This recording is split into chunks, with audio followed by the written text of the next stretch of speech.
In nearly 500 years of history, the Church of England has nominated a woman to lead it. Dame Sarah Mullay, the Bishop of London. She's been in that position already, breaking glass ceilings through her career. She's been the Bishop of London since 2017, the first woman to take up that role, the third most senior member of clergy in the Church of England. And she will now, in an enthronement ceremony sometime in the new year, will become the new Archbishop of Canterbury. As you rightly said, it's the first time that women were considered for this role. It was only under the tenure of the previous Archbishop of Canterbury, Justin Welby, that women were allowed to be bishops at all. And so it is in a very short space of time. We've had since the 1990s the first time when priests, female priests were allowed in the Church of England. We then had just 10 years ago the first female bishops. Well, now we have the first female Archbishop of Canterbury. And Alim, she takes over at a challenging time for the church. What could she bring to the role? Well, she was, before she joined the church, an administrator in the NHS. She was the youngest ever chief nursing officer for England in 1999. And as Bishop of London, she's seen as someone who's brought professionalism, she's modernised the diocese, and it's hoped that she'll bring that to the church as well. But she does have huge challenges ahead of her, primarily. I think one of the most urgent issues to deal with is charting a new course in terms of the way the church deals with safeguarding, with abuse, with treating with compassion those who've suffered abuse.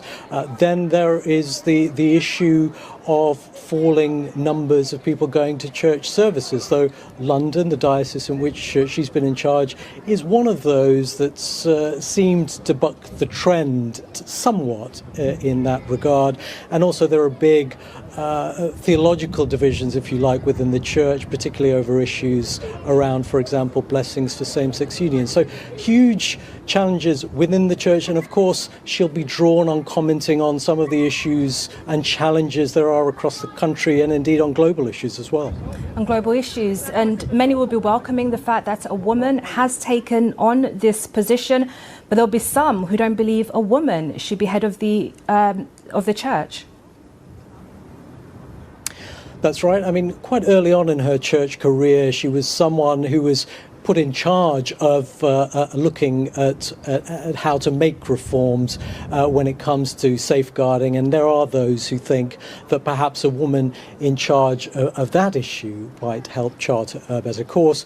But you're right. I mean, in the Church of England now, there are those, even senior members of clergy in the church, who are opposed not just to women becoming bishops or leading the church, but women being ordained at all. So certainly those there are those who feel that flies against the theology that they believe in. But she's managed to work with some of those bishops in the past, and I don't think necessarily that will be an obstacle to her forging ahead.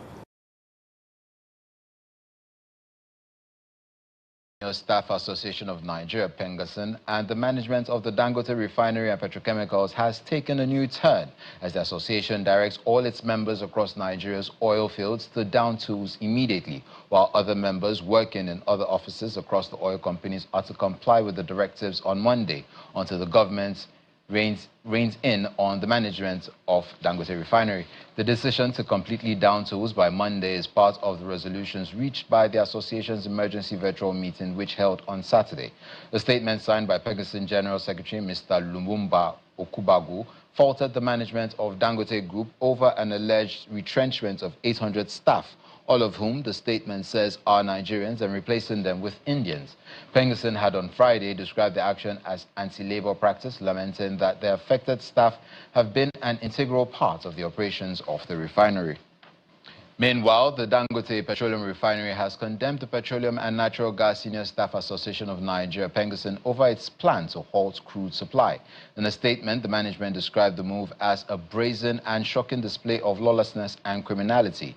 The Dangote Refinery also claimed that the association's directive amounts to economic sabotage at multiple levels, as the products that would be disrupted and stopped include but are not limited to aviation fuel, petrol, kerosene, diesel, and cooking gas. The company maintained that Pengasyn has no authority to direct its branches to cut off gas or crude supplies to the refinery. It further warned that any disruption or interference with contractual agreements between the refinery and its vendors will constitute criminal conduct. Clear that you're not going to get gun deaths to zero. It will not happen. Right. You can significantly reduce them through having more fathers in the home, yes, by having more armed guards in front of schools.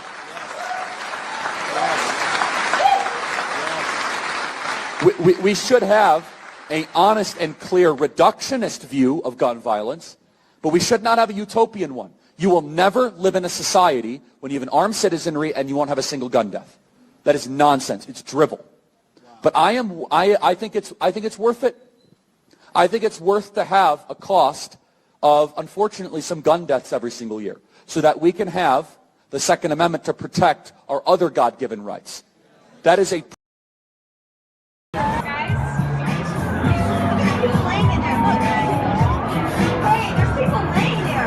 There's people laying where?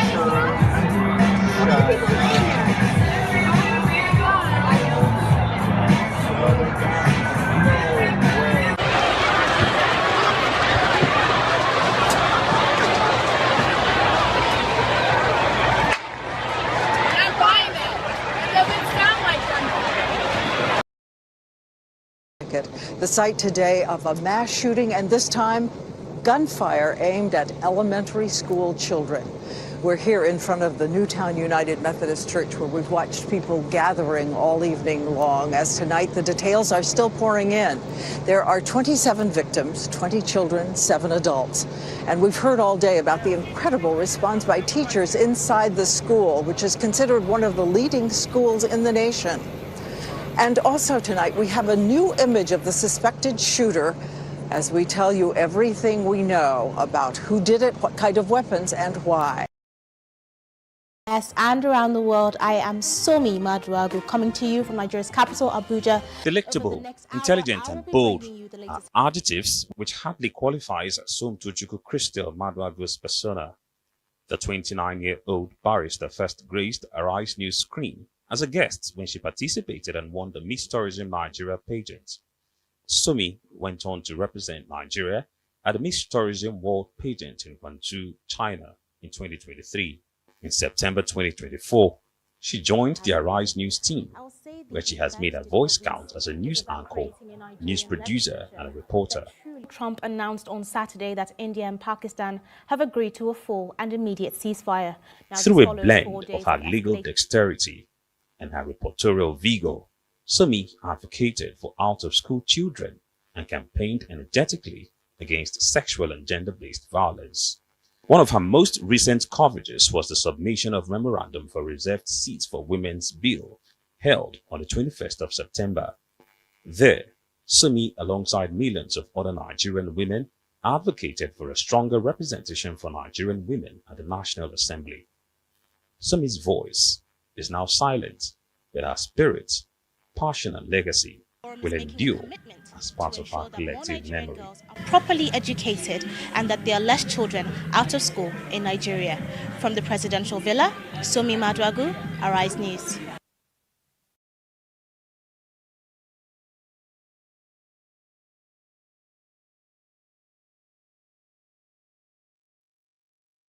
Right? He was trying to please different parts of the country and didn't face this head on until he knew he was going to leave office. And in that short time, with the help of mercenaries, in just 6 weeks, a lot was achieved. Was like a magic. A lot was achieved. So I think we need help. Let's get the help from where we need it. He mentioned Israel. If it's from Israel, let's get help from Israel. And I think give it 1 year. All this can be controlled in just 1 year. Well, that's what I think. if the government of Jonathan and here Jerika as chief of army staff, right, was able to do that in a short time before Buhari came to office, I think with a real political will, let's give it a year, because this has taken a long time. This Boko Haram insurgency started at about 2010-ish or 2008. Yeah. So it's been on for a long time, which means in that time, a lot of locals have been radicalized. That's right. Right. So there'll be collateral damage, obviously, but let's face it head on. It's better we face it head on than leave it to linger on. Indeed. The rest of the world seems to be by what has been agreed so far by the two sides. Well, frankly speaking, I'm not surprised, because I was expecting Hamas to reject it just like every other time before. On the other hand, what happened so far is they have partially agreed, which is not even an answer. They still have a deadline to go for. That's one. Second of all, what they agreed for is only in their benefit. Like, for example, they're talking about the hostage exchange. We're talking here about 48 hostages from the Israeli side, while we're talking about 250 prisoners serving a life sentence in the Israeli prisons, and basically 1,700 Gazans detained since the conflict started on October 7th. So they haven't even touched on the idea of disarming, which is exactly what Israel needs, what Israel wants. So we don't have a deal yet, and I don't see it happening soon. I have to say, and I wished I didn't, but I am inclined to agree with you that what Hamas has accepted so far benefits Hamas, and the really tricky stuff we have no answer to. Are you of the opinion that we're not going to get to a ceasefire then, Ahmed, that we're going to have another prisoner exchange? I think we've had two previously, haven't we, over the last 2 years? It's 2 or 3, I forget off the top of my head, but are you foreseeing another exchange and then back to the bombing, back to the killing? Actually, if we go through the track record and look at the patterns, it's exactly what you just said. We go for it for a partial exchange, and then we go back to where we started. That's not a solution. If you want a solution, you have to address every little detail and then go for it. Okay. Trump seems incredibly confident on this, and having embarrassed himself or been embarrassed by Putin, one might conclude that his enthusiasm for this suggests that it's perhaps further down the line than you and I might imagine. That's true up to a certain limit, but let's put it that way. Hamas know that, they see it, and basically they are seizing the opportunity by his enthusiasm on one hand, and by his willingness to finish the whole thing. But what they have given up so far says nothing. Let's put it that way. They don't talk about the disarmament. That's number one. They spoke about the taken off, basically the new. How can I put it? They called it what's the term? Technocratic takeover. But they did not even mention who those technocrats are. They did not mention Mahmoud Abbas or his authority in any way. They just spit it out vaguely. That means nothing. And any legal person, any political negotiator will tell you that everything so far is a bluff. Ahmed Al-Kazai, I totally empathise, and I think in my heart of hearts I agree with your every word. But it's sad sometimes that we have to have a dose of reality to bring us back down to earth. When at the moment most of the world's media is incredibly optimistic, and I want to be optimistic. I just can't imagine how much more bombardment Gaza can take, but. Having spoke to Ahmed, I wonder how many of you are going to express a similar opinion that this is nothing different from what we've already experienced. We'll see some kind of exchange and then go back to the killing. Thank you. Thank you for joining me this evening. As you can see, I've already covered some of the headlines for the week. Just to also say that this show is here to bring people together, not to divide, not to hate along racial, religious, gender, anything. No form of discrimination is tolerated here. This is a humanist kind of conversation. We're here to understand each other and find ways to mend fences so that we can all live a more prosperous life. And that is the basis of the conversations we have here. So I thank you all that are going to join us and that have already joined us now. And the conversations are going to include, any topics, towards the end, we are going to discuss topics that are a little bit more conceptual, than what is on the headline, because these headlines are basically news. Nigeria became 65 this week, and some people say we made progress, others say we haven't. I guess depend on always point of view and the context you are speaking. Both sides are often correct, and I'm learning every day. And in America, you hear about how some people want to malign the left and say the left is the devils. They are the ones siding the death of. They are happy with the death of Charlie Kirk, and all kinds of stuff people say. And it's just what I've learned this week is that people tend to not truly understand themselves.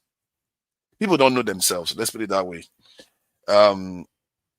Because what I learned was that the one side is accusing the other of laughing at Charlie Kirk, and the other side is saying, we've been telling you this forever, not to start controlling guns so that guns don't keep killing people. We've been telling you and you refuse. Children were killed in schools, you refused. Adults were killed, you refuse. Now when your own person is killed, you are crying. You see how people behave? Human beings are strange creations. One side wants to prevent it. The other side complains that the other side is laughing at them when somebody is actually loses their life. Both sides are correct.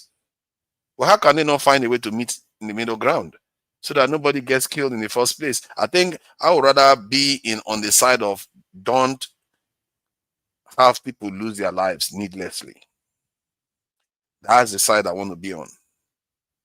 Somehow, the side that has just lost their own seem to be claiming the moral high ground somehow, when they have the one that did everything in their power to prevent gun control in that country. Societies are strange beasts. I've come to understand it more and more every day, that they are strange beasts, and people don't know themselves at all. People really don't know themselves, what they are doing to each other. And this is why the whole world is in a mess. And okay, so after that, in the case of Pengassin, we saw what happened with Pengassin. I'm not happy with them. And I don't know which workers even follow them to go and do strike. As if Dangote is some kind of company that is not important to Nigeria. How many of them have gone to petrol station and seen that petrol was scarce? Who made that happen? Was it not Dangote that did it? I don't know. Why these people, some people just support all these unionists that seem to sit there to compromise Nigerian industry. This same Pengassin was there when Nigerian NNPCs, refineries all collapsed. Even the one they claimed that started working recently, it's not working anymore. Pengassin was there. What did he do for them? They want to bring that madness into Dangote refinery, so they kill that one too. To the point where Dangote is looking for another people to come and save him from another country. How pathetic is that? We as Nigerians, we need to ask ourselves, some of the things we do to ourselves. I'm telling you. And then the Israeli-Palestinian conflict is another one that is raging.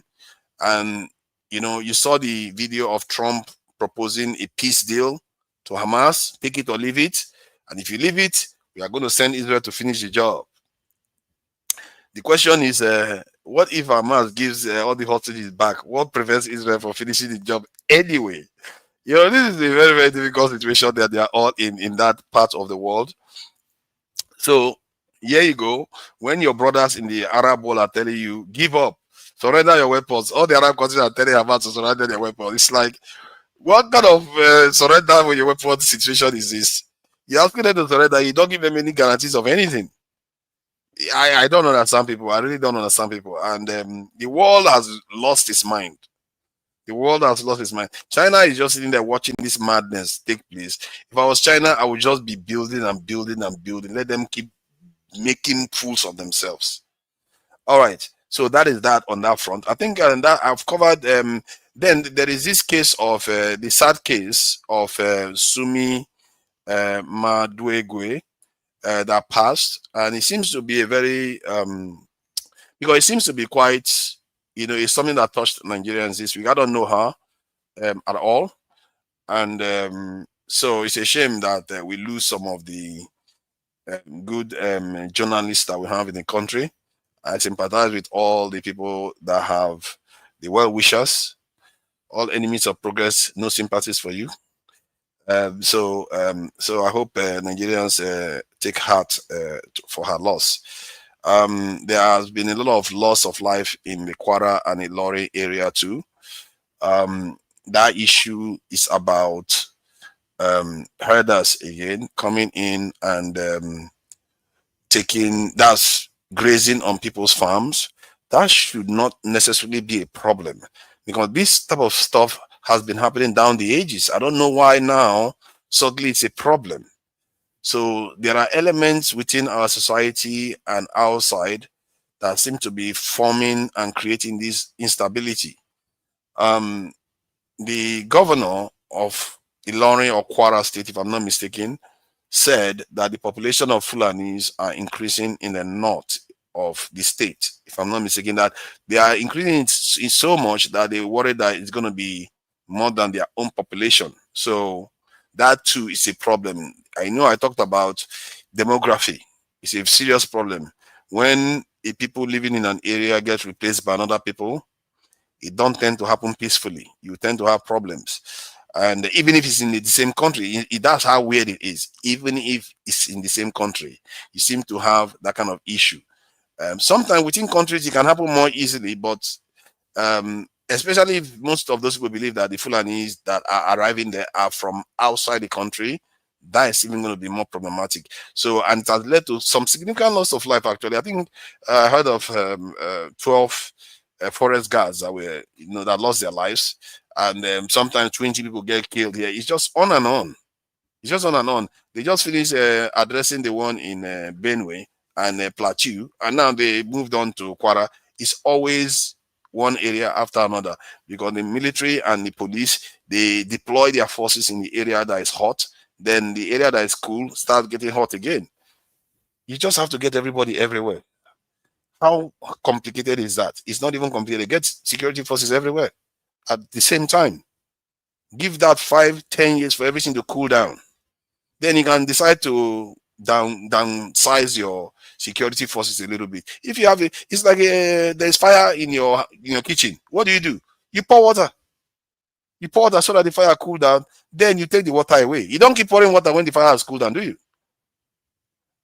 In our own case, fire is burning and we are pouring a little bit of water one at a time. The fire is getting bigger and sometimes it goes down, it goes up, as if you just wanted to carry on burning. But that is me done on that security forces. Good thing I say my piece right now, so I don't keep interrupting people too much when they come online to join the discussions. And let me see which other topic have we not covered. Nigeria 65 about the president. I'm quite surprised how many people you see on the internet defending this current government.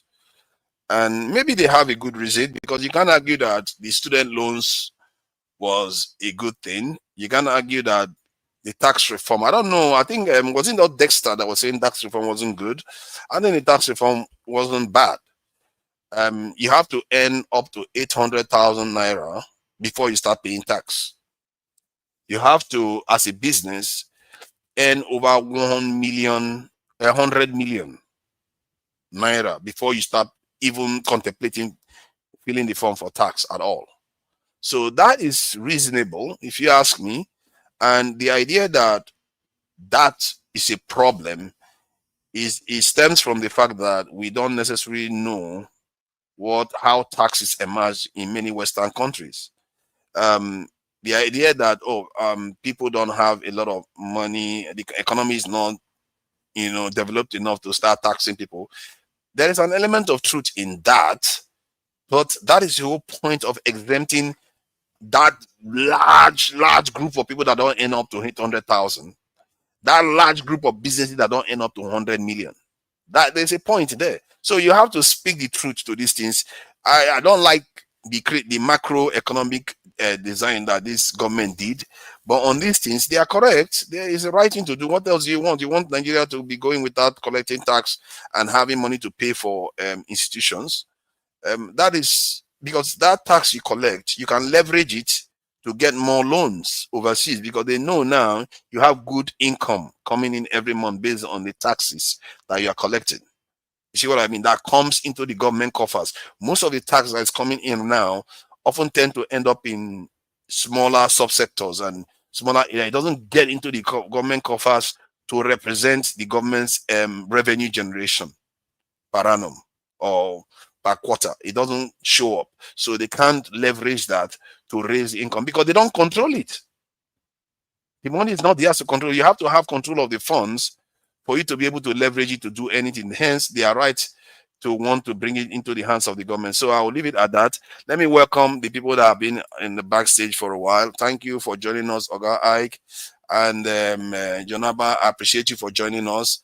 And I'm glad we are not hearing a lot of bad news from the Middle Belt lately. And I hope in no time they close all the IDP camps. And I'm a little bit disturbed that the governor of Kwara was demanding that the government set up an IDP camp. This IDP camp, once they set it up, they don't seem to close. How many have they closed? Does anybody know how many IDP camps have closed in Nigeria? Because I would really like to know whether they actually ever close them. They keep opening new IDP camps every day as if our people are going to be displaced from their villages and start living in IDP camps. That's not what they should be. They should be living in an ancestral homelands. That's where they belong. Thank you for joining me, gentlemen. I really appreciate you to come here and spend time this thing with us.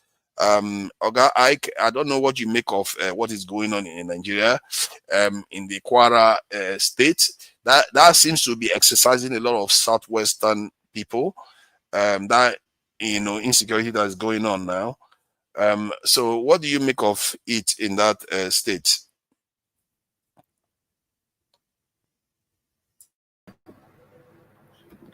Can you remove this your screen of propaganda television on screen on the screen? How dare you? How dare you call that propaganda this thing? What do you mean this propaganda? Propaganda stations. Oh, look at that. Okay. Fine. Yeah, thank you for continuing with the program. I think that my brother John Abba, welcome back to our program. I'm never interested in all this politics of you are talking about what is happening in America. It's not my problem.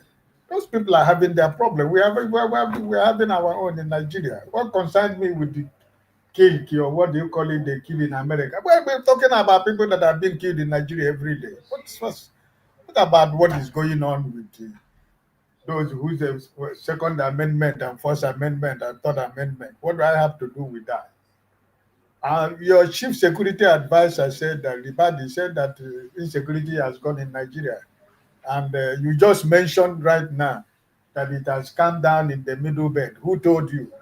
This is your own observation or your own conclusion that it has come down in the Middle Belt. I don't know where you're getting your news. I don't know which information you have. But when I was ranting or before I started today, I said that those who believe Nigeria is working, Nigeria happened to all of them, because insecurity in Nigeria, if anybody tell you that everything is fine, we're not trying to be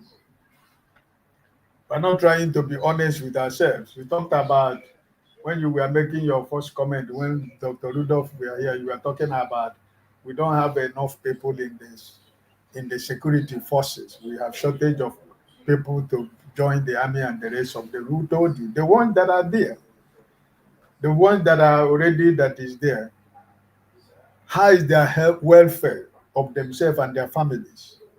The ones that are defending you, what is their welfare? How is their welfare being taken care by the government of the day? And you're asking for more people to go to join police and army. What are they going to do there? To carry arm and stand on the road and begin to extort money from Nigerians and turn to become, kidnappers. Is there? So the chief security advisor stays in Asorok and he tells you that insecurity is, Nigeria is safe now. Do you believe that Nigeria is safe now? Not even close. I think that there is no end in sight of Nigerian insecurity. But my prayer is that someday, sometime, Nigeria will be able to have peace, and we will stop sharing. But let me ask you though. I'm curious. I'm curious. What do you think it would take to solve that insecurity problem? Because the Nigerian military has been politicized. You live in the developed world. We live in America, you live in the US, you live in London. You see how professional military officers, what they do. Nigerian military has been politicized. Most of the people in the military, are they qualified? Somebody who has his belly, who has his stomach like a 9-month-old woman who wants to deliver twins, is a military officer. Can he run? What can he do? Can he climb a hill? He cannot climb a hill. So Nigerian military has been politicized to the point that, that the politicians have been using them to commit crime and atrocities, because that's the easiest way they can make money and take care of their families. Some of them, they die in the one front and their family are forgotten. The government will speak a big grammar on the day of put flag on the coffin, and after that, that's the end of the story. What happened to the families, nobody knows.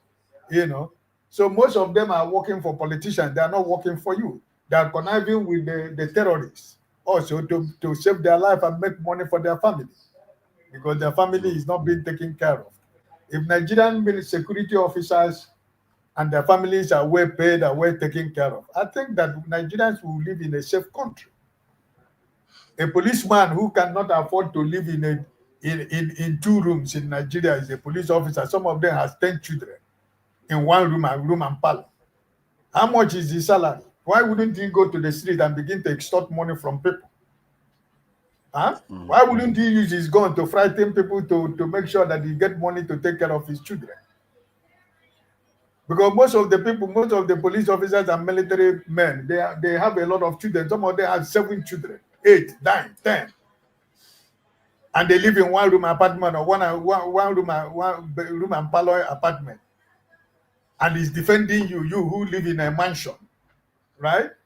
And how much is his salary? How much do the government pay to take care of those people? The welfare of their children. Their children go to nonsense school. Why the people that they are protecting, their children study in the best schools, both in Nigeria and outside Nigeria? So yeah, but let me try to draw your attention to this aspect though. If, say, the welfare is a key issue, even with this bad welfare that they've got, they are still, to an extent, offering a measure of security within the country. Even with this bad remuneration that they are giving them, there's a reason why the entire Nigeria is not falling apart in terms of killing. The level of death from gun violence alone in the US is about 4 times higher than that of Nigeria. That is a developed country that we like to call developed. So with this, even this poor package that they have, they are doing something. So why should we not scale it up if we can, so that this something that they are doing can reach everywhere at the same time? That's what I want to draw attention to. See, I know for that my own thinking or my own understanding of what I am one of those people who never want to compare Nigeria with America, because every time we bring America, we bring Britain, we bring Japan, we bring China, in comparison to Nigeria. You have to be realistic. You have to compare yourself with your neighbors, with their neighboring countries that are close to you, or countries in Africa. Which country in Africa do you have that? Do you have that every day we wake up in the morning is people are being chased away from their village? Innocent women and children are being murdered. A pregnant woman are being slaughtered and take away the baby that he has in the stomach. How many countries that are around you that where we get all these things in Africa? Why can't we just try to be honest with ourselves? Every time we put our hand high, we talk about America. We want to compare ourselves with America. We want to compare ourselves with Britain, with China, and the rest of them. At what level will you understand that you are just playing psychophancy or being a hypocrite? Because but hold on though. But are you not doing the same thing though? Are you not doing the same thing by saying we should give them this same kind of remuneration that they get in other countries, something that is more substantial? Maybe we should just compare ourselves to our fellow Africans and keep their salary where it is then. Even in the standard of the African content that you are trying to compare ourselves, yes, the salary is not enough. You are just talking about the tax. You are just talking about the tax reform right now. How many people in Nigeria make 800,000 naira? Is a question. Exactly, which means they will never pay tax. But that's what I'm asking you, because you are saying the tax reform is good. How much is 2-bedroom flat in Nigeria? It is good because it will not affect vast majority of people. Question for that. How much is 2-bedroom flat in Nigeria? In Abuja, you are looking at least 1.5 million in some of the cheapest areas. That's the price. And you are making 800,000 naira, for example, and you have to pay tax, and you have to pay for example 2-bedroom apartment. And you have about 5 children who are in school, going to school, or you have 4 children who are in school, right? To be fair, the 800,000 you earn, the tax comes in above anything you earn above 800,000. That's where the tax comes in. That 800,000 is still not taxed. If you earn 900,000, that 100,000 above 800,000, that's the one that is taxed. Okay, see what I mean? Yeah, okay. But let me quote me. Those extra money that those taxes that is above that money you are calling about, the stealing and the corruption that those people who are telling you to pay the tax, those money they are stealing or about, are they paying tax? It is still the same police and military men that will escort the money to their village and put the money in their village and hide it in their village for them. And they expect you, who is legitimately working and making a legitimate living, to be paying them tax. But why they are stealing the money, the tax, even the tax you are paying, you don't see the tax you are paying at the end of the day. So, I'm a village man. You know what is good about that, Oga? You know what is good about that? Because if you are paying tax directly, you are more likely to hold your government accountable. Because it's like when you pay somebody money for something, if they don't do it, you are more likely to hold them accountable. But if they go and sell something that you don't even know, like oil and everything, you don't care. But if Nigerians are paying tax, they will feel it more when the government wastes their money. Because it's their money. They see their money leaving them. What are the indices you have that government in Nigeria, how many times has any Nigeria hold any government accountable? Very hardly do they do. You are not just trying to be realistic with yourself. Who are you going to hold on accountable? For example, I give you a simple example. The man who represents you in the House of Assembly, for example, from Rivers State, quote me or check. If you end up, he did not win the election, but he rigged himself into office. So is he accountable to you? He's not accountable to you. He's not, because you didn't vote him, you didn't elect him. He rigged himself into there. So you can't come back and ask him to give you account or tell you what he's doing for you. Because you said it. Okay, you just said it. You said he did it himself. But when you are the one funding him, your behavior will change. If you are the one, they know, Nigerians know that they are paying tax into the state and the state is wasting their money. I think I'm using human nature and what happens in other countries to describe what is likely to happen. You're saying it like that when they have not used hunger as a weapon to weaponize the mentality of Nigerians to think the way you're talking about. Because that's the first instrument that they use to weaponize hunger and come back to give you 10 bags of 10 cups of rice and give you Maggi and give you shawarma, and to tell you to shut up your mouth because you feel that 5 cups or 10 cups of rice, you and your family can eat it 2 times. And after 2 times, what happens? So they know how to keep you short by making sure that they weaponize what you should have used to hold them account. So Nigerians, they know that the only weapon they have is hunger. And that's why they're making sure that even in the midst of plenty, that people are hungry. That they have nothing to offer. Nigerians cannot resist the condition they find themselves.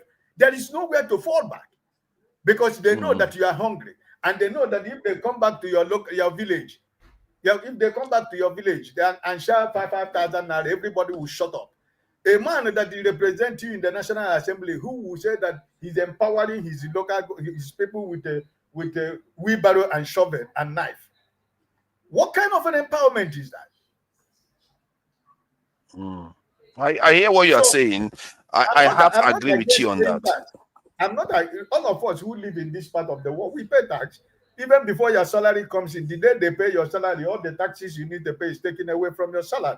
So I don't have a problem in paying tax because that's why I'm enjoying the amenities that I have. And that's why that I have right to contest for anything. That's why I have right to challenge the government of the day.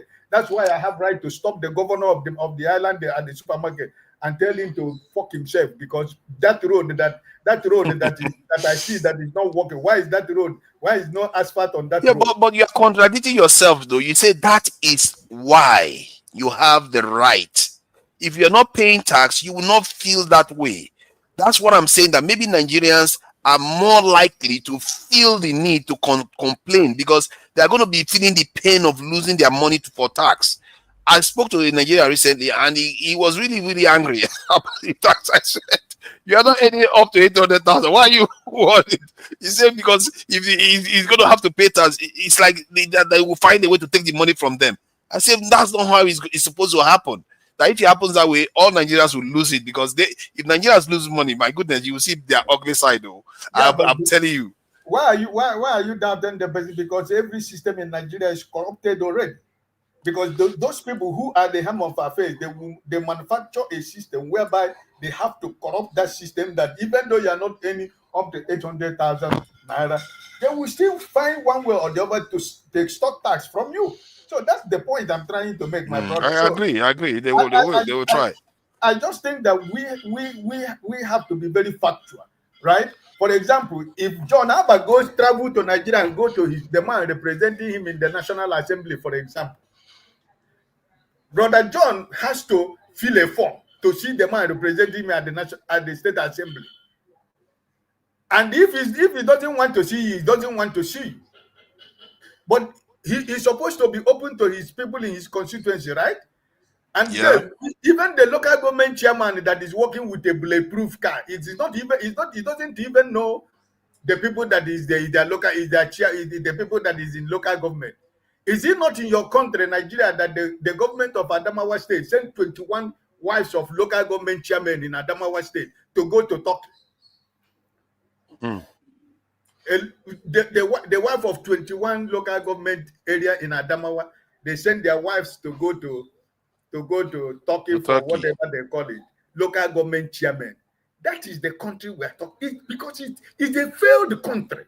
That's what we are talking about, right? Because if John cannot see the man that represents him in the House of Assembly or his chairman, where will Brother John be able to tell the man the need of his people?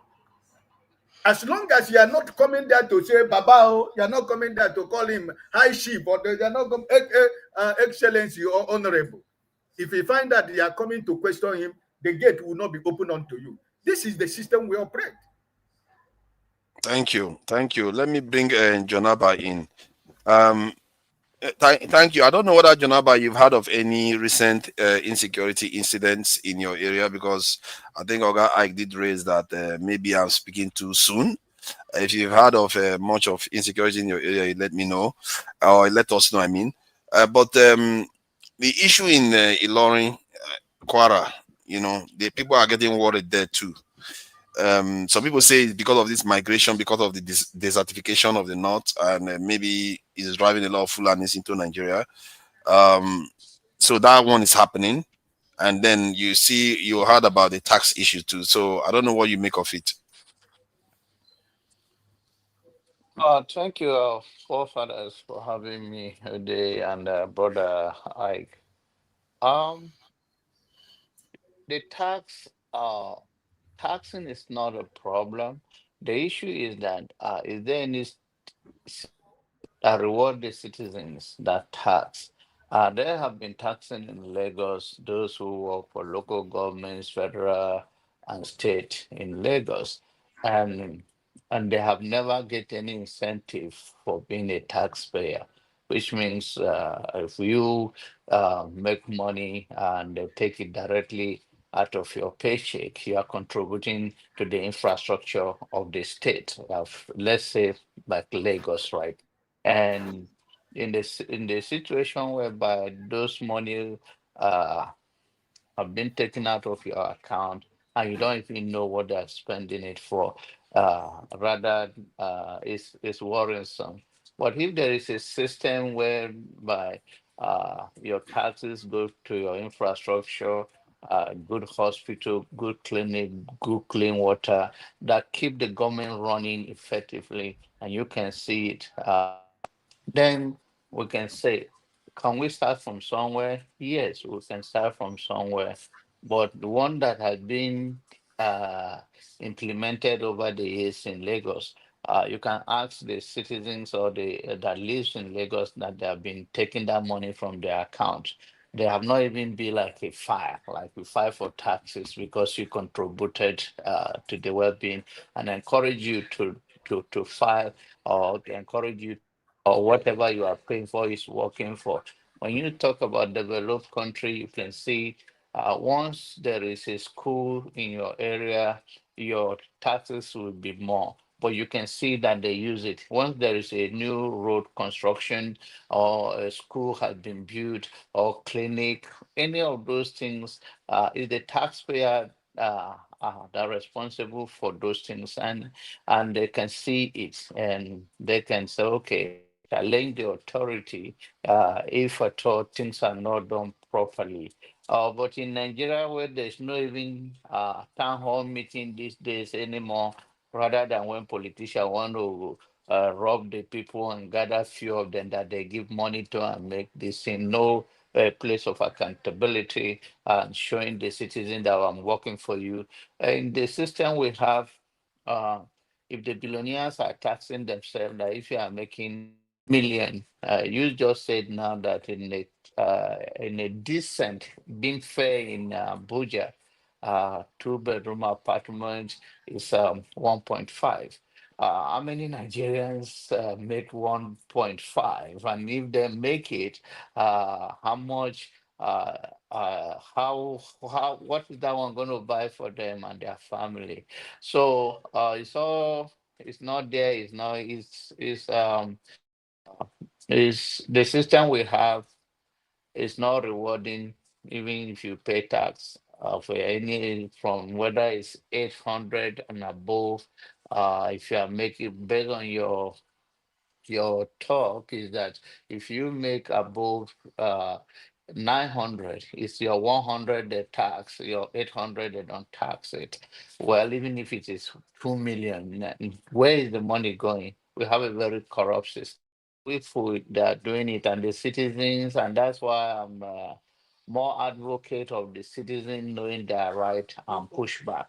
Where your treasure is, that's where your heart will be. If you know you are part of this, but we have seen our system never work, that the same politicians that go to Abuja, whether from the state to the federal level, share the money, and the citizen never hold them accountable. You can see your city, your state, if you are from recently after whatever been going on, how your people wearing beautiful attire welcoming their crook governor. None of the governor need to be welcome in any faction. These are criminals.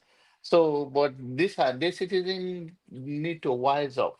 If that happened in the north, you saw the north are not educated. And that's why I believe that even if the same thing will break up in Nigeria, if you ginger the youth of the north and they have a clear understanding, they will take it without looking back. And that's what I'm looking forward to. Not these people who are afraid to lose anything. They think they are too beautiful to die. But they're dying anyway, whether you like it or not. So why can't we just die hard?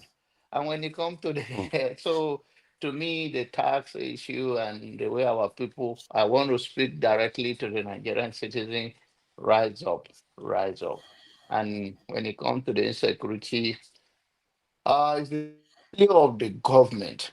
And when you say it's a failure of the government, when you are a leader, you take responsibility. You don't shift blame. We have seen the defense secretary, or what do you call them, minister of defense, whatever you call them, say that our problem is spiritual. A whole general in the army, they do not hire you to come. You are not a pastor. You are not a man. We have surplus that even giving us a fake prophet that never come true, and you are not even in that arena. What concern you concern our problem? Did they hire you to become a spiritual leader of the country? This is the country we have, and it's so shameful. We have the police IG right now that have retired and then come back to be in the constitution. It shouldn't be. So when the institution is not working, the pouring in of any other and any other foreigner in Nigeria. See the failure of the government. We have migration. Migration that is their primary responsibility to know who are the citizens of the country. So if we're gonna know that the Fulani pouring from whatever side, wherever they are coming from, you see the failure of the government. And I think we have a problem understanding what boundary means. Yes. Right of citizens and from non-citizens. So all this insecurity, whatever is happening, is the failure of the government. If they take it seriously, they can tackle it. But they are just playing game with themselves, and then most of it use it to make money. These are heartless. These are evil leaders. The one in Benue, they still have ID camp there. What is the governor did? Every a leader that come and see these people in this pitiful situation, the first thing you will do as a good leader is to make sure they return to their ancestral home. There's no place like home. And this is not what these people are doing. These are blood suckers. They don't have a heart of human being. So they can justify, so now they're invading. End of the day, they will budget for the ID camp instead of people living in their home safe. They would not say that they're making a caricature out of their life.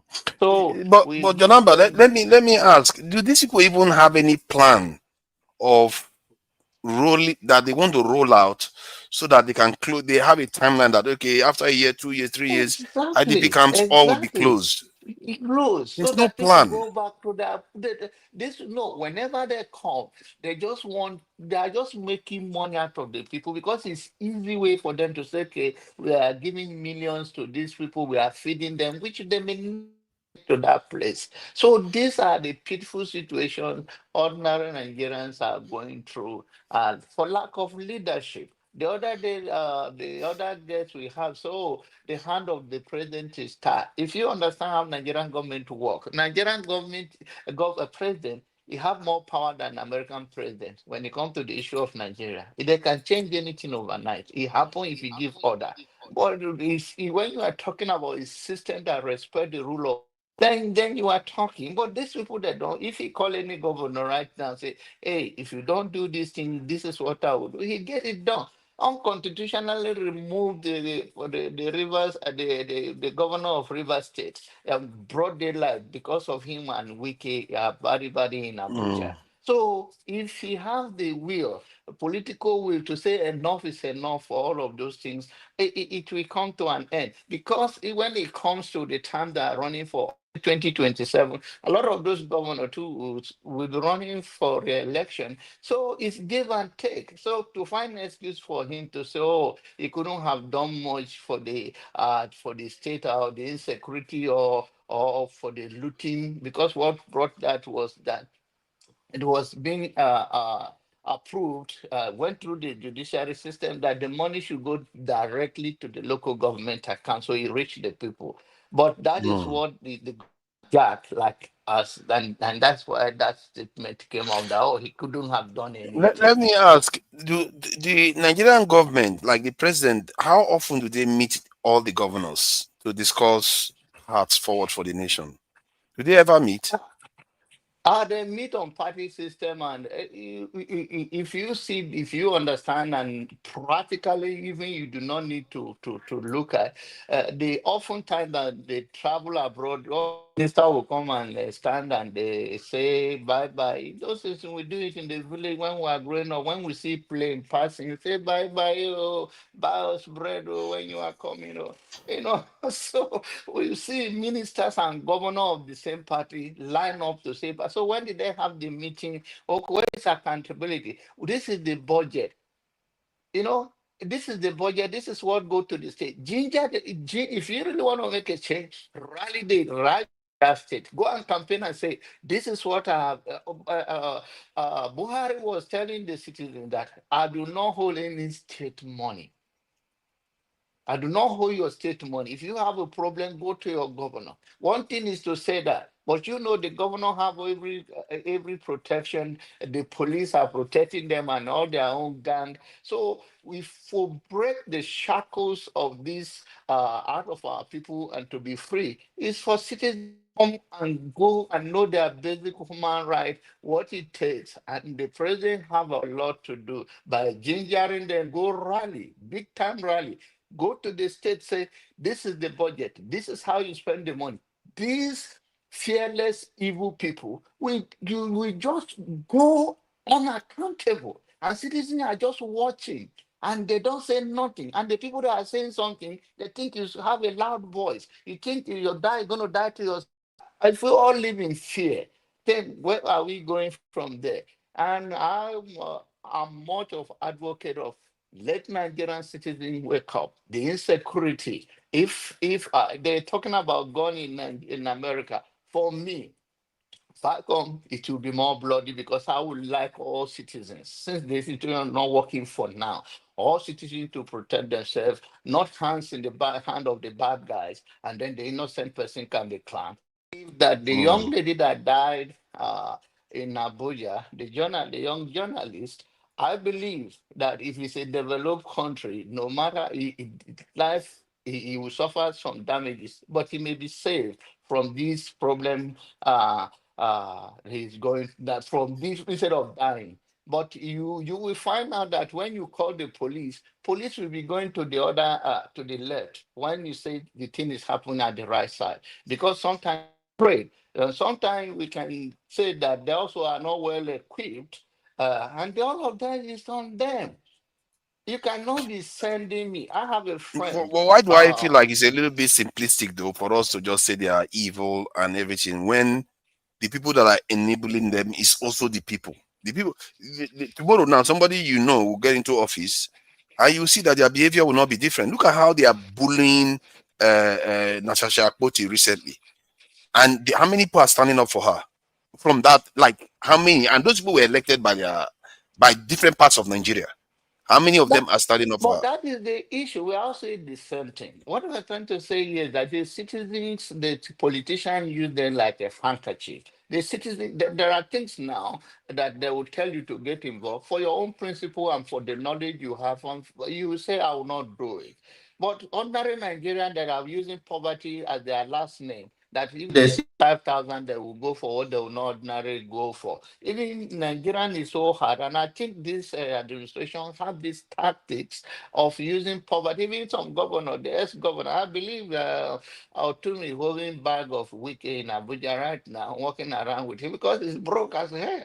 So this money that they steal, it never lasts. There is a say that just like ostrich will lay egg, it will not hatch it. So that the wealth of the wicked, it has a that's overnight. The best way to go for all of us is to make Nigerian work for everybody. Let's have a basic infrastructure. But you think you're going to steal your way, you're going to have so much that you will not suffer. No, you will be a victim before you know it. How long, if you are suffering a critical health issue, you think it takes long for you to die that they'll fly out of the country? But if you have a better place that your life can be safe, it will be safe in the same country. And that's why I believe that all of us that Jackpa not we can have to say, okay, we have the opportunity to speak through to the power, but those people who are on the ground there that are fighting day in and day out, speaking, we should encourage them more and call them our heroes because it is tough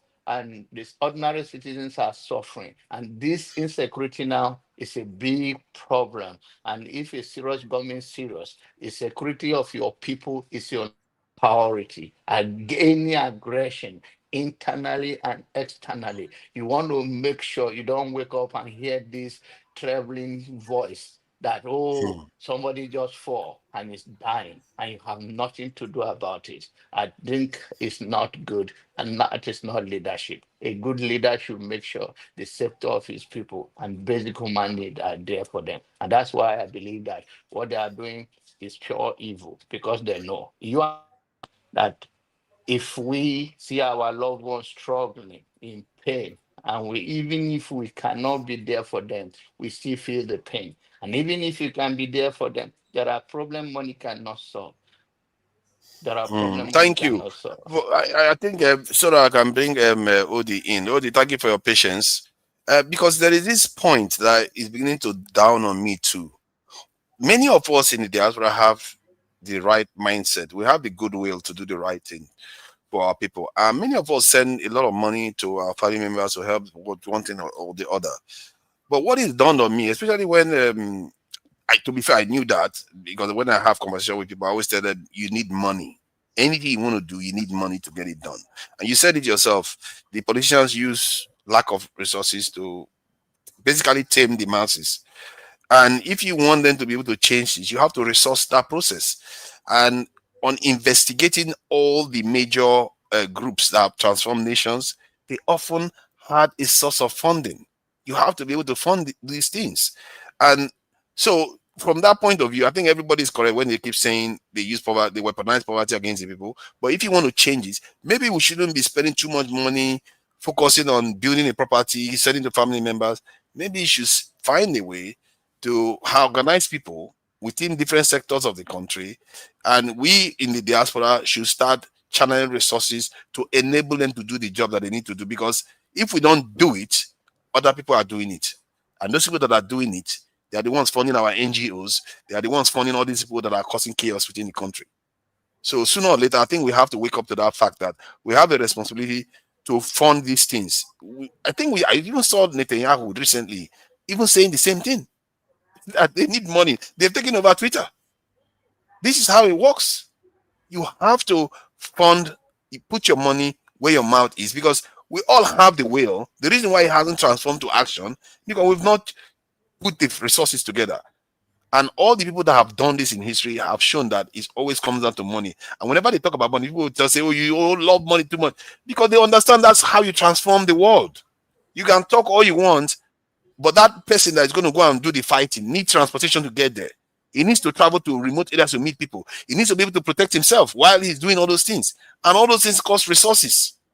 So this is why what we say is often empty words, because there's no financial backing. And when they see you, they'll laugh, because they know you don't have the resources to do anything. You have no legs. Father, sorry. Let me, if I can, before my brother Oti comes in, let me tell you, all these things, they are trying to prolong it. You see, sometimes when most of the people who say that I speak village English or whatever they said. You see, what we do, this money you mentioned, let me advise you, or let me tell you, you don't give people money back home for them to eat for 1 month. You empower them with money to be independent of themselves. Because if you are independent of yourself, nobody will come and try to bribe you or buy you with money because you are earning something every day. It's not about sharing people 5,000, 10,000. No. It might take you time before you can empower one person.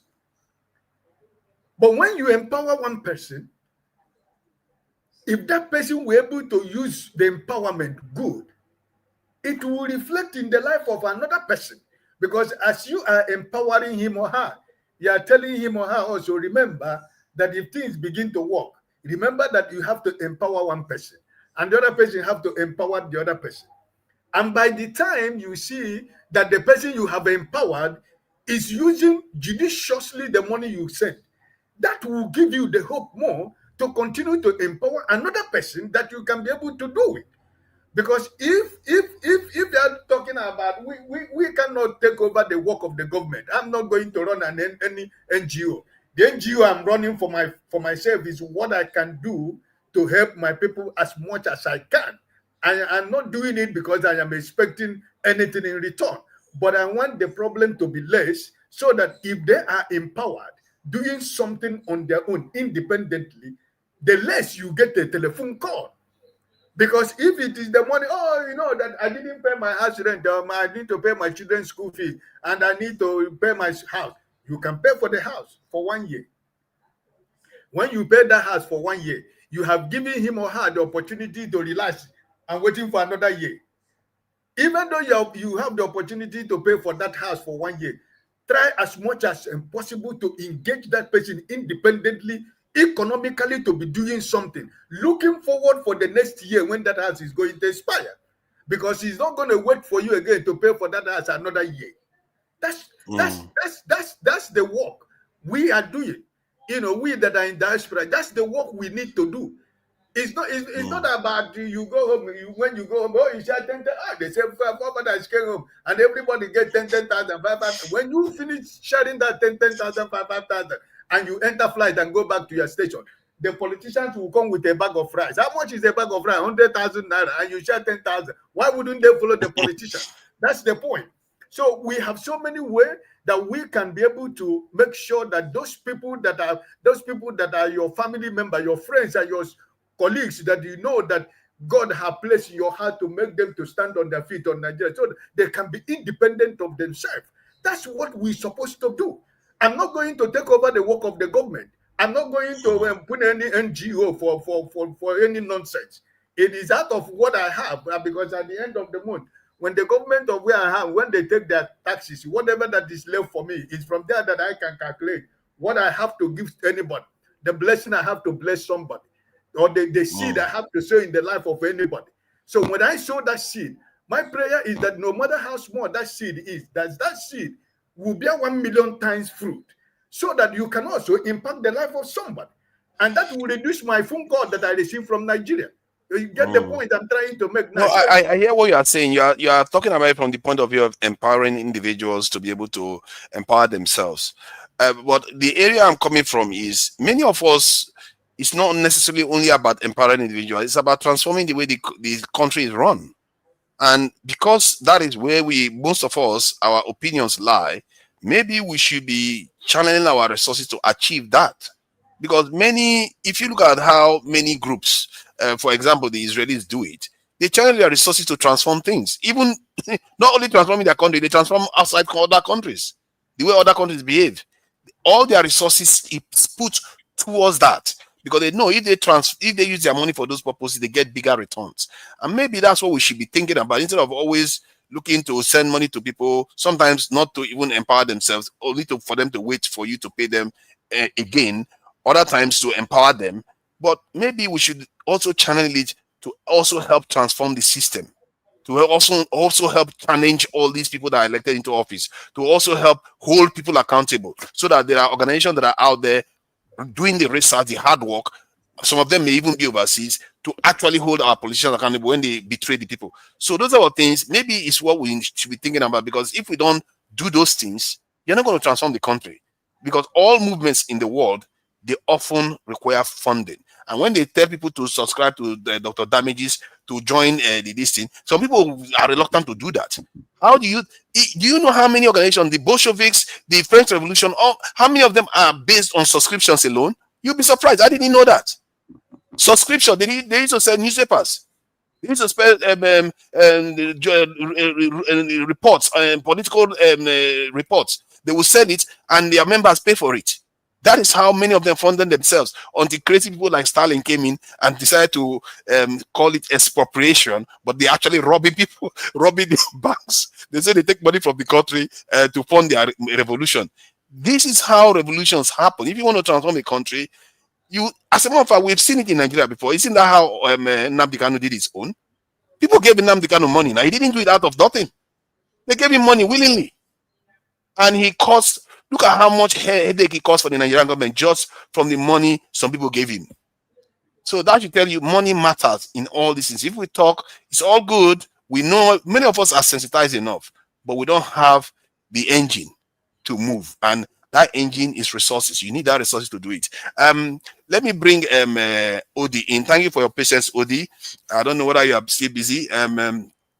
So you've seen the topic we're talking about what is happening in Kwara, taxation issues. You know, some people don't like the idea that Nigerians are taxed at all. Personally, I don't think Nigerians are taxed, because most of Nigerians don't end up to 800,000 naira anyway. So they are not going to see the tax. Most businesses don't end up to 100 million naira. Most of them are not going to see the tax. So I don't know what you make of it. And insecurity too. Hello, everybody. It's nice to come get the therapy session again this weekend. And hello, people on the comment section. I think you touched on a lot of stuff. Number one, let me just go to the tax issue. I don't believe that I think the federal government has a wrong priority. I think the idea should be on production at this time, because, and if you look at these governments, they've been focusing on data manipulation, really. You can see how they rebase the inflation rate, and they're just playing with figures. Nigeria is not really making progress. I think if you go to Nigeria, I've been there recently, you can literally feel the poverty. And, you get calls and you see that there's a problem in the country. Who are you trying to tax? If you employ people in Nigeria, it's a joke. The people, you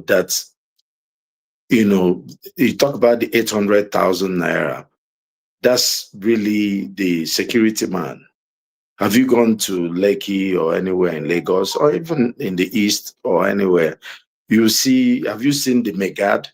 Many of them don't even have account. They collect their money by POS. Yeah, but they're not going to be taxed now, so that's not the problem. They don't end up to 800,000, do they? 800,000 is a lot of money by Nigerian salary standard, though.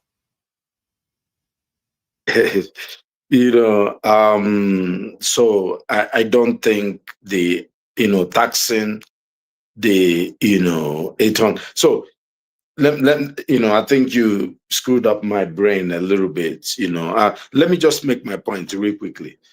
I don't think that the focus should be on taxation. The focus, you have to build people up to tax them.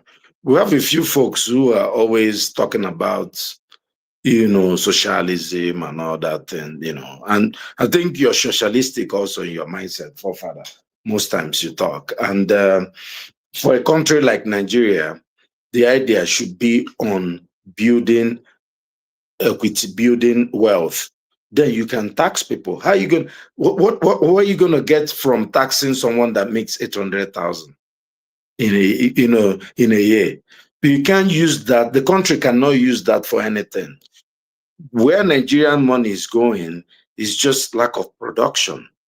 You know, that's the main problem. If you focus on producing, then you get all the money you need to make the next jump, not trying to go to tax 800,000. I'm telling you, calculate it. 70,000 times 12 is 840. Am I not correct? Is it not math? If you do that, that means you're taxing the minimum wage guys. You know. Oh, no. It's I think 800,000 a month. Not per annum, 800,000 a month. So just in case you, so you thought it was 800,000 per annum. It's 800,000 a month. I think it's 800,000. You know, okay. Yeah, I may be wrong, but I don't think I'm wrong. I think you should check it. I think it's a month. Why don't we Google? Just okay, I'll confirm. Let me confirm because you know that's. So anyway, I just wanted to let me touch on the peace in the, because you started by saying there was peace in the Middle Belt. I'm not sure if you have any statistics or any facts to that, you know, effect. I think you asked Jonaba, and he's from Benue, from where I said before. I don't think he said there's peace or that there's calm, or you know. So I'm just happy. I'll tell you that the issue in the madness in Gaza is finally coming to an end, hopefully. So at least focus can return on Nigeria and Sudan and the Congo. And I'm happy now, at least I've been pushing this on this platform. Now the American journalists and media, they have picked it up. And, you know, when they go crazy, you know, everybody's going to be talking about it. I hope the kids that were jumping all around on the streets of the West will jump around for people in Nigeria also, and Sudan and Congo, you know, because there's been extermination going on. You know, it could be ethnic cleansing, it could be religious cleansing. I don't know. But I'm happy that there's a shift towards, you know, at least our own story, finally.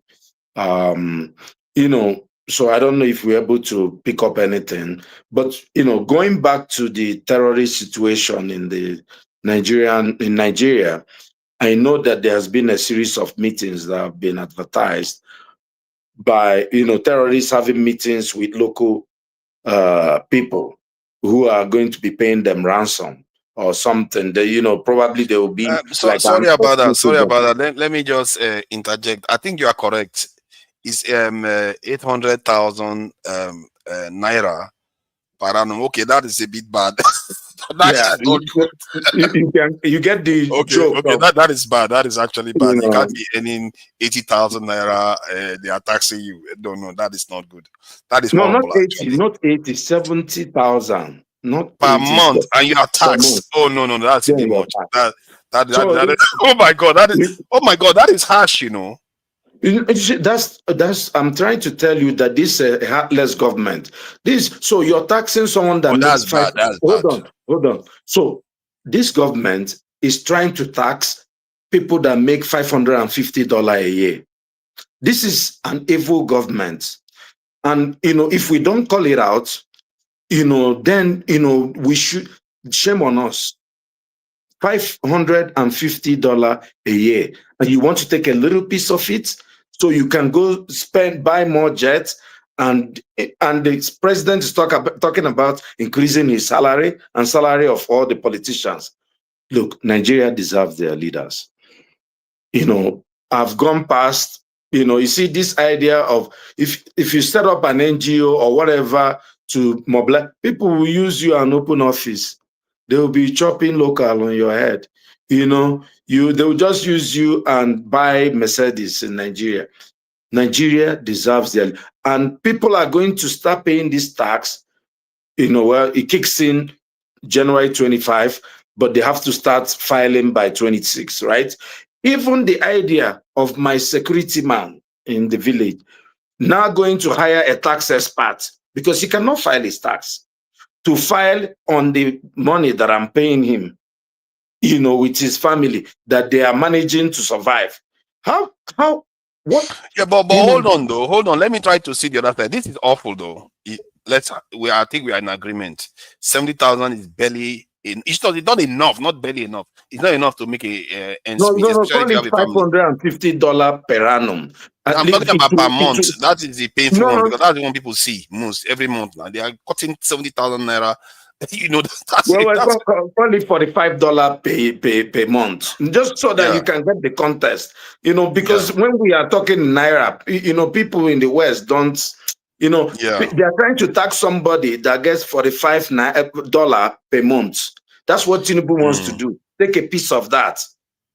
Yeah, see, okay, I agree with you on that front. That is really, really bad. I think the business one is the one that is 100 million. If you earn 100 million per annum, but I thought the 800,000 was for per month. I didn't know it was for per annum. I'll sign out. I'll return back. Sorry. Yeah, thank you for that. Thank you for that. You see, if he hadn't clarified that, now I would still be walking around like a mad person, thinking that it was a that is awful.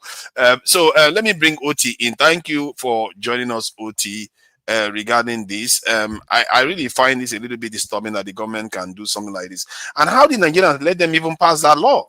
It's like that is too low. You have to increase the threshold to around 300,000 because people can't sustain themselves with 300,000 even in Nigeria, especially if you have a family. Forget it. Oh man, that is a bit harsh. And okay, now the question I wanted to ask OT was, because it's so harsh, you earn 70,000 and above, you start paying tax. Do you think that will make Nigerians more likely to hold their governments accountable because they will be feeling the pain of losing money to the government now? They'll be like, I'm giving you my money and you're wasting it. Do you think it's going to make Nigerians more likely to hold the government accountable? Forefathers, I'll be honest with you. There are some discussions I don't like to gauge in. Now, for example, this thing, subject matter of tax and all that, because it's really, to me, it's peripheral. Okay? I like to look at issues, get to the heart of the matter. This comment as it is already, I think I consider it illegitimate. All right? The reason is this. Even if we disregard the fact that, the administration may have come into power illegitimately, but the way they have been going, the way they're running the country, without regard for constitutionality, rule of law, that alone makes it illegitimate. And what happens to an illegitimate government? The people should overthrow it. That is for me, that is the starting point. So, the thing about it, such issues as tax and this is a kind of, when you relate it to the main issue, the big problem we have at hand, this is a waste of time, because now this government is trying to, again, impose themselves without, in other words, against the will of the people. Because what they're going about doing is to make sure that Nigerians are disenfranchised, don't have the opportunity to elect, their leaders. But how does taxing them do that? No. So look, I'm saying the question of taxes, to me, I don't want to see why I should be discussing it, because it's such a minor issue in the scheme of things. All right. Now, so to answer your question directly, if I have to, I don't think so. It might actually have the reverse effect, which is to say that the people will be even more weakened, or will even more impoverished. They'll be in a much more desperate situation that they can't even, even those that can now raise a voice of resistance would be so demoralized that there won't be any more resistance or opposition anywhere. Are you with me? So that will be the effect of this harsher, this punitive measures. Well, has history not suggested that it's the opposite? It could lead to uprising because when people pay into the system, it's all speculative. No, but one thing I'm sure, one thing I can say is this: the situation as it is, the way it's enough is, for any people, any self-conscious population, any country to have a revolution. Consider what happened in River State. Just think about it. Okay? A country that pretends to be a democracy, the will of people, an elected governor, by whatever means, he happened to come into power, but he was, the chief executive of the state, a river state. And then, the president or an ex-governor, whatever happened, and then this guy was removed from office. The people did nothing. They didn't protest. Okay? Now, and the governor, somehow, cooperated in his removal from office and maybe reinstatement. Okay, so what happened? So he's now cooperating actively and visibly cooperating with these oppressors. And the Rivers people, what do? Now you see them coming out, jubilating to welcome their governor. Okay, they could come together, they could gather. Why did they resist? I mean, does it mean they don't have no understanding what has happened to them, what is going on? So this is for me the real problem we have. It's not this discussing tax or whatever. Yeah, but I don't see. There are two parts to this. See, some people are already saying that I don't read. Yeah, I agree. I don't read. I missed that information. Somehow I misinterpreted it. I'm not a computer, and I corrected myself. Regarding because I was thinking that it was 800,000 per month before you started. So I corrected myself on that. I made a mistake. No, that's fine. But I'm saying for me, a piece of legislation, financial legislation, is not. I mean, that's not something I'm concerned with. I don't pay attention to it, quite frankly. Yeah, but it's important, though. Hold on. I think you are underestimating the importance of taxation. It's the basis of all civilizations. If you have an organized way of collecting tax, you can leverage it to do so many things. If you want to go to the World Bank, you're right. You're right. You see, but you're right. And I'm not saying that I'm kind of definitely correct in my analysis of my prognosis. But I'm saying we're both speculating, okay? Because I mean the result can be either way, right? So it may well be that this further impoverishment, punishment, wickedness, okay? It may well be that people are, even beaten down, okay? Or it may be like a catalyst, a trigger for them to revolt, because that's really what that country needs: revolt, popular revolt. Because it's what is unimaginable.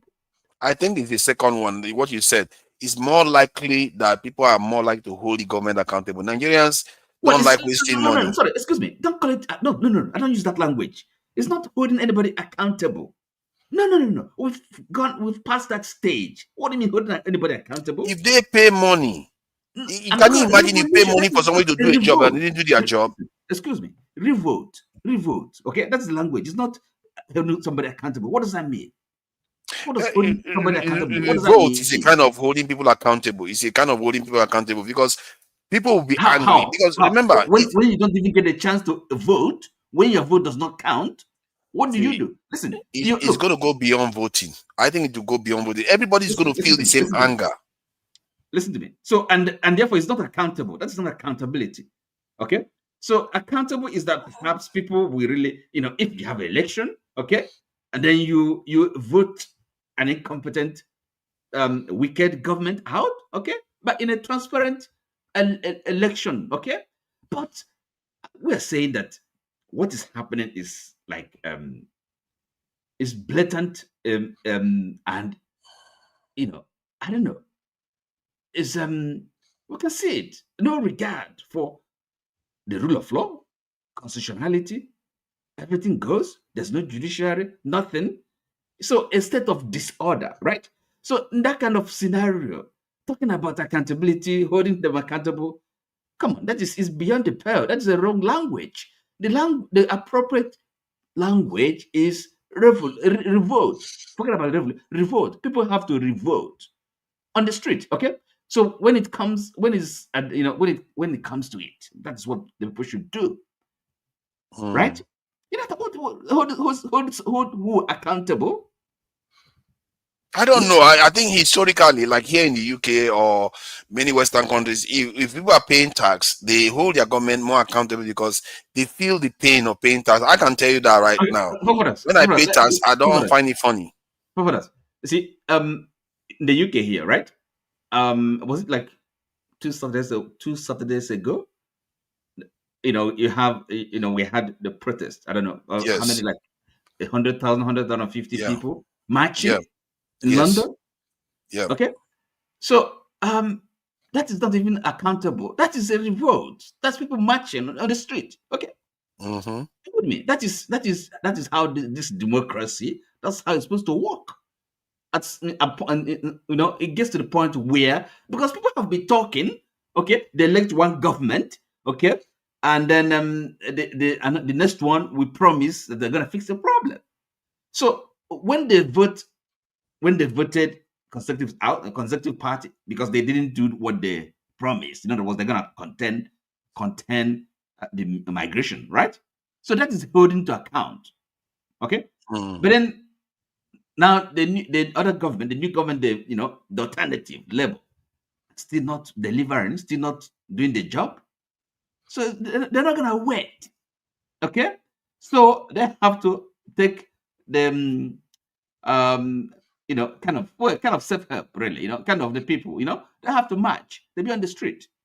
That is how this democracy works. Let me steer you back to the issue in Ilorin. The insecurity there, it seems to be getting worse. The governor is saying that the Fulani population is increasing in that area, that to the point whereby they are almost looking to outnumber the locals.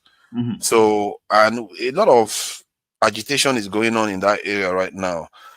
And what do you make of it in terms of the way the government seems to be responding to these incidents in different parts of the country? And do you see any path forward? And what has the government done? They made statements. The federal government? They made statements. They're going to send people more security forces over there. That's all they always... Statement. Yeah, so they condemned it now. There's some government that we've seen have negotiate, peace deal with what they call them bandits. The same government. So you think they are they serious? Do they have the political will to deal with insecurity? And this same government that is busy spending resources, enormous resources, say they are holding a gentleman.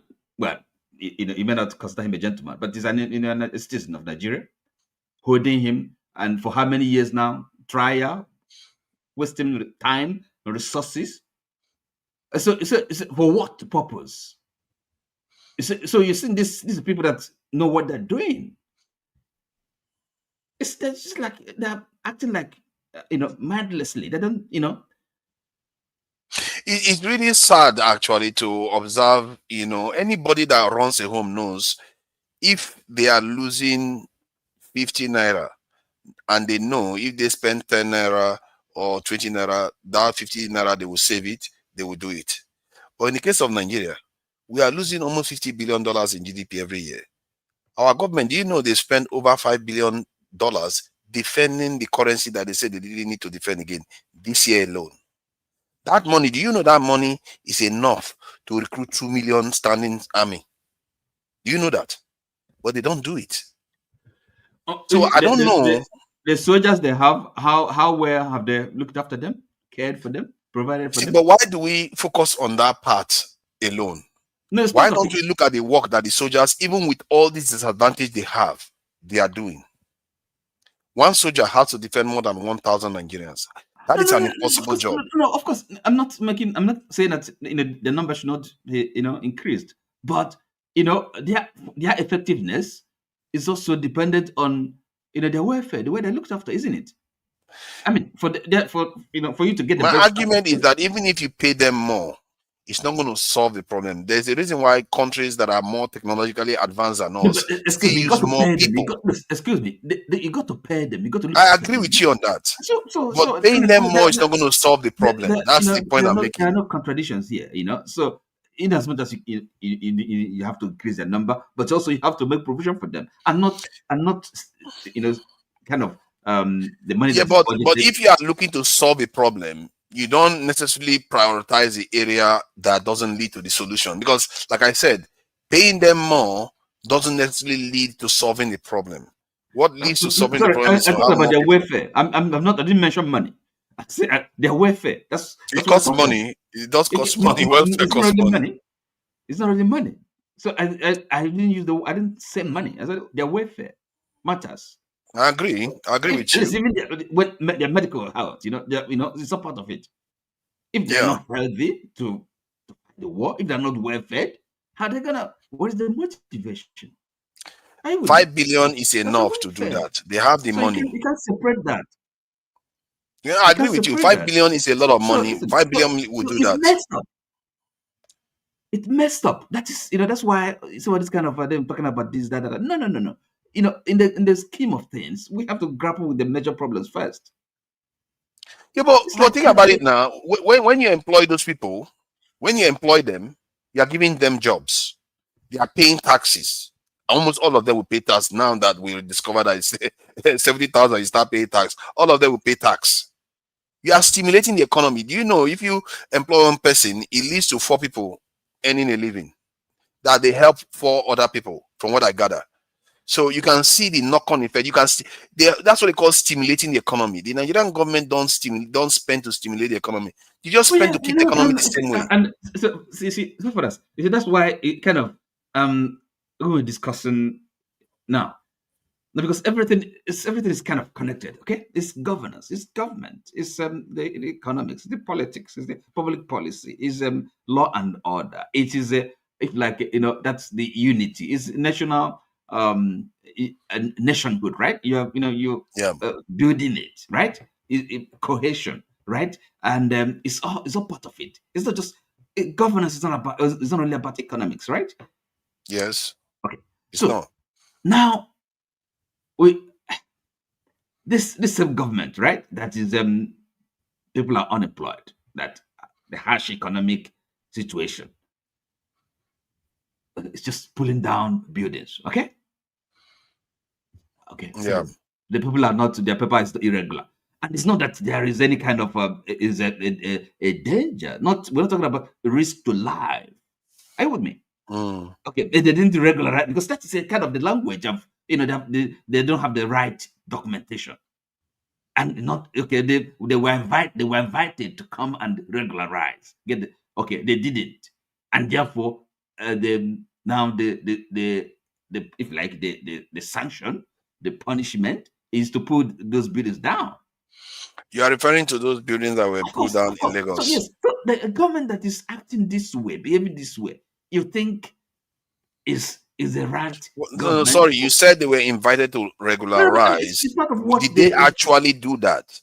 No, sorry, excuse me. There is, if you listen to the officials, it's been part of the explanation. These people were invited. They didn't take up that offer to regularize whatever. Are you with me? So, and it's not that these buildings needed to be pulled down because they present a risk. Okay, a present and serious risk to life. Okay, or obstructing whatever waterway. So in other words, there's not a necessity, but because maybe compliance, we don't have the right papers. Are you with me? So just think about that. Yeah, but think about that. I understand what you are saying, because it seems like the nation had so many problems. Why should they be worried about pulling houses down? And at this moment. But don't you think that it has to start from somewhere? Somebody will always say that time is not the right time if they don't want something done. But that's fine. No, but that's not an argument really. But is it necessary? Not necessary, but sometimes processes have to carry on. Okay, so the destruction of property, national resource and people's wealth, okay, why would that be necessary at all under any circumstance? I don't necessarily know the details of the case. If the property was destroyed after they were regularized, then they are obligated to provide them alternative. Listen, some of the officials that have spoken, I've listened to, say, okay, look, these people were invited, they were written, they were but and I'm telling you, I'm saying that.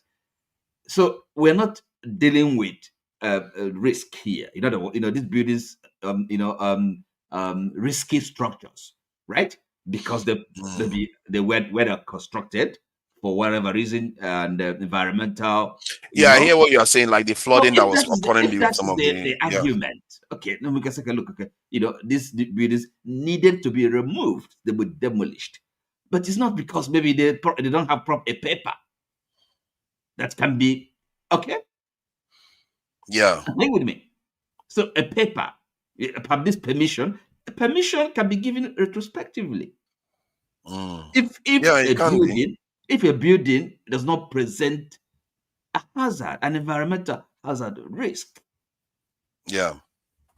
I think you have a point there, but it depends on how you lobby, because like there are some properties, even market, that wants to be demolished, and because people feel culturally tied to that marketplace, they lobby the state, they lobby the government to change their policy towards that.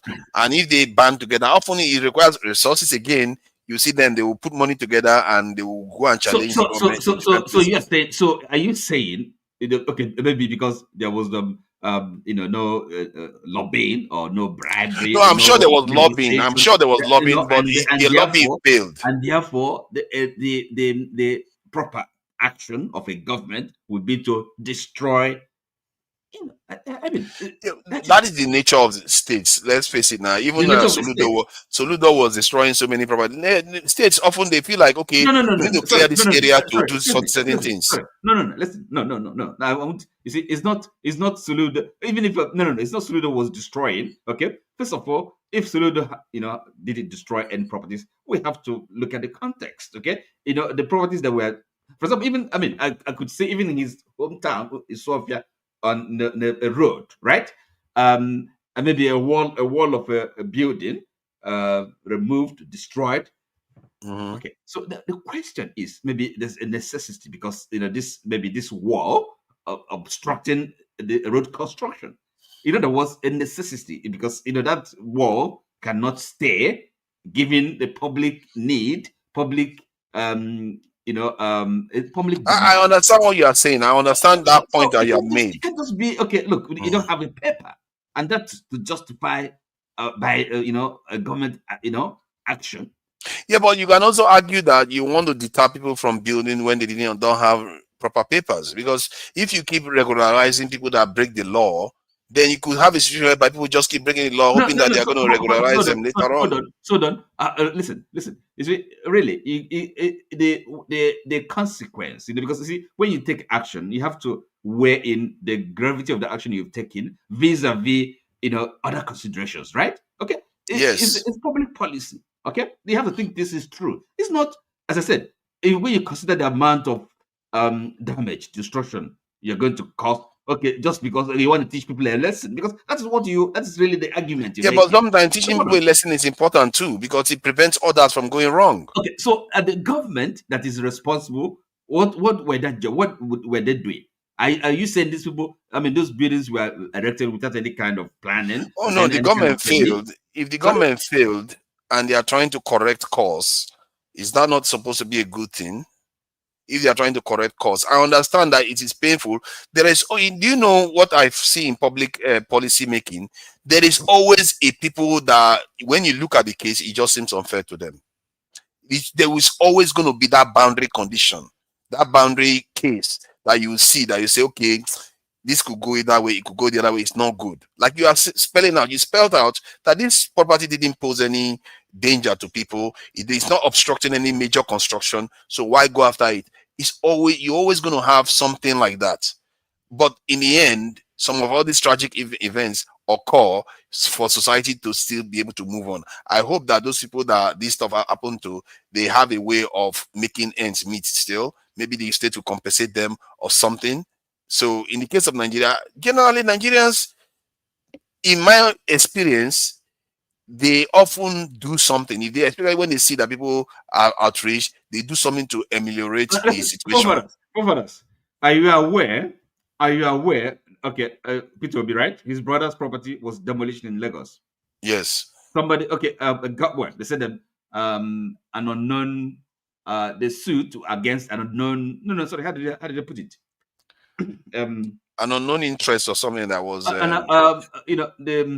Somebody. Okay, look. So that's kind of thing that happened in Nigeria, and you look at that, and then you want to have all this kind of legal rumor, kind of reason, say these people are making public policy that act in the public interest. Come on, listen, we're not fools, right? So this you have to know. So what do you think is going on then? What do you think is going on? Yes.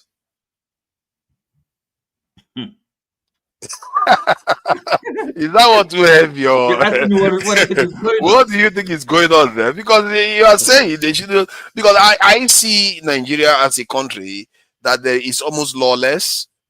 In the UK, no, sorry, it's not almost. It is lawless, and that but that's a point. When they want to enforce the law, you say they shouldn't. Excuse me. You can't hold brief for this government. You can't listen. Yeah, but you have to hold brief for the law. It's not about the government. Which law? The law. If somebody wants to use the law to carry out their duties, why should you prevent them from doing that or complain about them? Excuse me. No. Excuse me. So the government has to be lawful. Okay, that's what we mean by rule of law. The government also is bound, subject to the law. Okay, true. That is, hold on, it's not acting arbitrarily, and then you say you're acting in the name of the law. Which law? Now, let me give you. So we know what's happening in Nigeria, right? So let's not just pretend. Now, and certain individuals have come out in the public, not hiding, boldly, threatening people. That okay, what has the government done about it? Brazenly threatening, I mean, which case are we referring to here? No, I mean, I don't know his name, but that people have to, if they don't, if anybody not voting for APC in Lagos, something. You mean? No, well, some other person, not him now. Okay, a similar thing. So I'm saying these are the things that happen in Nigeria, such lawlessness, and nothing happens to them. So this is what we're dealing with. And then you're asking me a question. You pretend you don't know what's going on. But then again, it leads to the question now. If one law is not enforced, should we leave the others unenforced too? You are a logical man. You answer. What do you make of that? It's a tough question, isn't it? You can't say because one law is unenforced, you leave the others unenforced because you are creating even more chaos. Excuse me. You see, for a government to be lawful, to have respect for the law, in other words, to obey the rule of law, there has to be consistency. Are you with me? So it's not not selective justice. It's not saying, look, this law, no, it doesn't matter. This is the one we enforce. Come on, it can be serious, So that's what we're talking about. I agree with you on that. It's just that in most nations, what you see is there is this element of bias in the law. The law is always biased in favor of the rich in all societies. It's always biased in favor of sometimes the majority group, some religious group. It's always, the law has that tone because human beings are involved. It's not AI that is administering it, and I really hope in the near future AI takes over. You can't say that this government is tribalistic. This government is a kind of yes. In some sense, they are. In some sense, they are. I think based on the way they are not just tribalistic, they are also metropolitan bias. They tend to favor people in their Lagos base. So you see, even Yoruba people are saying these guys are all Lagosians. The appointment, the representation, in everything. Isn't that the nature of democracy? That's that's not the nature of it. Are you sure? In America, they choose whoever they have like. an excuse for them, right? That's what. Yes, you have an excuse for them. That's the nature of it. No, I don't have an excuse. I'm just calling spades a spade. No, excuse me. So what do you mean is the nature of it? So we should accept. How many black people are in Trump's government? Excuse me. How what? How many black people are in Trump's government? So no. Excuse me. We're talking about Nigeria, okay? So yeah, but that's a democracy. I'm trying to tell you that's the nature of democracy. It's not only Nigerian democracy. Excuse me. Trump's government administration is not. It can be an example of a democratic governance. You sure? Okay? It's a democratic country. Let's forget it. Unless you're not serious. A lot of us spend all evening saying that country is developed, and yet they show more bias than we do. Why? The UK, nobody. How many UK ministers have you seen speaking with a northern accent? How many UK ministers have you seen speaking with a Birmingham accent? When they speak, you will know. But all of them sound as if they are all from Westminster. The countries are biased. Most of our leaders in the UK are from only the south. You see this shade all the times. What I always ask is, okay, given where we are right now, should we leave it so that we don't enforce any law anymore? Because sooner or later something has to give. We can't keep saying we should not enforce the law. That's my take. That's why I keep asking. It's because one law is not enforced, like against MC Oluomo, should we not enforce the law when people are building on a drainage path and property is being built without proper authorizations? So by your logic, it's quite normal and acceptable that for the federal government to negotiate with some bandits. All right? Are you with me? Some terrorists, negotiate with them, grant them amnesty, right? Okay, that's normal, and then hold one man, okay? Hold one man, right? On is it indefinite detention, a trial that is unending.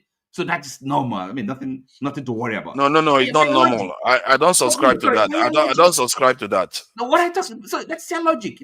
That's how democracy works. But that's not my logic. My logic is that logic. That's the inference. Because my logic is that it happens like that. It doesn't mean I support it. So sometimes, when you're making that point, when you say it happens, that what is the consequence? What is the inference? The consequence is people like now. If it is no, you should not accept it. So you should do something to change it. Why are you making the point? No, I'm making the point that that case that has happened is on how democracy works. I'm making the point that case that has happened is. Let's also remember that they are punishing somebody that has broken the law. Let's not act as if just because some other person got away with it, then that person that is being punished. No. Sorry, it's not just getting away with it. The government ignored it. Okay, the government. Okay, are you with me? So it's not just getting away with it. All right. So the government knows. What do you mean ignored? Are you talking about ignored I said the government don't know what they're doing. The Boko Haram and the bandits.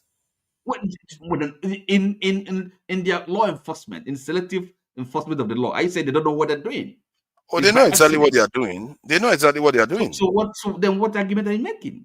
I mean, that the argument I'm making is like Emefiele being in jail right now, as if he is the only minister from Buhari's government. It's selective justice, but it's justice nonetheless. That is fine by you. No, it's not fine. You can't say because one person. No, my point is that if you're condemning something, you condemn it. There shouldn't be any kind of. I condemn it. No. I don't condemn.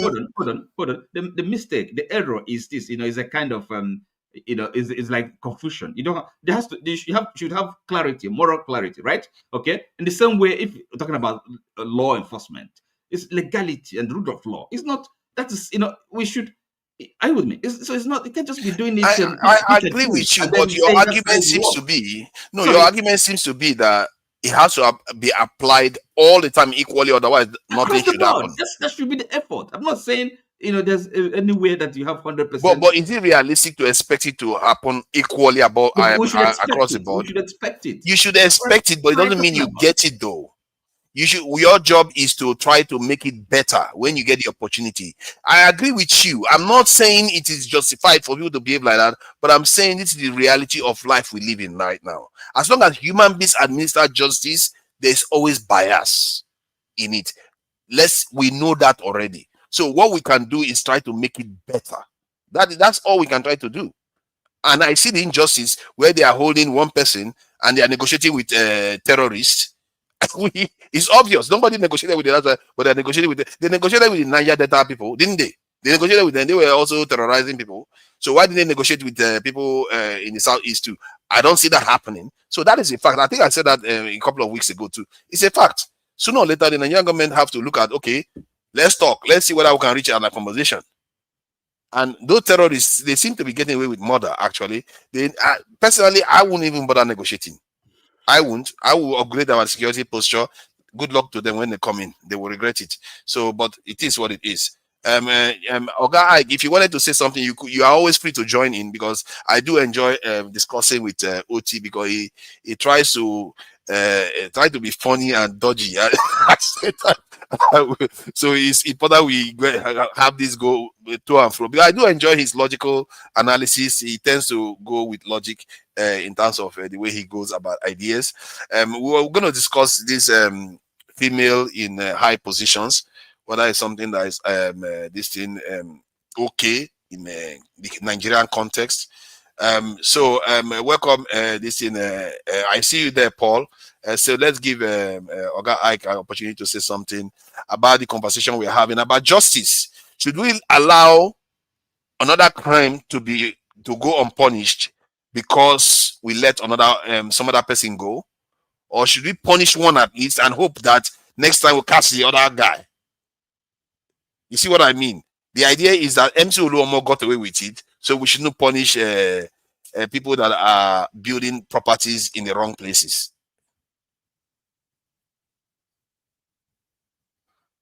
You're muted. How do you mean wrong places? Without due documents. How do you know that they don't have real documents? No, that is the basis of the conversation. Not that I am sure that they don't have good documents, but the basis I presented was that, okay, these people, they have not been regularized, so hence they come and demolish their property. So, but that property doesn't pose a threat to the state in any way. It's not problematic. So why do that when you leave other people that have committed crimes unpunished? Okay, let's take the last incident. If you want to be honest to yourself, you saw when Mr. Peter Obi and his group visited that particular place. They went where the house is and where the canal is. My question to you, is that house any impediment to the canal? Did that house block the canal? That's my question to you. The one that happened recently, I'm not aware. I don't know necessarily about whether it's close to a canal, but the previous ones, yes. The ones that happened about a year or so ago, yes, they were blocking the canal. I'm talking about this one that happened recently. No. I think based on what Oti said, it's not blocking any canal. So what I'm trying to say is this: all of us who come here to speak, we live in a system where things work. Example, if I want to expand my house where I live right now, even though it's my house, I need to go to the government to get authority to expand my house. They will come and inspect what I want to add to my house. They will come to see if it is proper for me to add what I want to add to that house. Then I get the authorization to expand my house. That's the way it operates where I live. Even though it's my house, I do not have right to begin to put anything in my house because it's my house. Okay? So yeah. What I want Nigerians to, whenever we are talking about this issue of this is very sensitive if you don't know. But my question to the government of Nigeria, people that are doing this demolition, if you say the people that were building the house did not get authorization, where were the government on the foundation level? Where were the same government now that are destroying people's houses. Where were they when those houses were on the foundation level? To come and say, forefathers, this house you are trying to construct here has no papers. Therefore, if you construct this house, they're going to pull it down. The government that is telling you now that that house or those houses are the wrong place, how would they have allowed somebody to build your house up to 5-story building, up to putting a structure? And after putting a structure, you come back to pull down the house. Do you think there is sincerity and honesty to what they're telling you? Because if that government who is telling you now that those houses, they are on the wrong place or they didn't get paper or whatever, that's the question I would like you to ask yourself and answer that question. Because if government say that this particular place is not to be used for anything, and somebody decide to go to do something there, I believe that the same government who put that law, when they see that something is sprouting up on that particular place, that they should go and inform the people that, hey, nobody should build on this land. Why are you building this land? The best thing for you is don't build there, because if you build, we're going to pull it down. That's my question. That's people's legitimate money. These are people who earn their living. These are people who worked, who had their businesses. Out of the what they gain from their businesses, they try to expand their business by building houses for other people to live in. In the first place, there are scarcity of houses in Nigeria. Let me tell you something, forefather. You know, this issue of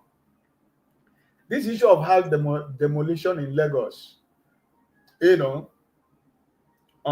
that's why I said what I said from the beginning, that anybody that says that what is going on in Nigeria is good, that Nigeria should happen to you, because I don't care. And I am speaking as the mouth of a prophet. And what I said in the morning here was a declaration. I didn't just say that. I am standing on the word of God, and I stand on the authority of the word of God for me to say that any Nigerian, wherever you might be, and you think that what is going on in Nigeria is good, I declared in the morning that Nigeria must happen to you. I'm not just speaking a word because I want to speak a word. I am speaking with authority because I am a child of God and I believe in God. And I believe that in sincerity that if I am standing on the righteousness of my Christian life and I am making a declaration that I know that is true, I am not joking. When I made that statement in the morning and in the afternoon, when they said rant, it was the same rant I did. Anybody who said that what is going on in Nigeria is good, I pray that Nigeria happens to you. Let me give you an example why I don't want to go deep into this issue of house demolition. My brother, where he lives, the landlord sold their house without telling them that he has sold that house. And one day, the person who owns that house came and asked them to leave the house. He give them 1 month. And after 1 month, the people of Lagos, whatever, came back and put a notice on that house and give them 7 days to leave the house. 7 days. Right? Right now, let me end it like this. My brother has found a house, 3 places, paid. And after he paid, he comes back. They say, come and take your money. And he said, why? What happened? That there is a meeting that they should not give Igbo people house in Lagos anymore. 3 places now he has paid for a house. And they called him to come and take his money without any reason. So, the politics of house demolition in Lagos has nothing to do with rule of law. It is to tell you because you lost to Lagos in 2013, in 2023 election. And therefore, a Nigerian will have to become an island in Lagos because you didn't vote for APC. The same man who took over from the former, what did they call it, the other guy, was he not this week? He was making the same threat. Lagos State must be for APC. If it's not for APC, don't come out and vote, because if you come out and vote, they will buy you. And he was invited this week, I think, by DSS. But all those things are camouflage and paper something. So what I'm trying to tell you is, I am not somebody who supports somebody who breaks the law, knowingly that you break the law. But before somebody will break that law, there must be somebody in the place where the law is supposed to be used that help that person to break that law. The papers and the documents or whatever they have to do before you get a house or land, whatever in Nigeria, it's people that are a department that is responsible. But from what I was hearing in this last one, the people said that they made the agreement with the federal government, not Lagos state government, because that particular place belongs to the federal government, and it is a lease of 99 years, and they have spent only 77 years on the land. So what right do Lagos government have to go and destroy the property? Even though if there is a reason why the Lagos state government should come in to destroy the property, shouldn't government be able to follow a normal due process as government? So that's why what I'm trying to say is that no matter how you try to say it, there are people who break that law in the same government that will come back tomorrow and tell you, I do not know what you are talking about. This did not come from here. But eventually, when you present your papers and your documents, you will discover that they come from the same place that they told you it didn't come from. So, what am I trying to say? I am a man of justice, and I believe in justice for everybody. And I do not encourage anybody to break the law, no matter the circumstances that it is for you to break the law. Because anybody who breaks the law will have to pay the price of breaking the law. I don't have a problem if somebody has to pay for breaking the law. But when that law is not being applied the way it's supposed to be applied, when that law is targeted for a certain kind of people, that's where I have a problem. So that's why. Yeah, but from what I gather, some people are saying that mostly Yoruba people their property were also torn down. That it wasn't only. I don't want you to gather what you gather. We all know. Listen, we all know this particular event was not hidden. You can go it or you can find it online, and you can see the visit of Mr. P2B and his group. You can see the statement from the traders to the to the association of the traders and to everybody, statement that was made that law was not broken. I mean, Senator Baribe cannot be telling you, Senator Ume cannot, Senator Moye, and the representative of the Yoruba, the House of Representatives of Labour Party, two of them from Lagos State were part of the entourage, including Rose Bible. Who is an architect by profession. So this is not something that you gather. You don't need to gather. You go back to Mr. P2B visit to where this house was destroyed. You can read. You can hear the statement. It was a press conference. It was not a random story. Then you can be able to inform yourself who is really on the wrong side and who is really at the right side. Right? So I just used my brother now as an example to you what is going on in Lagos. The house we found, the three houses now, come and collect your money back. What's the problem? They had the landlords in their locality. They have a meeting that they should not give Igbo people house. I'm not telling you that they said. I am telling you that my own brother. So use your tongue and count your teeth.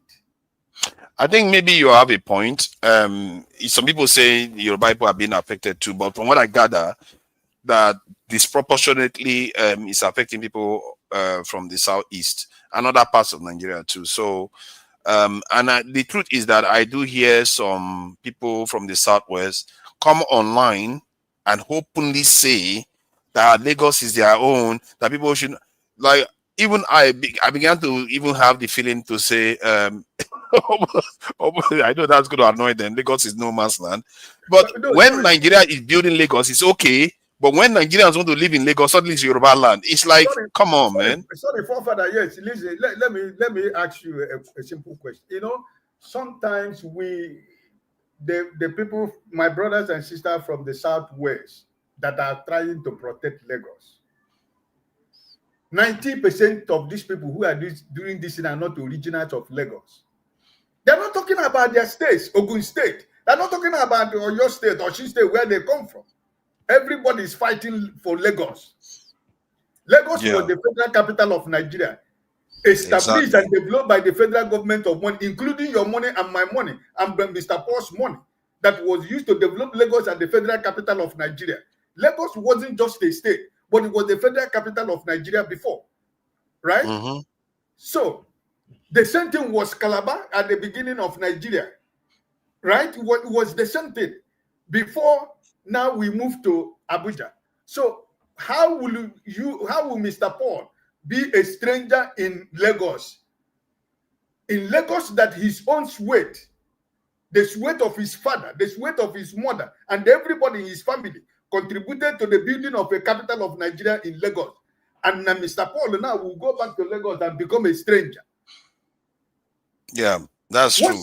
What sense does he make? Because these people, most of these people who are doing this thing, they are not Lagosians. Some of them are from Oyo State. Some of them are from Osun State. Some of them are from Ondo State. Some of them are from your president. Is he from Lagos State? Is he not from Osun State?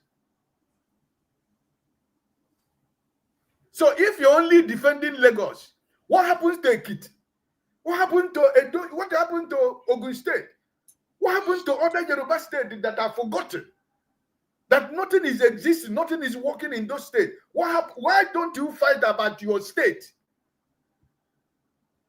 I think this thing is happening often now. I think, as you can see, a black beauty is testifying to this happened to a thief lady.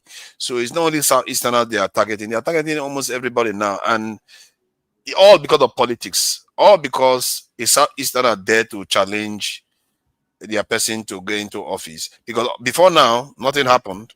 Abacha did what he did, nothing happened. They didn't target Southeasterners. So the only time this started was because P2B dared to run for office. That's it. And they start targeting everybody and start taking the advantage. You see, this is what people do. Whenever they see where they can take advantage, they will take advantage to gain more financial progress over their fellow citizens. Because now they pretend as if they don't know Lagos is the federal capital of Nigeria. Most of the money that was spent building Lagos, it comes from the south or the oil money of Nigeria. They think it's all of them from Lagos itself. But they will pretend as if all of them came from Lagos. But it's all right. You see, it's up to the people in the south and the southeast to get their act together. And maybe even not only southeast, because this affects the people in Benue too and all the rest, because they are in that region. All the people in the eastern region, they have an interest in making sure things are in order so they can build. This is one of the reasons. This is one of my biggest frustrations with some of the stuff going on in the south, is where Southeasterners are acting as if I'm targeting them. No, because what we are doing there is making us poorer. It's not helping us.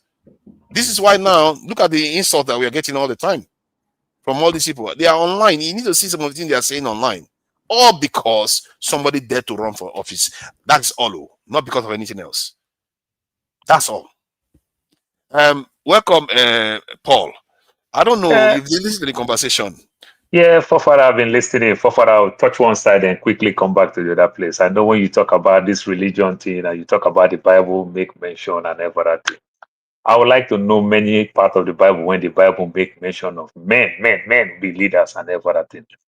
But sometimes when the Bible call men, the Bible just call it loosely, like all inclusive and everything. Just like as Christ fed 5,000 men. Of course, there's men, there's And women, and there's men and women children. and children. So You understand? So sometimes husband is the man, is he not? yeah. So Good. No, it's not only what it says, it's also what happened. Like Jesus Christ, now most of the people he worked with are Muslim men. The people he left in charge are Muslim men. Yeah, so some good women there. He could have done it. So that is true, but Christ also have good relationship and also see some things that happen like Mary and Martha, things and everything. But you must understand that sometimes look, forefather, my uncle studied medicine. You understand, get to final year in university and got rusticated from school. It is only certificate that he have. He have the knowledge. You understand, but he just don't have that certificate. So sometimes those people can also practice these things, you understand? And also there is the man and there is the spirit man. So sometimes that prejudice can come, but that does not mean that the supreme being, the spiritual realm of it only said it is only man. You understand? These things can happen. It is spirituality. And when it comes to spirituality, you understand, you don't have no answers for men like you and I. But hold on though, hold on. I'm not saying spirituality says that they should exclude women, but in the Bible, how many female leaders did they have throughout the Bible's history? So almost the prejudice 6,000 years of history. It has been there for a very long time and everything, you know. You can't just say that. How many women are in the Bible as leaders? Did they set an example of a female leader? Yeah, say there is no women yesterday, there is woman today. Who is me? That's why it's called spirituality. You understand? And everything. It evolved. You are right. It evolve. You understand? I think, but the idea of religion is that it shouldn't evolve. It's the perfect book of the Lord. You see, that's the difference, though. No. I think it evolved. So, like, if I want to go deep into spirituality, say certain things that are everything. Let me tell you, the first person that reached the grand avatar of the execution order, Amok, in Africa, is former late Nelson Mandela. You understand? So, in a claim, these are things. These are things that In her claim, are you talking about Mrs. Mandela? I'm talking Nelson Mandela, former president of South Africa. Okay, he's claimed now. Okay. Yeah, I said he's the first person to reach that order. You understand? And you know, Amok is one of the strongest when you call, like we will say, you understand, Curtis, whatever. Now, I'm asking you this question. If the white people had taken Nelson Mandela down when he was incarcerated for 27 years, what will happen? They've killed millions of them, nothing happened. And if they take Nelson Mandela down, which court? Who will they report? What will happen? But guess what? The people who rule this world, when they go to their court, Nelson Mandela is a boss, is their senior, and they don't take themselves down. If I'm a security, let me land. So then let me land. Take it easy. Take it easy. Okay. No, let me land. I think he lies to I wanted to support you the point about. I just don't want to miss my train of thought. That's why. Okay, go ahead. Okay. So now, for example, now if I'm a security, say I'm a security in Zenith Bank, just a low life, a cleaner in the bank, and the bank manager will happen to be in the same court. But we will get to the court and be senior when it comes to hierarchy. They don't kill themselves. Blood don't take blood. You understand? And everything. You can punish me when we go to our normal world, but they don't kill themselves. You can punish me in terms of your job, but you can't kill me. That's why Nelson Mandela is protected. You understand? Not like if they had taken Nelson Mandela down, anything will happen. But the people that rules the world, that when they went to the other side, they make mistake. When Wale Soyinka was talking this thing, they make mistake to even let him grow to that level. They can't take him down. That is what also helped the lives of Nelson Mandela and the life. So you can understand how spiritualities also work. Remember how Amok started in Egypt before they moved it to California and the likes. So things like that, these things, we I can't. thought you were talking about the female archbishop. I don't know how you. Yes. What you So you might talk. That's why I'm talking about hierarchy. In terms of hierarchy, when they come to their spirituality, the people who, in their own senses, nominate women, maybe in their own coven, this person is their boss. This person is more powerful. Sorry. Paul, excuse me. Sometimes we kind of look. Do you know the Church of England has been suffering from Sikhism? In other words, yes, disintegration. The center cannot hold. Even the reason why? Even the Catholic too. No. The Catholic Where? too. No. Even Catholic too. Even Catholic I said too. no, because are you a Catholic? Are you a I'm not a practicing one? Catholic. So I'm not. There's no Sikhism. Okay. Now listen. I'm not talking Sikhism. I'm talking simple, plain word. They are losing members. People are losing it. I'm not talking about losing members. No. So no, I'm telling you that part.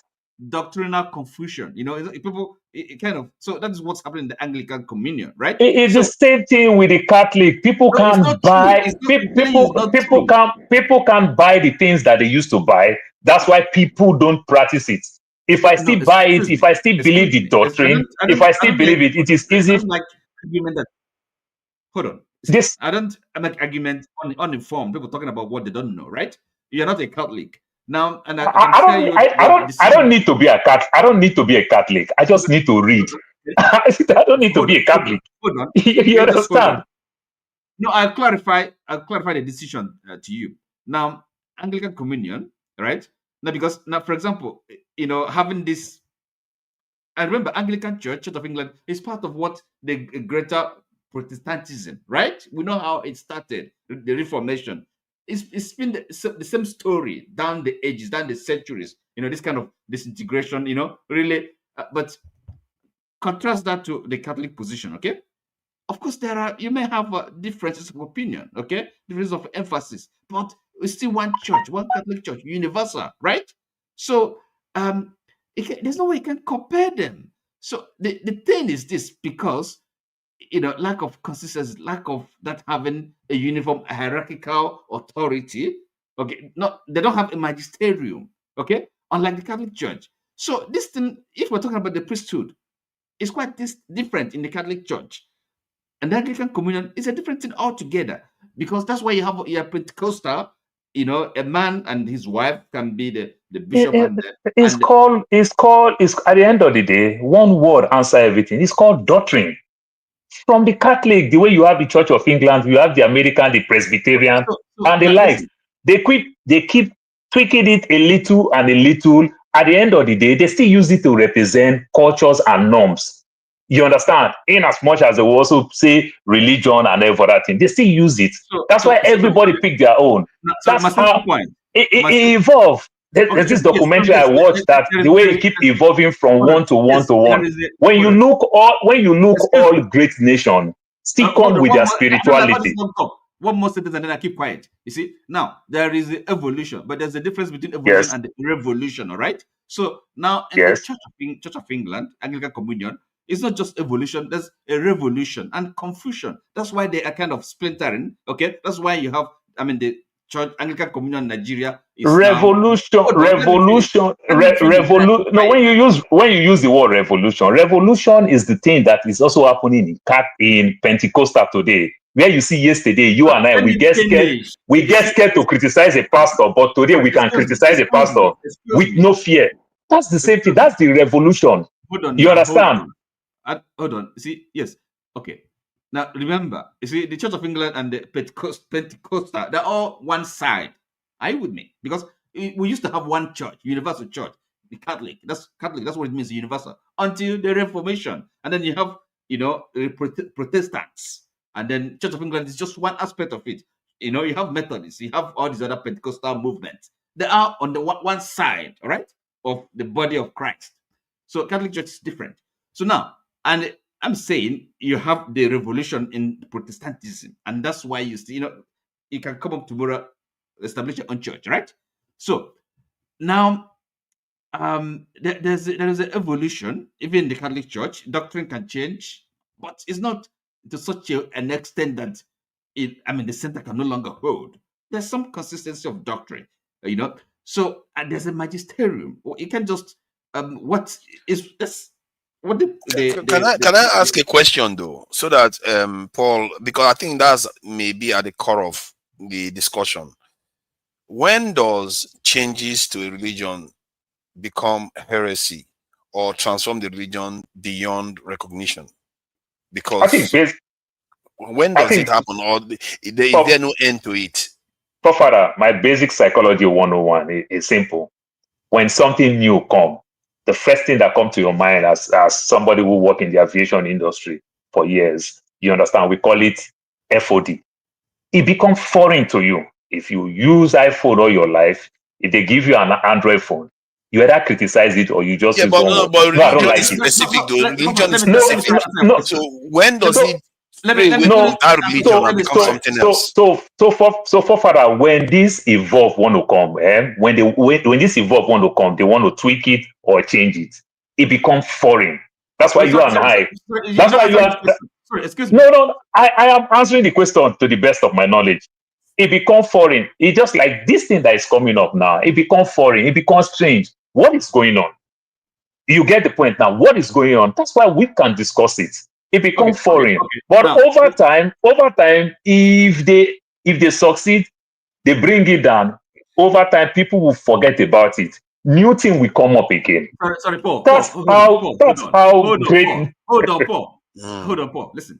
Now, the question Papa has asked, I'll give you an example. Now, for example, we know what... So you talk about Catholic. Catholic did not start Christianity. I hope you know. But Catholic was powerful. The Roman Empire. You understand? Kind of. It is asked.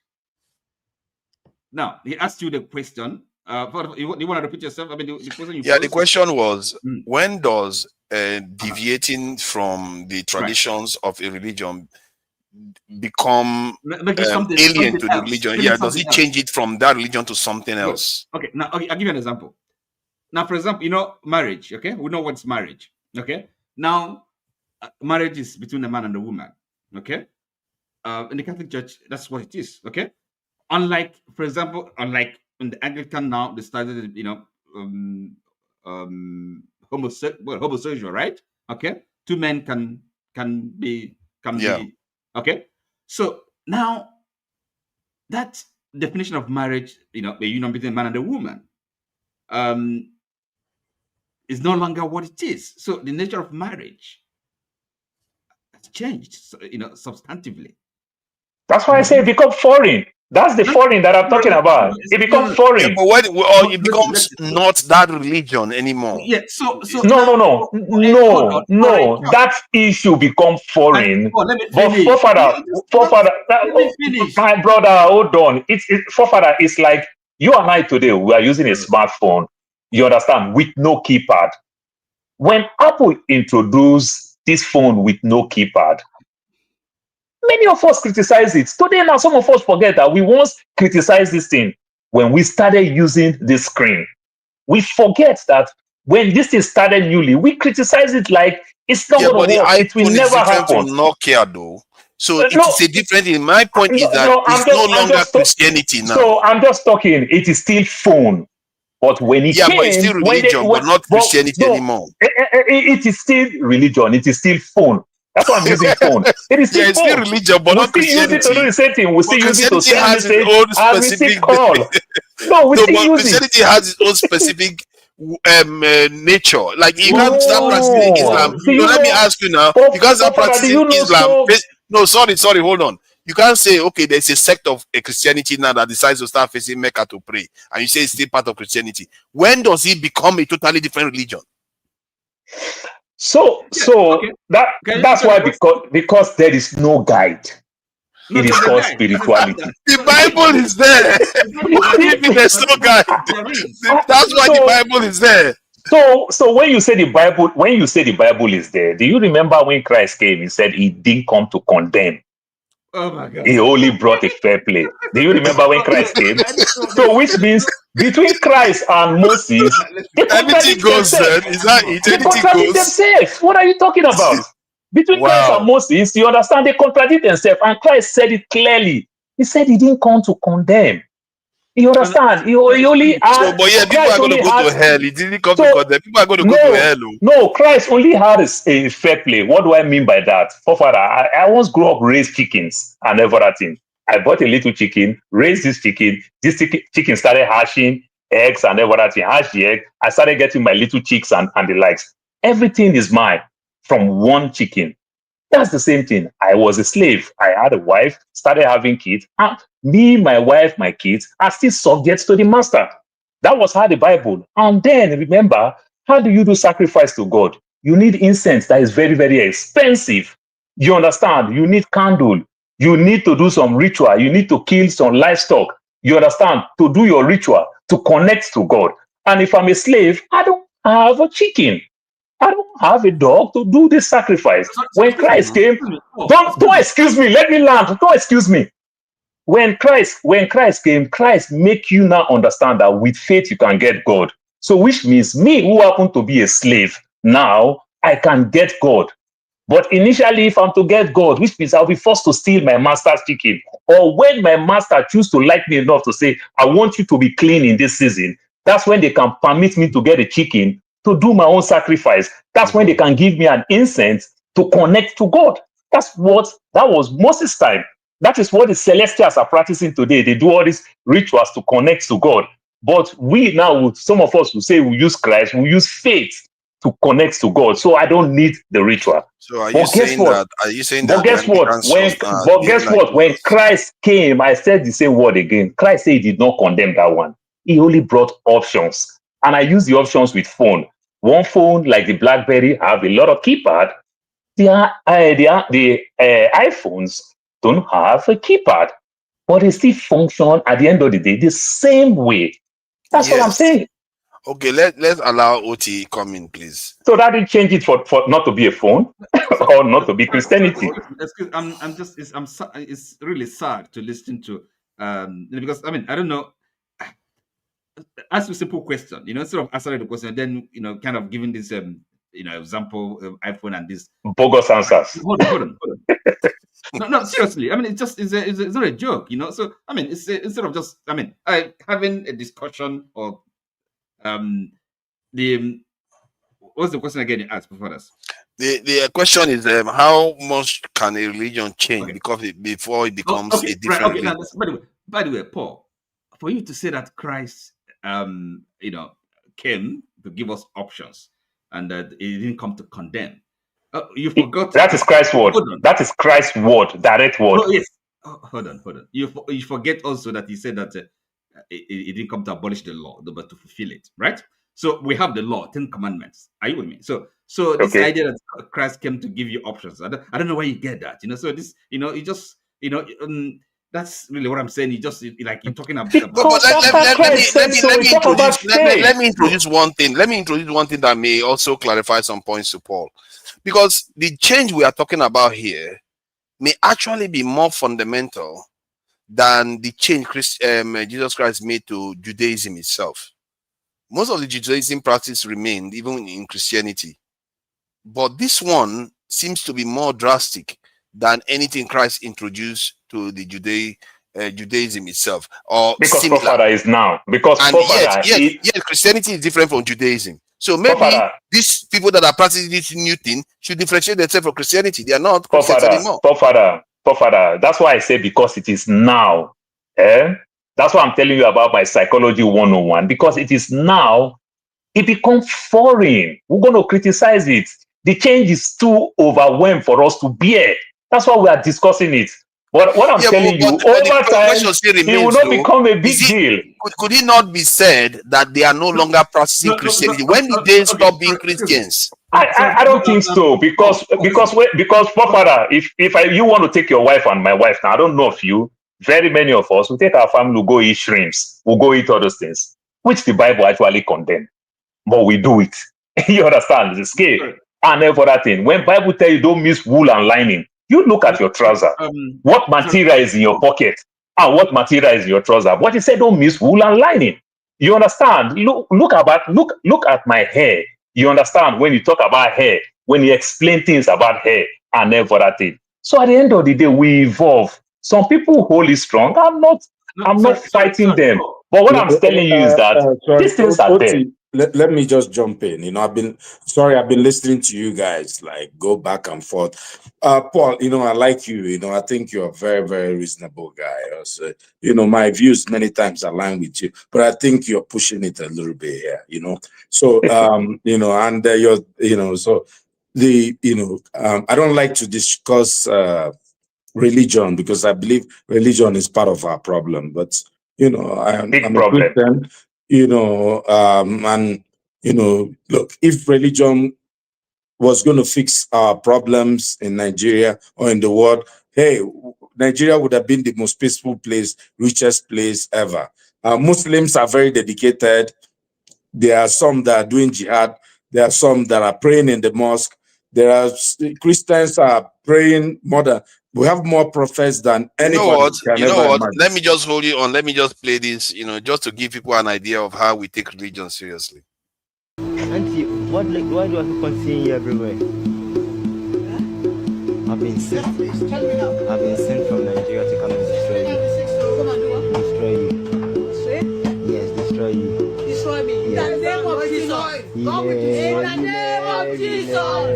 In the name of Jesus. In the name of Jesus. Calm down. Out. Calm down. Calm down, auntie. Take it. Oh, out. Mama, calm down. Out. Calm down.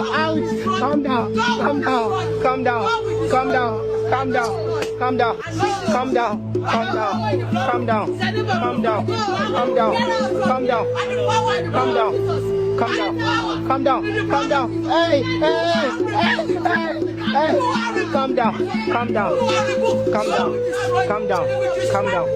down. So as you can see, we are very, very worshipful people. I know we all have aunties. I follow that guy. He makes me laugh every day. I follow him. He makes me laugh every day. Yeah, we have aunties that are like that, don't we? Yes. No. It's not. Look, it's not just aunties. Some of us are like that. So you'll be surprised. So look, and I don't like to single out any particular religion because they are all a problem. Even the guy that is doing a little juju or something at home. In fact, those people are even the worst because they are completely blind. Here's the problem here. When you bring up the Christian religion to kind of put it on the table for us to kind of destroy it, you said that Jesus Christ said, that he has not come to change anything. That's pushing it, right? He said, I am the way, the truth, and the life. No one. So that's why he was called a blasphemer in Judaism. The idea that he did not come to change Judaism as he was aware is not true, actually. And because he said, without me, no one can reach the Father.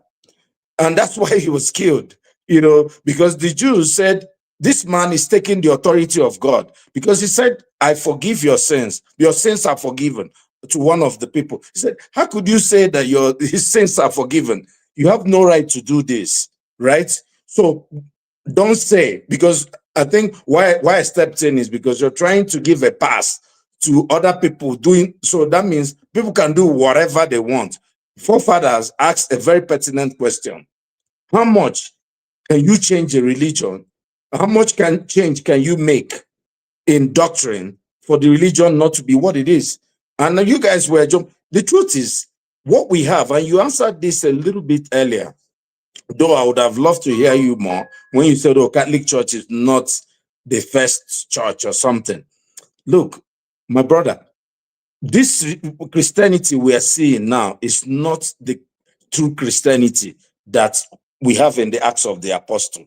This Christianity that Crefrodola, that Pastor Chris, that was the man, Tinubu's friend, and the one that is flying plane, all of them, this is not the Christian.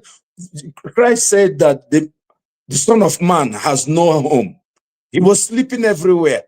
He said the leader should serve his followers. He washed the feet of his followers. Christ didn't own any car.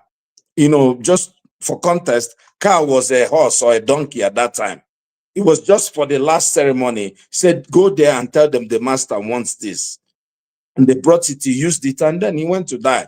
But these guys are owning their children. Christ didn't even have any children. But these people are having multiple girlfriends and doing all these things. So the idea, and let me comment, I know you want to say something. Let me comment on the idea of making a lady or a woman the Archbishop of Canterbury. Right? Is that I thought so? No matter what anybody says, that has changed that thing. It's no longer Christianity. One of the leaders of Christianity is St. Paul. He's the one that actually gave the direction to whatever we are practicing now. They gave meat to it. He gave, actually, this is very pertinent. He actually wrote a criteria for someone to be a bishop. One of the criteria is that you must be a man. You cannot be a woman and become a bishop. Huh? A husband of one wife. A husband of, so he said, no, he said, you mustn't be a husband. He said, preferably that you did not, if you didn't marry, that would be good. So that's where you have all these monks and all this. But the idea of a woman becoming, in fact, St. Paul said that in a church, that if you have a question, a woman, you should not speak. You should wait. When you get home, you ask your husband. The idea that a woman is not becoming a bishop or archbishop makes that religion no more Christianity. Actually, the idea of having same-sex weddings has already, even many of the, African bishops already kind of separated and said, we're not going to go with this. And I don't think tomorrow, look, any religion, so he has turned to, maybe we can say, something that is not Christianity. And this is not new also, right? Yeah, but let me ask though. I hear what you're saying. Hold on, let me just land on this point. Okay, go this ahead. Idea of the English church was based on this same thing, right? We know that the King of England, why we have this English church is because he wanted to marry his girlfriend. And that's how we even came to have this Anglicanized church. And he said, well, since the Pope would not divorce me, because the idea was that you cannot divorce somebody from, even in the Catholic Church, you can annul marriages, but you can't divorce people. So the idea for you to get a divorce was very difficult. The man said, well, if you're not going to divorce me from my wife so I can marry my girlfriend, well, I'm going to take over the church. I'm now the head of the church. That's why that Charlie is the head of the church. Can you believe Charlie is the head of the church in England, or for whoever believes in Anglican? So that's not a church. It's not Christianity per se. Well, let me just step back. Yeah, because there are quite a lot of different factors pulling here, because some parts of the statement you made just now lends itself to supporting a woman ascending to a high position, because the Pope, even when he was in office, passed rules like this third cousin marriage or something, that the rules that they put in Europe, whereby you are not allowed to marry anybody closer than your third cousin, and so many different rules that are quite arbitrary that he decided to pass. And then you can argue that based on that, why is it different from same-sex marriage or a female ruling the church? That said, there is also the fact that the church has endured for 2,000 years or so without females heading the church. Maybe there's a reason for that. Maybe it was quite a strong part of the doctrine. Question you have to ask yourself now you didn't listen to what I said. I said the meat of Christianity was written down by someone called St. Paul. He wrote a criteria. It's bullet point. No, I had it there. 4, 5. But the question I'm asking is that, then you're going to do another thing. The question I wanted to ask is it that Christianity has endured this long and it has tried to adapt to the changes that have occurred in the world? Because the world that they set these rules for is not the same as the world that we have now. So should religion, since it's incapable of adapting to this world that we are in without transforming it into something else, should it be consigned to irrelevance, to serve the world of today? But Father, at the end of the day, if we want to argue religion, the best way to argue religion sometimes is as funny. They will just say, silence the Bible. You understand? There is a man called David in the Bible, saw a woman's nakedness and sent the man to war front. You understand? To go die and every other thing. But do you know the question that he got after everything? You understand? What was the question? He said, God, he said, I give you your father's wives. And if you want more wife, why don't you ask for it? But the same Christianity, another part of it will say one man, one wife. But this is the thing, the question that was given to David, say, I give you your father's wives. And if you want more wives, why don't you ask for it? So which means polygamy is welcome in the Bible. You see how funny it is? In the Old Testament. The Old Testament is still the Bible because Christ never abolished it. It's still in the Bible. You understand? And that's why I said Christ brought fair play.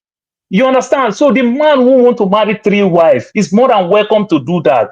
And the man who is not strong enough for that, to marry 1 wife, didn't do anything wrong for marrying 1 wife. And the man who married 3 wives didn't also do anything wrong for getting married to 3 wives. Hold on. I think this one is a little bit above my pay grade. I don't know the Bible this deeply, but let me confirm from OD or anybody else, OT. So did the Bible say in any area that is the marriage is between a man and only 1 woman? No, so this is the problem. So, Paul is a troublemaker, right? So he's just playing around. He's playing a game. He didn't address all the things I raised, and he has gone to this. So look, I don't know why people have problem with, things that are irrelevant. Bible say Christianity is really based on the belief in Jesus Christ. That he is the way to get to God. If you can't get past it, that's what Muslims believe in Jesus Christ also, right? He's one of their big prophets. But in Christianity, we don't consider them Christians because they don't have they are not people who live after the way of Christ because they don't obey that idea of faith. Here's the issue. No, they believe. They only say Christ is not Son of God. Is messenger of God. No. It's not about what Jesus Christ said is not just there are so many. No, I mean Muslim. What I mean Muslim. No, they don't believe that he's the only way to get through to God. Yes, that the Son of God is different. As Adam was a son of God, you are a son of God. All of us are sons of God. Even Jesus Christ said we are adopted sons into the family of God. But here's the issue. No, they believe in the calling, they say is messenger. Don't say you are son of God.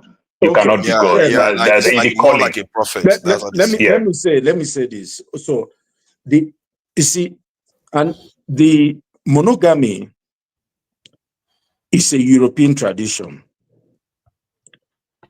Monogamy came from the Romans. You remember, the Romans shaped Christianity. That's why I would like to hear from Paul, because they adopted it. There's in the year 310. That's when they had a conference.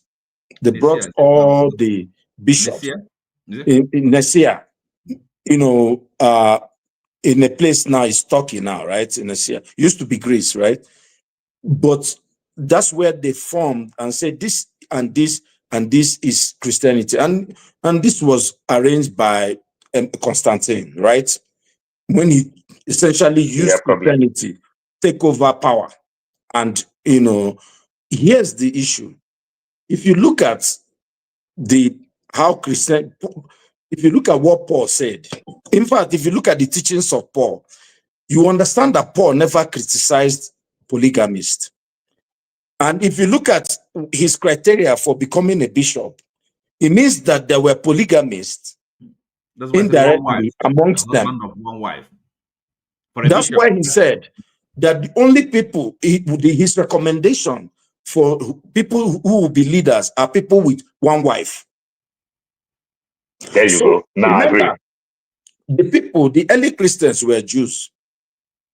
And the Jews inherited from their father Abraham and from their father David and all, who were all polygamists. You know, so the idea that they were not polygamists in their midst is not true. But if you now fast forward maybe 300 years when the Romans now took authority, imagine the power went from Jerusalem to Rome, right? And that's where it sits, it is now. If you look at the emperors of Rome, counting from Julius Caesar, Augustus, Nero, all of them had, imagine how powerful they were. They did not have more than one wife.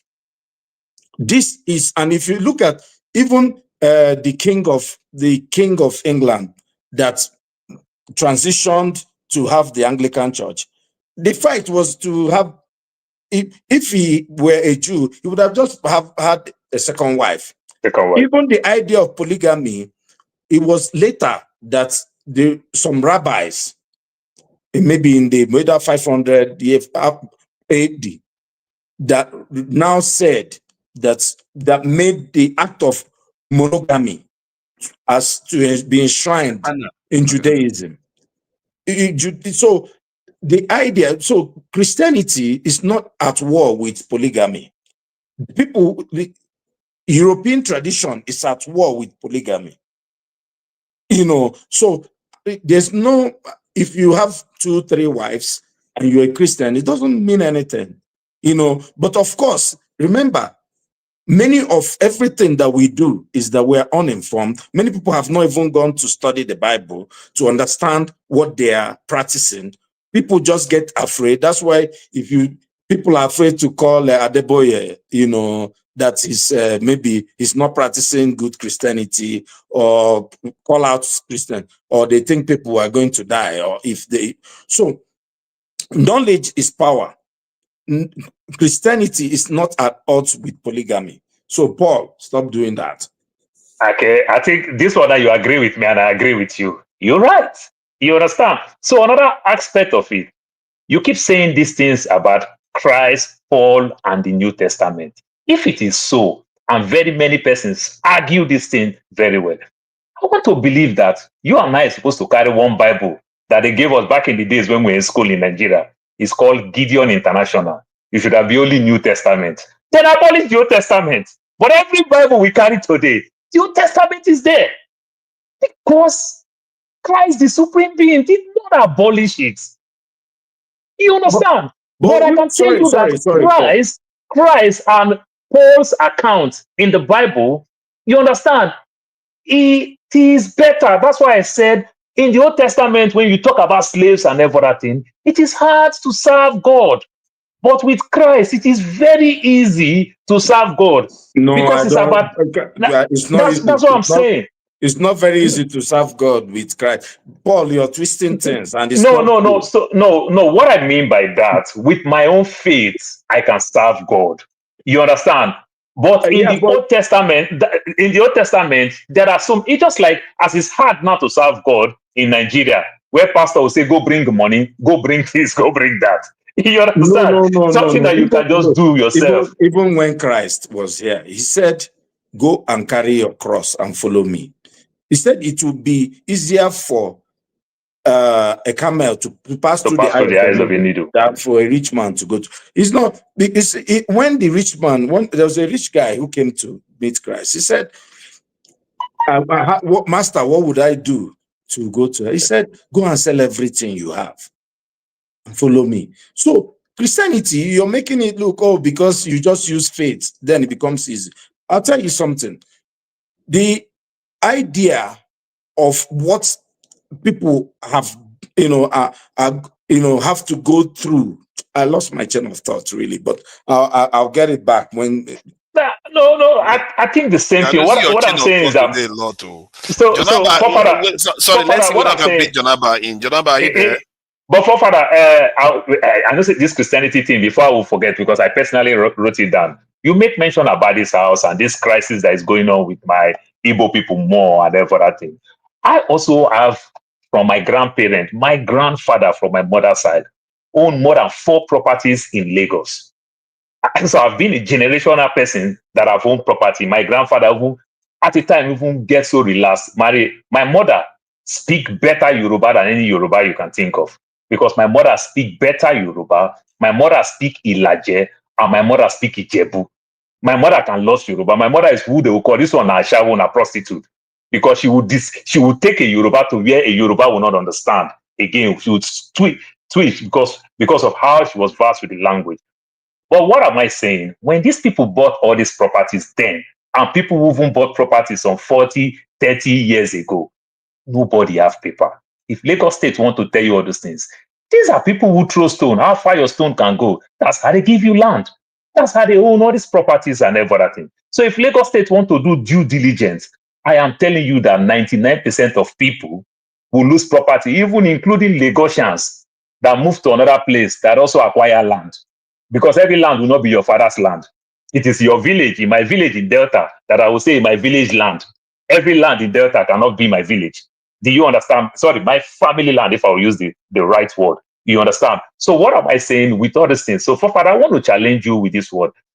If government can draw map, a house have address, you pay what they call tenement rate, or you pay what they call land use charge, and government is taking money. In their own system, they didn't know that this property, this place is not supposed to be a residential place. This is supposed to be an agric land or commercial land, industrial area. And you put a residential building there and you are paying. And remember, it is government that marked that place that said number 17, Forefather Avenue, Forefather Street. Does that make sense? And government cannot take any blame. Look, I moved down to Arizona 2015. It was very funny to me. The place I want to go to place when I was trying to play, when I was moving down, one of my friends was living there. I almost got a place there. But because of school district for my kids, so I moved a little bit to the next 2 streets so that the school bus will pick my kids from the house, the apartment that I want to get them. Guess what? The city want to upgrade their pipelines and whatever. I'm talking 2015. They gave everybody $9,000 because they know the inconvenience is going to affect people tremendously. They give everybody. The state have the power, or the city have the power to do whatever thing they want to do. It can only cause traffic. They are not raising any house. They are not doing anything, but they know the level of traffic. These things will affect people.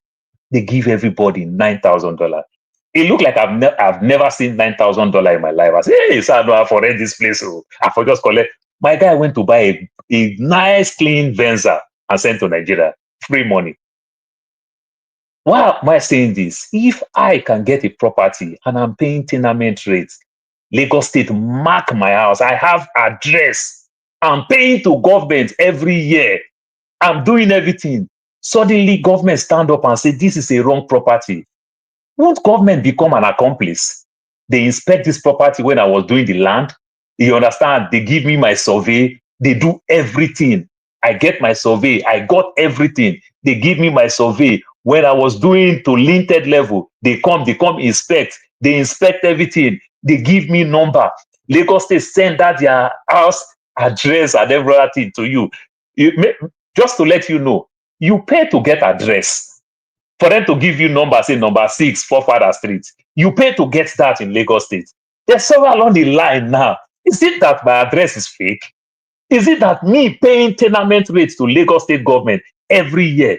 Is it that I also pay to a wrong account?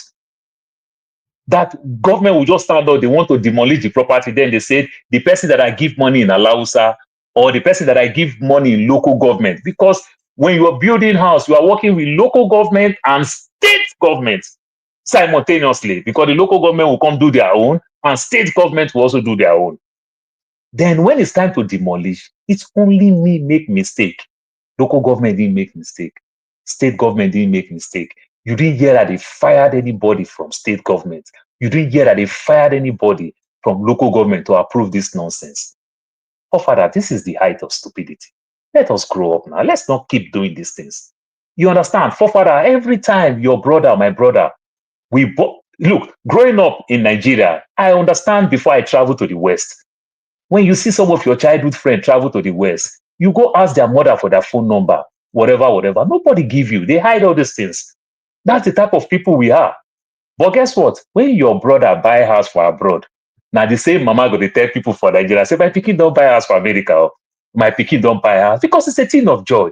We are happy that we are buying properties in the West, but we are criticizing ourselves that we are buying property in our own country. I don't get it. We cannot grow as a people when we do this. About the way we perceive things. We like That to is the wrong of state government and local government.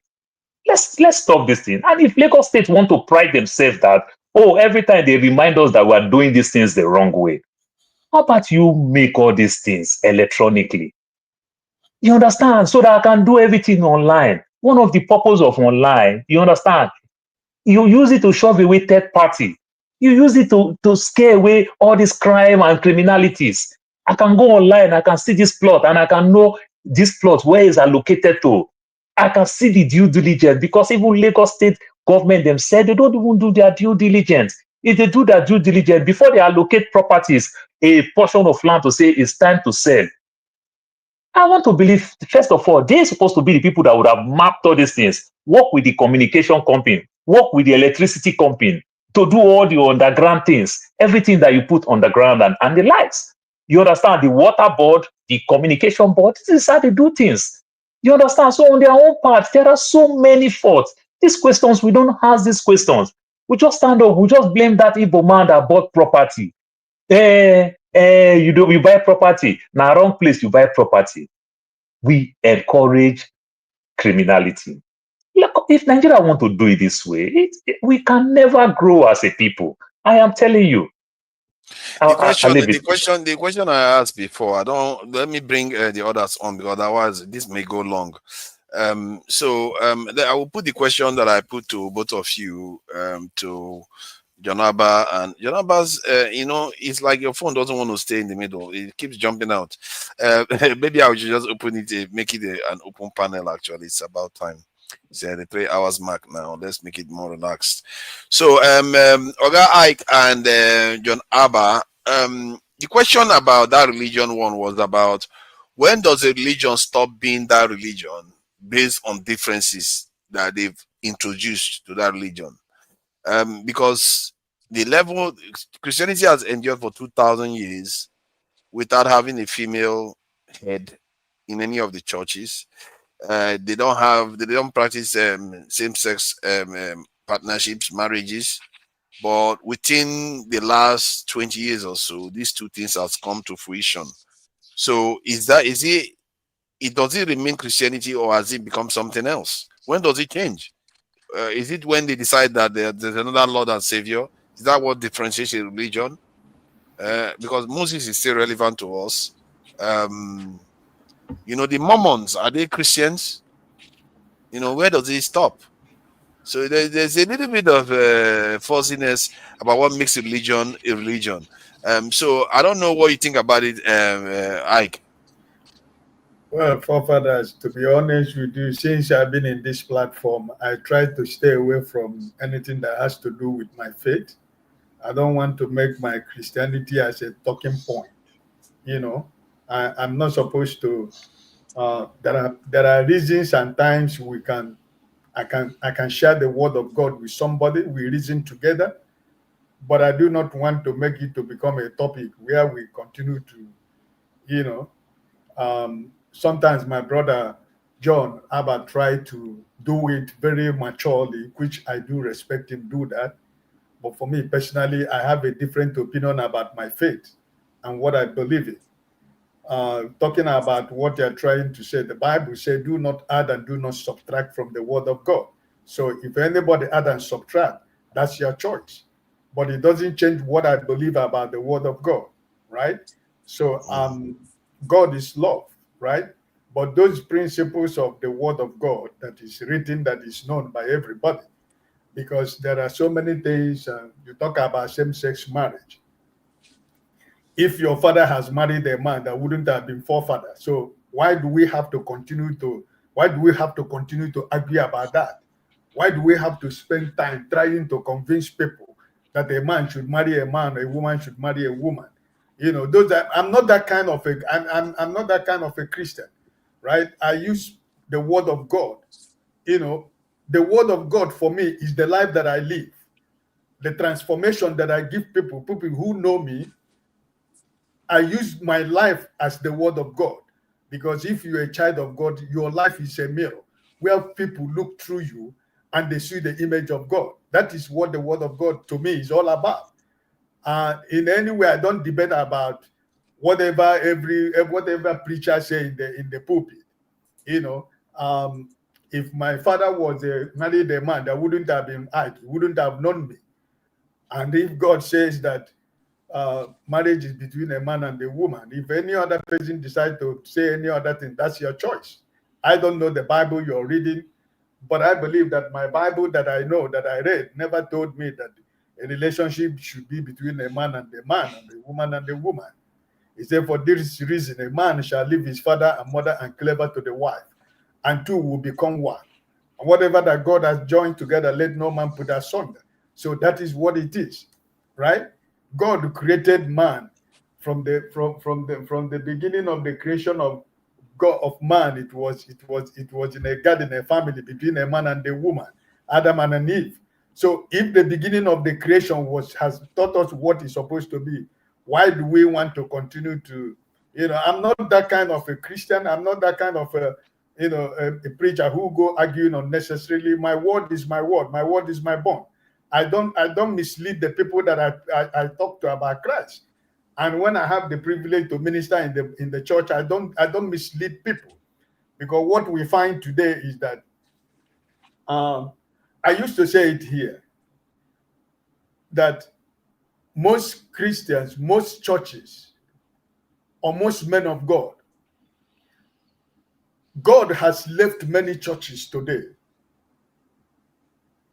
What the people worship is the man of God, because the Spirit of God has left so many men of God today. So people are confused. They don't know what they believe in anymore. They don't know what they worship anymore, right? So it is very, very heartbroken when you see what is happening in the body of Christ. But I am not surprised, because the word of God also says that judgment is going to start from the house of God. Yeah, so this is my principle about the word of God. I don't need to preach the word of God to come to here to show that I know the word of God, or I can preach the word of God. I know how I can say it. No, but I love my brother John Abba, because he uses the wisdom of a Christian to minister the word for anybody who wants to understand what he's speaking. You know, so it's very simple for me to know that if the judgment of God is going to start in the house of God, it's a personal race. I'm running my race, my brother, even though I preach the gospel. What I tell the members of my church, remember that I am running my race too, as you are running your race. Whatever I am preaching to you, I am also preaching to myself. Because if I preach to you that stealing is a sin or is not good, and I steal, I don't know what I am. You understand what I'm trying to say? So it is very simple for people to, you know, always go to plan. I don't talk about religion. I talk about Christianity, because I'm a Christian. I don't talk about religion. I talk about my Christian faith, what I believe in. I believe in God the Father, God the Son, and God the Holy Spirit. And I believe the word of God from Genesis to Revelation. It all depends how you interpret the word of God. Because the Bible says that the word of God is new every morning. Because Brother John can can preach Matthew chapter 7 this morning. In the afternoon, somebody will preach Matthew chapter 7. It will still mean the same thing. It doesn't change. But what changes is the gift of speaking. The way you present your message. The gift of speaking that God has given you, for you to be able to present your message to your congregation, to be able to understand what the message you are trying to give to them, doesn't necessarily mean that I have removed something from the Matthew chapter 7. No, because the Bible made us to know we all have given a gift of spirit by every one of us. Some of us are pastors, some of us are evangelists, some of us are missionaries, some of us are prophets. But today, Nigerian men of God, they are pastors, they are prophets, they are missionaries, they are evangelists, they are everything. So where is the gift? Jesus has given, the Holy Spirit has distributed the gift among us. Because if Christ knew that he was supposed to do it alone, there wouldn't have been need for apostles. So we are confused, you know, people are confused with the word of God. So sometimes my personal self, I try to stay away because some of the men of God in Nigeria, sometimes I ask questions. How many are they leading to hell? And how many are they trying to tell what heaven is all about? So I will end like this. There is that judgment that is going to start in the house of God is what every time I want to do something, I try to remind myself what the word of God has told me to know. That whatever I do, whatever I say, a day shall come when I am going to give an account, you know. But am I going to stop people who try to interpret the word of God, or who try to add, or who try to subtract? No, I can't. Because the Bible says many are called, but few will be chosen. The Lord will say, Father, I did miracle in your name. Father, I was a teacher in your name. Father, I was a pastor. I brought 1 million people into your kingdom. And at the end of Jesus or God will tell you, go away, you workers of iniquity, I know you not. So if you are a Christian, you should be able to believe what you believe. The word of God, what is even the principle of word of God?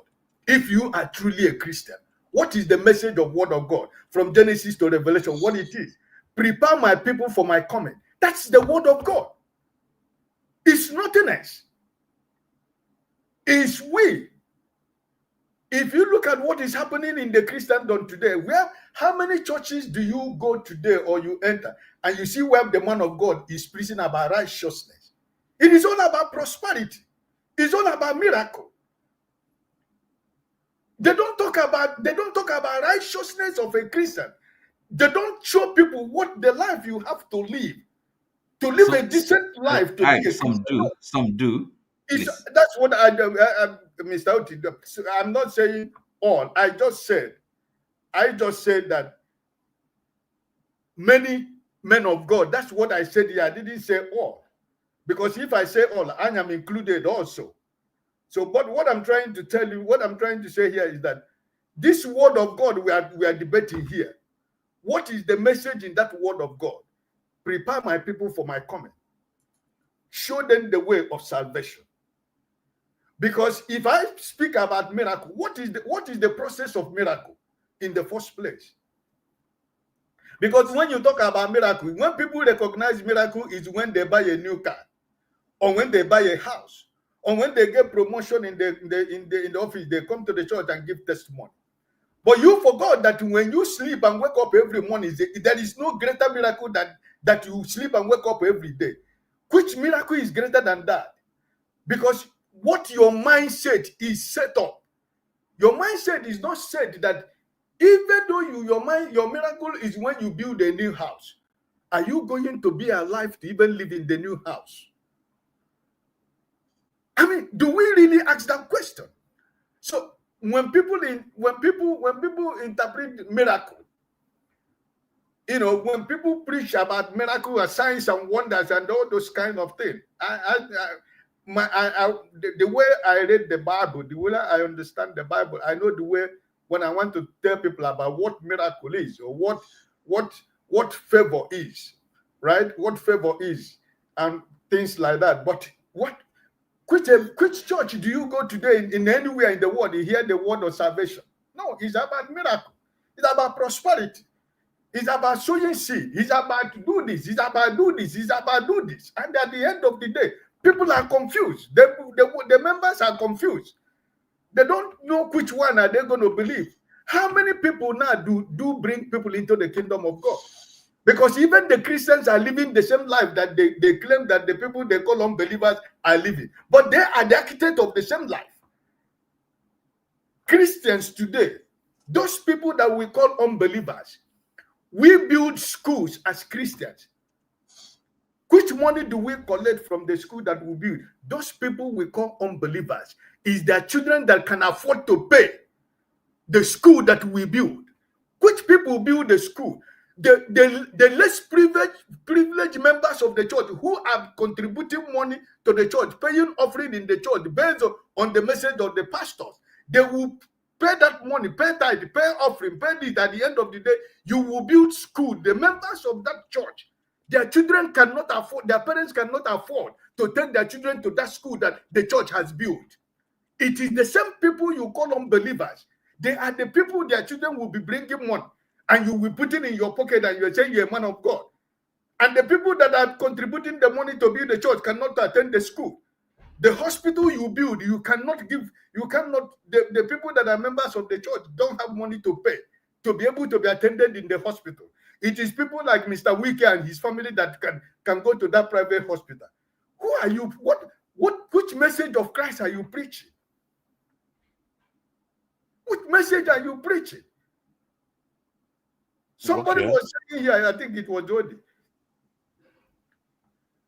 Okay. What do Christ have?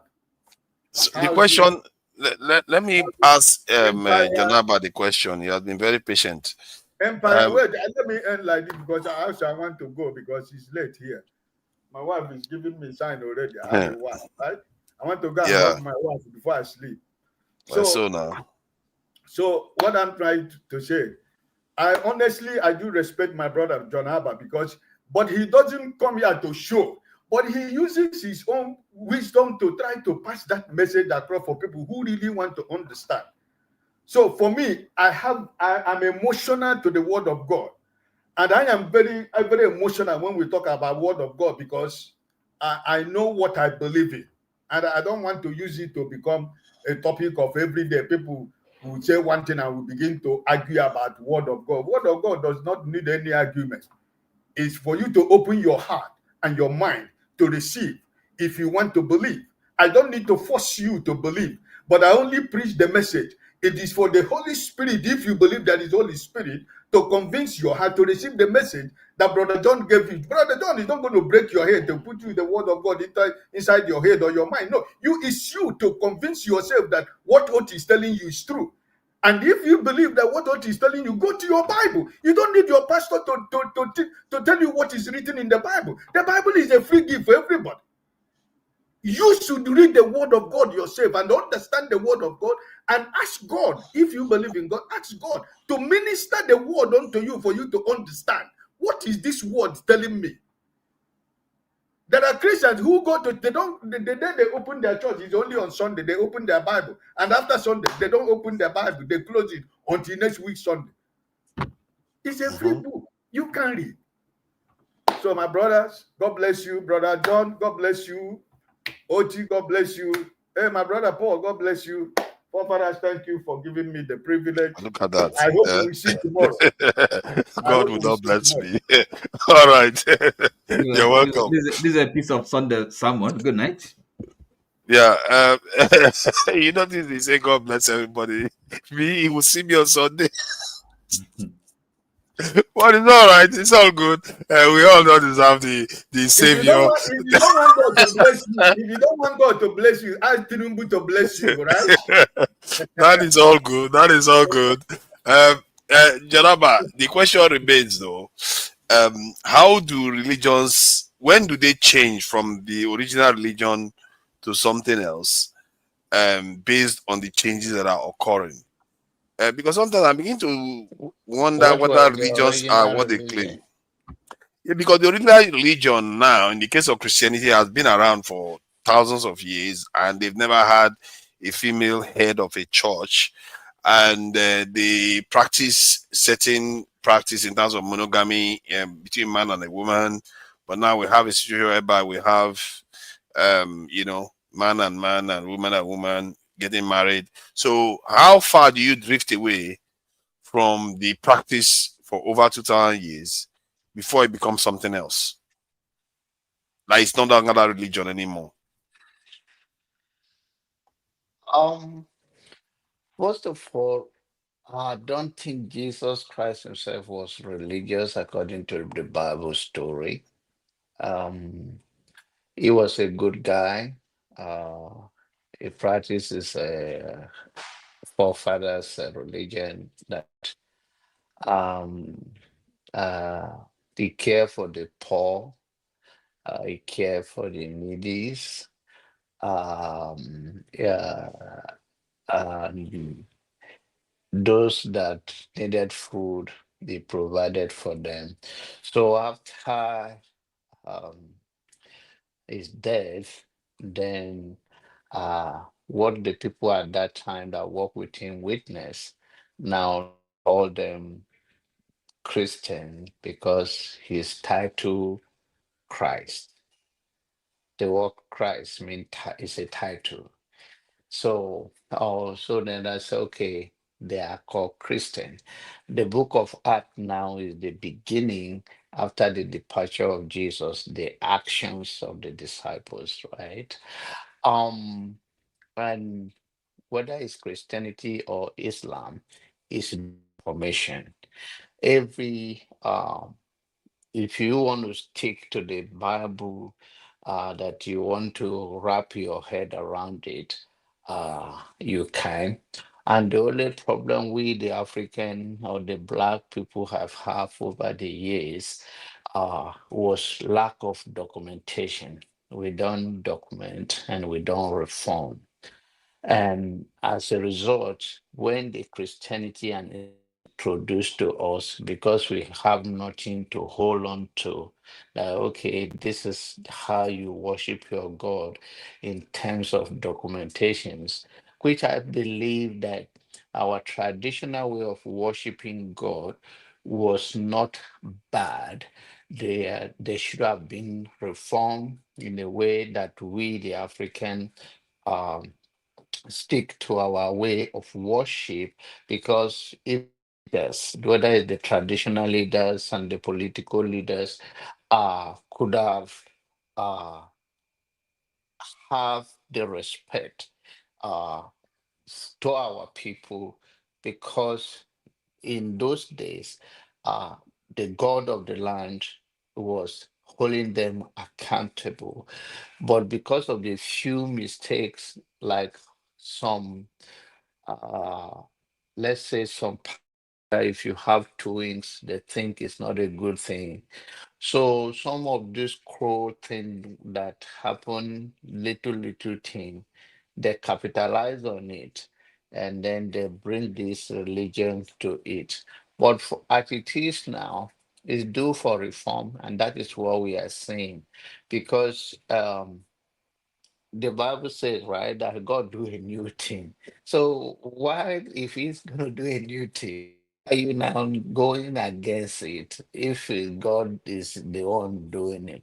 There's a scripture that says, the earth is the Lord and the fullness thereof.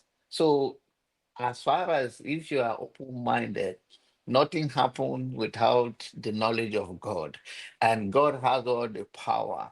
I believe if God knew, if there is that out there that something is terribly going wrong, like you see in terms of Charlie Kirk, uh, you see the two side of right and left on gun issue and how it shaped America. Uh, in terms of if he was going through to the colleges and preaching whatever he was preaching, uh, that ideology resonate with people, and that sometimes it's not. Other people have a version of what you don't have. You have the version what they don't have. Uh, Two of them can be wrong and two of them can be right. But the age we are right now, um, people, because of what they have turned Christianity to, especially in Africa, the organization itself is supposed to be non-profit organization. That if a man it's the main thing is to meet the need of the poor and to serve the community in terms of emotional support and spiritual support whenever it's needed, counseling and the rest of them, which have a part to role to play in our lives day to day. But whatever the religions that anyone practice, I am not against it, but I'm of the issue is due for reform, whether it's Christianity or whether it's Islam. The question is that as Jesus have laid down his own ideology that it become popular, who do you see these days that you can say will look up to that Jesus was a very neutral, open-minded, civilized guy who care for the needy, that he was not even concerned about those that follow him. There was a time uh, someone healed in his name. And the disciples say, why?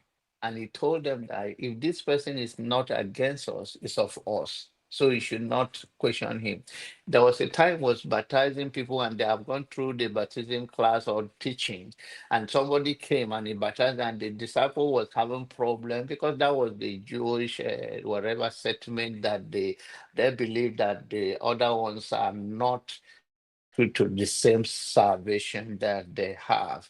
So that is what they are all. But Jesus, as a leader in that time, his idea resonate, and after his death, it becomes so popular to today that I don't see someone that you can say, okay.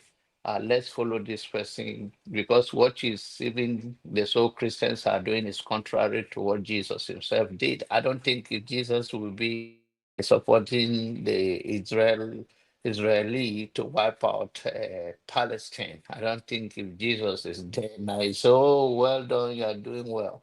Jesus will not do that. He didn't do that when he was there, and his idea was not to do that, and that's why he resonates with the people till today and many generations to come. But I still believe that our African system was one of the best. We're not extorting money from people. We're so similar to the sacrifices of What? animals We are and not things. extorting money from people. The traditional Okay, beliefs, you mean? the belief system of Africans was not to collect Okay. money to give to any. I'm not talking about the church. I'm talking Oh, about the I thought you were talking tradition. about the church. No, Yes. I say that our system. When I say our system, the traditionally we are pagan by nature.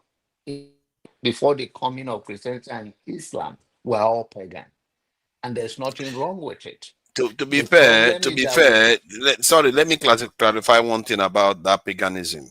Paganism is basically, it means the religion that is not the majority religion in any situation. So before Christianity, African religion was the main religion. So I think paganism has somehow become twisted to it's mean the same way they something bad. demonize everything we have. It's the same way, Mm, even our resources, that when they come and take a raw material and they then go and process it and sell you the process, and it's the same thing. It's the same mm, it's the same process of demonizing everything we have and tell us what we have. We just mm. the person that brought salvation for you, he wants you to carry him and his he will not did you understand the story about how these people come?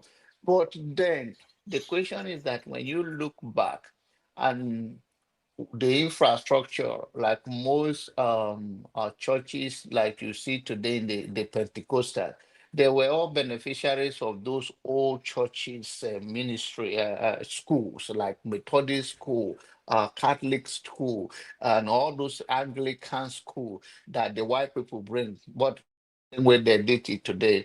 But at least that served those purposes. The point I'm trying to drive is that those who practice the Christianity of the Pentecostal now are now taking money from the very poor. That some of the churches they have, some of the schools they have, no poor people can attend those church. And some of this money comes from the most of them before they join. Politicians can even be more pure in Nigeria than a pastor, because some politicians are rich and they can tell you this is what we have before we join it.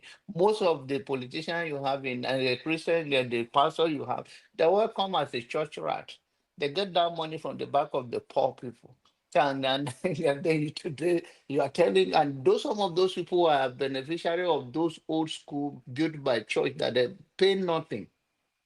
They pay nothing, and now they have established school that is the daughter or a son of a poor people. Even their own church who pay tithe. I don't know whether God was broke in heaven that they sent that tithe through, but I believe it's that tithe they used to build all those their own money and build the power themselves. And so I think we should. Oh, sorry, I don't see gentlemen, anything. I gotta go now. Good night, huh? Yeah, thank you, Oti, for joining us and for the conversation. I think we got somewhere. I did learn something about Christianity today. That it was the Romans that kind of made us start. It's not Christianity itself, it's the Romans that made us start this monogamous kind of marriage thing. That it wasn't necessarily Christianity. It turns out that monogamous marriage is something that is linked to Europeans more like. At least in the last 2,000 to 3,000 years, they started practicing monogamy. It wasn't from Christianity. Interesting, isn't it? So when we are all doing monogamy, we are basically practicing European culture, not necessarily Christian culture itself. Except we are saying that they are Christian, they are the real Christians, and they are not. They are not the ones that invented it. Judaism allowed polygamy, but Europeans don't. Interesting, isn't it? So let me bring Paul back to the middle. I think we are going to be rounding up soon. We've already done 3 hours. I think it's only fair. We've already covered a lot of ground. And but okay, so from the point of view, I think it's settled now. Some people believe that it is fine for Christianity to change. I think I wanted to ask a question that what if Jesus Christ was alive today? Would he support same-sex marriage? And would he support a woman becoming head of the church? What do you think? Let's start with Jonaba. So I give a brief answer, then Paul, go ahead. I believe Jesus will. He's a reformer and he's a progressive guy. It's if he's walking around, you tell people that they should be judged by their kindness to humanity and not by their sexual orientation. But okay, now let me you see, and okay, I'll bring it to Paul. Paul, what do you make of that? Because I will ask a follow-up question too. So, for Father, Christ spoke so many times, almost 2/3 of everything that Christ spoke, teach. He talked in parable, not like many of these things happen. And some of the things that happened in front of Christ with his own opinion was the story about Mary and Martha. When these two ladies, one was cooking, doing all the work, the other one just sat down with Christ, doing anything, do nothing and everything. And you see the jealousness and everything within them. That's where Christ said, in his own opinion, it is better for one man, one wife. Like I said, there is something called the spirit man and the man. I may be a spiritual person, but it's not all the time. Everything that I talk is spiritual. There is the man and there is the spirit man. You understand? So Christ, in his own opinion, like if some of us want to joke with these things and everybody will say, Christ no marry now. How about go get experience for that level? Because see the ups and downs. The only little one that he saw, this one can say, I was cooking, doing everything. This one just sat down with you doing nothing. Christ just see that woman thing. You understand? With emotions and everything. Christ just said, in my own opinion, no, one man, one wife. Because you understand that if these two women, the happiness of being with Christ, the way so many people want to be with Christ, the two women find themselves with Christ, they even forget that I'm with Christ, I'm supposed to enjoy it while it lasts. They still complain about themselves. Me, I don't say, yeah, they cook. Sorry. Did Christ actually say one man, one woman himself? Yes, he said so. Jonathan said no. Yeah. Yes. Are you sure it's What not Paul that said verse? that? Paul was in the occasions when he talked his own subjection that if if at all. In fact, Paul said that if everybody would be like him, he do not even suggest a man should in his own opinion. So the issue of one man, one wife, uh, he said that we take Christ's word versus what God. David, he said, if you want more wife, you could have asked of me, and instead of sending a guy to the war front in Front. order to take his Right. wife. So we contradict in because there are parables that, like Paul says, that some of those things, if you all those old King James version, if you go, they use the letter read, that is the word of Christ said, just to differentiate what Christ Himself said from what the writers like Paul and the rest of them. So. My answer to you is the same. If Jesus was to, you are not even talking about one man, one wife. Anyway, you just ask that if Yeah, Christ is here.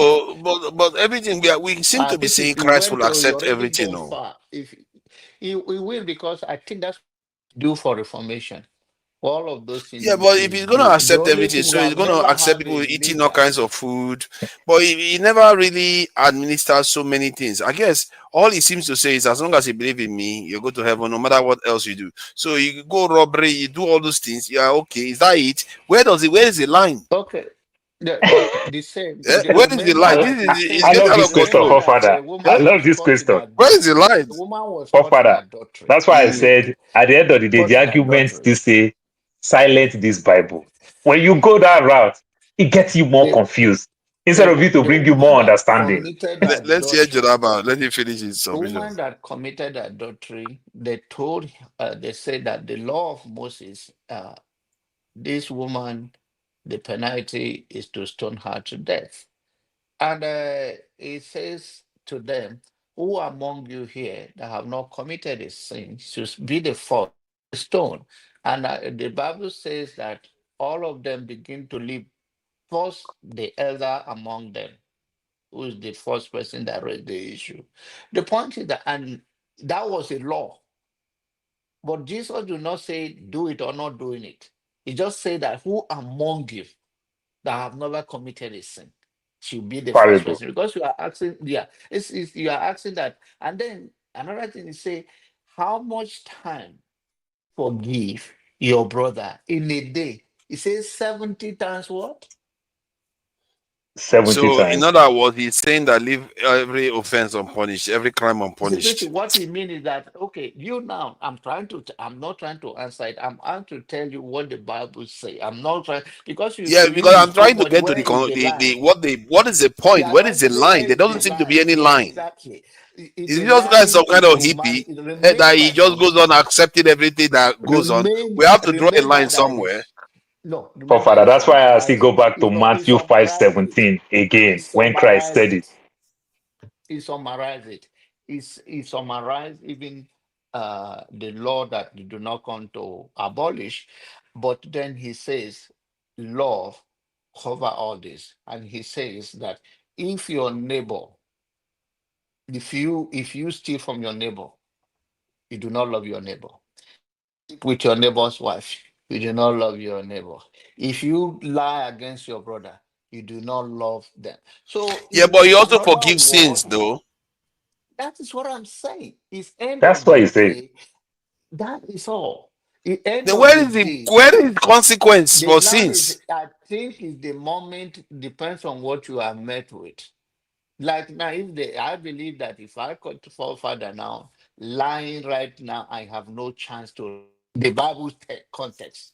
If you do not have the opportunity to ask for your forgiveness, then that is when you will have an issue to best of minority. Because even the thief that stole all his life was crucified with him, and he went to heaven. And who so He went to heaven before he repented. But this idea that you sin and you just be Forefather. forgiven, So I forefather, don't understand. if you will look Christ very well, with Christ there is no law. You understand? Christ, like I know OT, don't like that word when I use the word fair play. Christ only brought love and forgiveness. You understand? Was it the first anarchist or something? Oh, no, because I don't understand. There is no rules. Everybody should be forgiven. The murderer should be forgiven. The thieves should be forgiven. Liars should be forgiven. Forefather, Christ is Africa. That's why Africa is going what they are going to today. We are wired and trained to forgive. You see a white man, somebody who maybe buy their son, 40 years, they say they are still finding a vengeance. They need closure. You understand? But we are trained to forgive. But these people, 40 years, you understand? Somebody that is not there, still going to court for that case. They said they need justice. Justice means closure. You understand? That's how they operate, like that Old Testament. Good percentage of them, not all of them. But when you see us, we are trained to forgive. We're quick to forgive. You understand? We need closure as fast as you can think. You know what? I think there is some merit to what you have just said, because the way we run our country is almost based on anarchy too. There is no real rule. Every time there is somebody is about to be held accountable, say, "Oh, how about this one? How about this one?" And in a way, that's what Jesus Christ did. Jesus Christ did it to those people when they wanted to stone the lady to death. Say, "How about you?" Then they dropped it and went away. Exactly. So there's what no about rule. What about the woman with the issue of blood? Somebody touched me. It costing us at that time.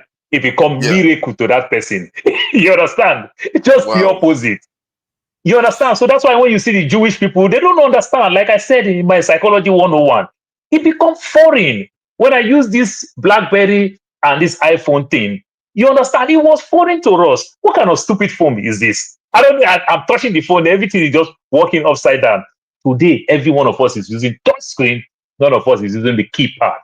You understand? So it becomes foreign but Christianity doesn't work the way Christ is saying, though. Christianity, the reason why it got spread, they were not busy forgiving sins all over the place. They were punishing people that misbehave badly. I'm telling you, but Christ is a perfect gentleman.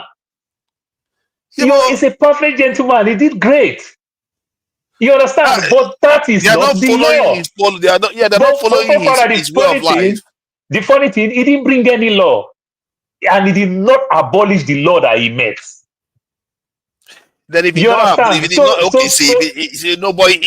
didn't bring any law. It's a confusing thing now.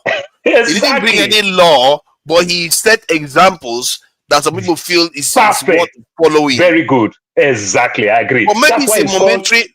But to be fair to him, hold on, Paul. Let's look at this, because we shouldn't necessarily use Christ's behavior as law. Maybe that's a mistake most people are making, because most of those things that he did they were momentary things that he did to maybe convey mercy, convey that this person is still a human being. But he never really said, okay, this is the law now. This is how you are supposed to behave.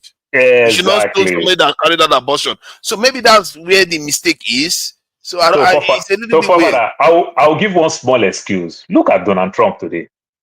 Donald Trump will go pick a law that was enacted 1896, 1902. But guess what? No matter how you want to call him wicked president, he follows the law. He follows the law. So if you call him the old wicked person, he will say, I'm only acting based on the law.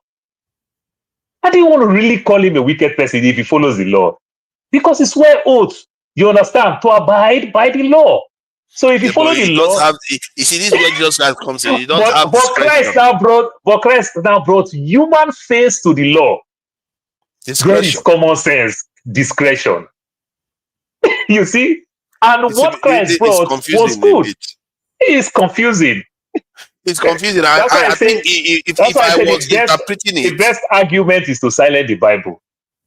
If I was interpreting it, I would say the female judges, if you want to interpret it strictly, they shouldn't be made female heads of churches. They shouldn't be made one, because Christ never approved that kind of stuff. Yes, Christ-like behavior. He says you should be tolerant of people, but he never really changed the law. He never really put any law in place.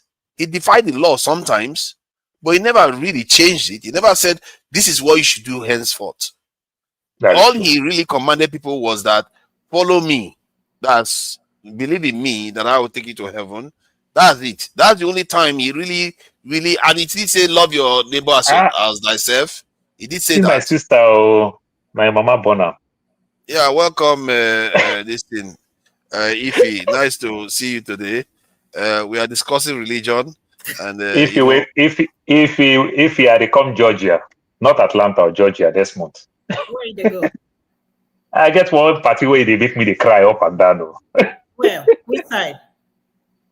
Georgia. Georgia.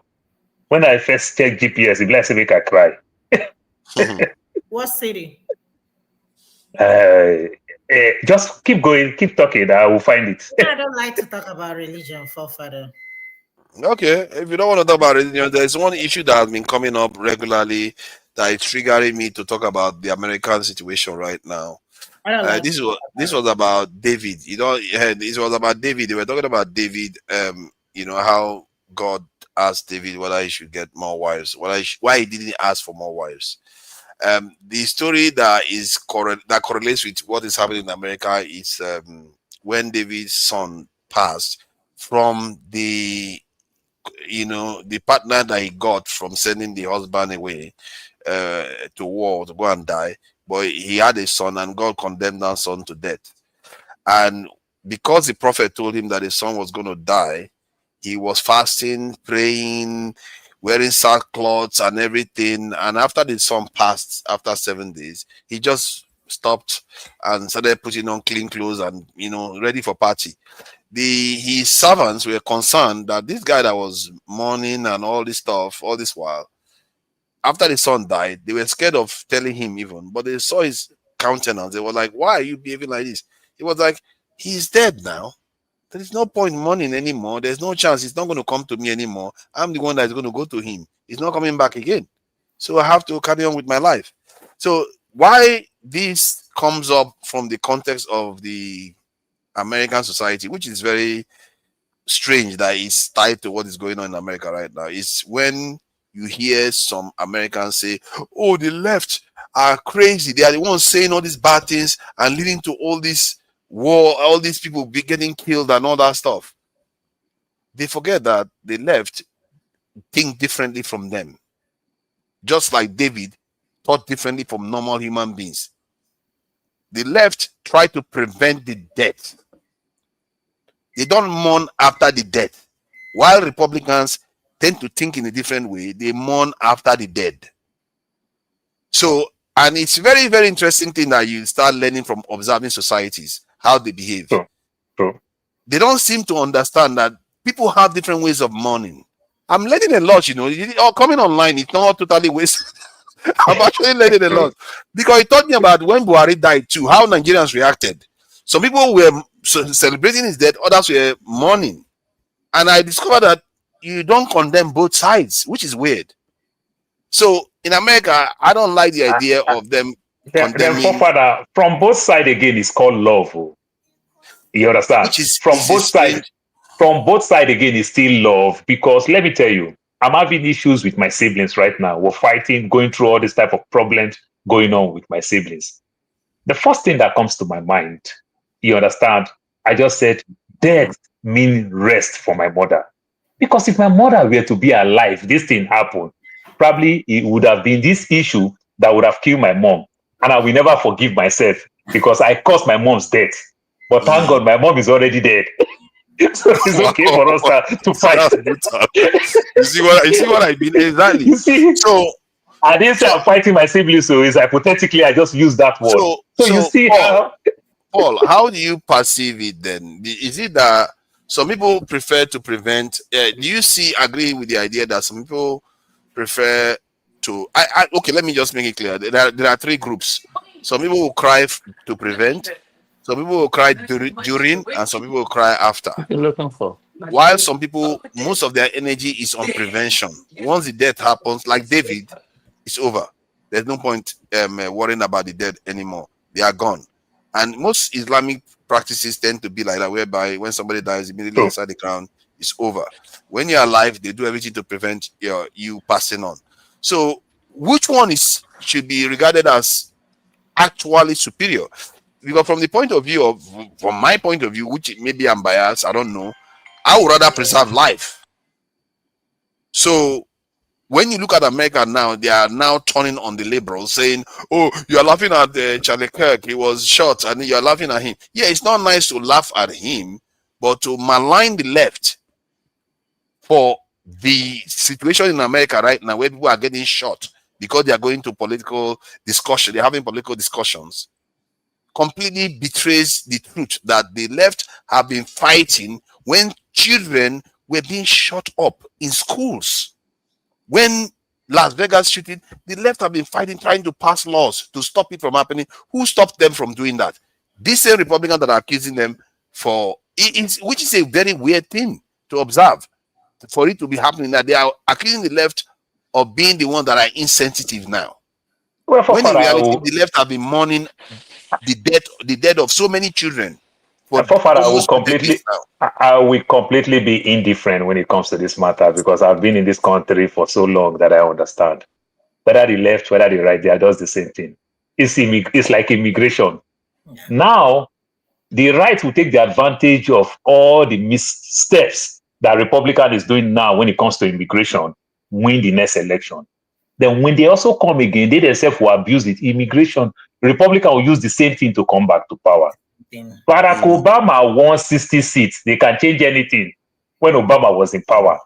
Just like as I told you, I'll go back to Nigeria a little bit. Let me touch Nigeria. When Buhari was in power, Rotimi Amechi, 8 years, was Minister of Transport. How come the seaport didn't work in South-South? When we have Calabar, we have Warri, we have Port Harcourt. How come the seaport didn't work? Jonathan was president for 6 years from that region. How come the seaport but during that time, It is easy now for us to blame Yoruba. But during that time, Niger Delta people were having some of their drama now. Avengers. I am telling you, Buhari time and Jonathan time, two giving time. How come it didn't work? So these are the things. Leave politicians with the way they play with words and every other thing. So it is easy for us to blame Yoruba, like Yoruba did it. Lagos Port just stayed there because of it is the last one that remains to spoil, not because of they maintain anyone. Lucky us, we just maintain one, because that's what we do. When we destroy, we try to preserve one. You understand? And everything, so that you still say, this is my father's compound. But the house is falling. The gun issue is different. Excuse me, let me interject a little bit. Let me just land it. I just use Barack Obama. What did Barack Obama want? Obama would have changed things with the numbers of seats that Barack Obama. Let Janaba enter. Now, when it comes to that, remember, it was able to establish Obamacare, which Trump was trying to revoke it and he couldn't. Where Obama was using what will become permanent than using executive order or vote on the. What he could have done more, whichever way he wants. But when it comes to the gun law or any other law that you want to leave your history, it has to become the law of the land. It can, just like Obama now, Donald Trump now cannot use executive order to say, "Oh, I take this." Birthright citizen. Yes, it's birthright citizen. So it's a different thing. The fact that I have citizens, that he can easily pass anything, he can't do that. So it's different. But Jonaba, I agree with that. What I'm saying is that when Obama won initially, the first one, you understand? Obama, see, what I'm saying is that we understand that gun law, you understand, it's a second amendment. You understand? It is tough. I'm not telling you that, say, let us go back to the house to go change the constitution. It is tough. But what I'm telling you is that with that numbers of seats, he would have used it to achieve a lot, like some of the things that Trump is achieving now. We may not agree with him. You understand? But what I'm telling you is that the political part, Obama, even the Obama, the healthcare insurance that you are talking about, Obama did not even achieve it when he had all those seats. Not until when he lose and start campaigning. Oh, I want to do this, I want to do that, and everything. So leave politicians with the way they play with all those things. He would have achieved a lot, like certain things like this, you understand, carry the R-15, you understand, military style weapon. He would have be able to change those parts a little bit and the likes. You understand? But Obama also get money from the NRL too.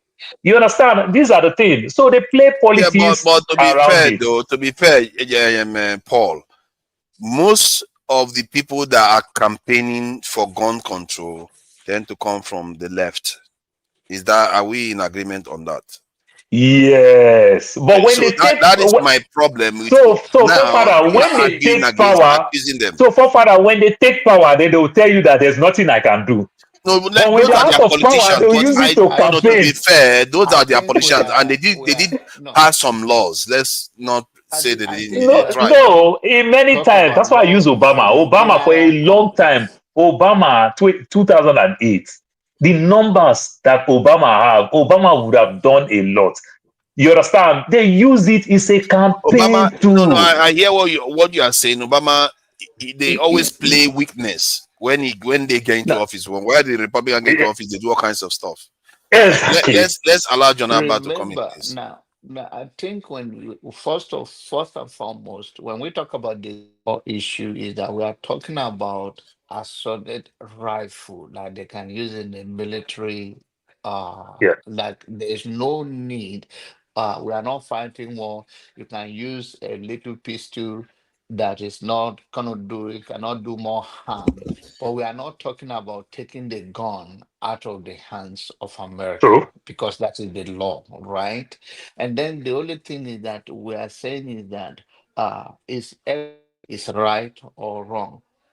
These Democrat state like New York, for instance, they have zero uh, intolerant for gun, but people still get gun from other states where they can neighboring state. The same thing with Chicago and the rest of them. And the thing is that nobody is saying that you should not have a gun. It's just type of gun we are talking about here.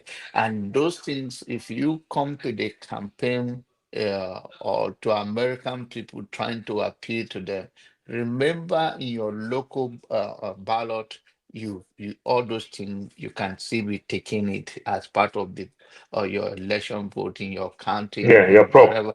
Oh, yeah, so it's not that popular to take it off people's hand. States have done it in their capacity, and the issue is that it's not gun that kill people. It's people Jesus. that use gun that Are you kill I laugh at seriously? you. people. Are you seriously saying I that? laugh at you. It's Oh, Did not you too just gun. much say It's that? Texas not man. Did you gun just say that that? gun will stay where you leave it. It's just like if you have accident with My brother, your car I will not disagree have with you. accident. The wait now is the gun. You can not say you shouldn't, but the point we are trying to say is that the reason for having a gun was to some people for what they want to use it for. You can go and buy a car now and run Jonaba, people over Jonaba, in the car. Jonaba, So the Jonaba, issue of gun has Jonaba. become an issue now. If I run red light, they give me You tickets. can kill It is the people, car right? that run red light, not me that run red The light. people that the people that Is can that kill also people, popular? If I want to use person your that word, kills it is the car the that run person red light, that not kills me run red somebody, light. where is he? But The they give person me that tickets. kill the person that kill people, where are they? Some of them are in their lockup forever, right? And depends on the state. In state of Texas, if you are found guilty that you kill somebody, you are going to die. It's not like you're going to go life sentence. So every state define it in their own way. As much as you may say gun is an issue here in Texas, All is the to make point you is that carry what we are gun. All is to make you carry gun. At the end of the day, carry all is to make you gun, carry gun. carry All gun. I'm saying is that Everybody need to carry something gun. happened in the UK 3-4 days ago in Manchester. You understand? Even though the casualty now, we started finding out that it was even though the police that mistakenly killed. If that guy from Syria had gone, do you know how many people that guy would have killed? Exactly. You understand? Why are we saying this? You understand? If I use my car and run people in broad streets and everything and run people, then you said no, car don't kill people. I think what Janaba is saying is true, and what you are saying is true. But let's bridge the gap. What we are saying actually kills people: the availability and the accessibility of gun to the wrong people at the wrong time is what There is that's no what's even, killing people. Father, there is no even wrong people. I can snap. Remember now, I can. Maybe I'm coming back Yeah, from that's work what I now. mean. The wrong There's people at the a wrong time. The wrong time so is where you apply. Father, that's why I say there is no wrong people. As I am now, I have the Oh, there is cleanest wrong record. people. If you are No, crazy, you are belonging in this thing. as Yeah, that's that definitely is wrong that people. that is just one micro aspect of it. One micro. What do I mean? As I am now, for example, I have the cleanest record you can think of. You understand? Yes. So I have the cleanest record. I go to work. There's a way they treat me and everything. I just go to store, go buy 10 guns because my record is Imagine. clean. They can just give me all those weapons. That will not trigger Imagine. any red flag. All they run, they discover that my record is clean, and they Yes. allow me to buy 10 guns in one day. Imagine. Which means up till now, my record is still clean. After I use it, that's why my record will be dirty. But do you know what late Abacha call it? He said, "Dead dog don't bark." You understand? I've already committed the. That's why I don't want them to make it easy to give to everybody. Just remember that no matter how they will try to disagree, they'll try to change history. The original concept of this gun, you understand, was started by giving some people to punish the other people. Remember, black and brown can't carry weapon. So it was fun to them. But now that everybody now start carrying this thing now, it become problem to everybody. But there's a specific group that is doing it now. It's young white men, especially in their 20s. They are extremely dangerous now because part of the problem is training. If you give somebody a gun, if you don't give them enough training, and especially on temperament, when we're growing up, we watch Chinese movies. When they want to teach those apprentices kung fu, they teach them character. They give them character to be able to harness the skills that they are being provided. And guns are far deadlier than kung fu, actually. And yet, most of these people have temperament issue. They are incels, and they give them guns. For now that you talk this thing now, now that you talk this thing, 70% of Americans, kids, you understand, that go sign up for Taekwondo. You understand? 70% of kids that sign up for Taekwondo in America, you understand, it's recommended that these kids are having anger issue. They send them to go learn Taekwondo. Self-defense. From self-defense, they started training them that, do you know, if you do this, you can kill somebody. Do you know if you do this, you can kill somebody? It helps their temperament. You understand? When kids started having anger issue, because me now as a boxer now, they tell you don't fight in the streets. Because if you fight in the street, they know that you're a boxer, you do UFC, you do Taekwondo, you can injure people badly. Because the way you understand and everything, it calm you down. You already understand that, well, I know I can beat this person. But how about me just use it as a self-defense? You understand? And it keeps your temperaments down. In check. A simple thing like that, you can even tell people, for you to get gun, go sign up for Taekwondo, boxing for 2 years. I think Jonaba want just simple thing like that. Want to challenge your point. Yeah, the issue remains that even the guy that killed the child, he did his best. He did not kill. He did not miss his target completely. He almost missed it. But the point I'm That is trying to say political is that statement too. It's also political no, statement. It's also political statement. They don't want to credit him. If they credit him, another person will do it. That's why they use that phrase. You understand? It's just a political statement. I'm just saying, the point I'm trying to say is that this guy died believing because he believed in the gun in the hand of the people. And the guy that shot him to death believed that what he believed was wrong. So these are two believers in different things. I believe what I believe. You believe what you believe. The reason why it's complicated in the house not whether it's a Democrat or Republican, which is more Democrats use it as a rhetoric. Most Democrats, they're just talking because all of them have the gun. What they are trying to say is that people have the, like now, you are telling me now that you go to the store and buy 10 guns. You today, FBI will flag you immediately. Trust me. Go try it. You cannot, even if you go and buy some device from Home Depot today, and the combination of it, they think you can do gun explosion that will cause havoc, they will start following you. So the system does not leave anybody on check the fact that they allow you to buy. Now, the issue is that most of this gun, even this guy, the gun he used, did you find out that he was the one that went to bought it? So the gun The issue, grandpa.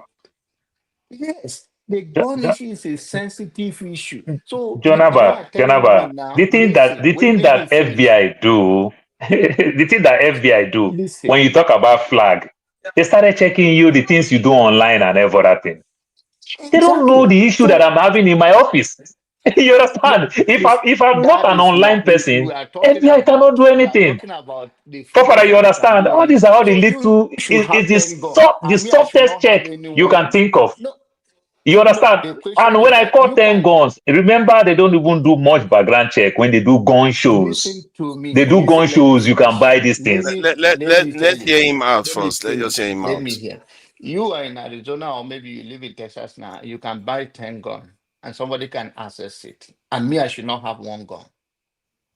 So the point is not the issue we are having in our society. You said that you go Democrat or Republican or both ways, that is not going to help us. What we are trying to say is True. that gun should not be in the hands of those who shouldn't be.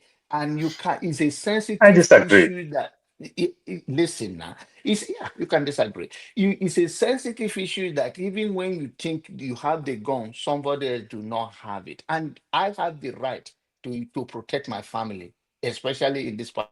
Right. So, and you can have what any amount of the gun you can have, and me, I should. Then we are turning So do you ourselves. believe that the guns should be controlled in the sense that they should be controlled even when it's in the home?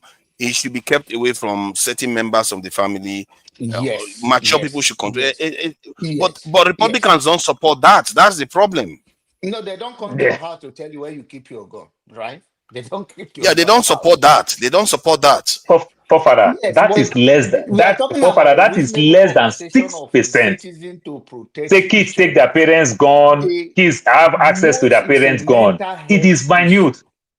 To be Oftentimes, it is the fair, people. to be fair to the Republican, majority of Republicans and even Democrats support gun control, but the politicians themselves are It's against a it. big business. That is Yeah, it. yeah, because they get lobby by the gun, by the rifle association.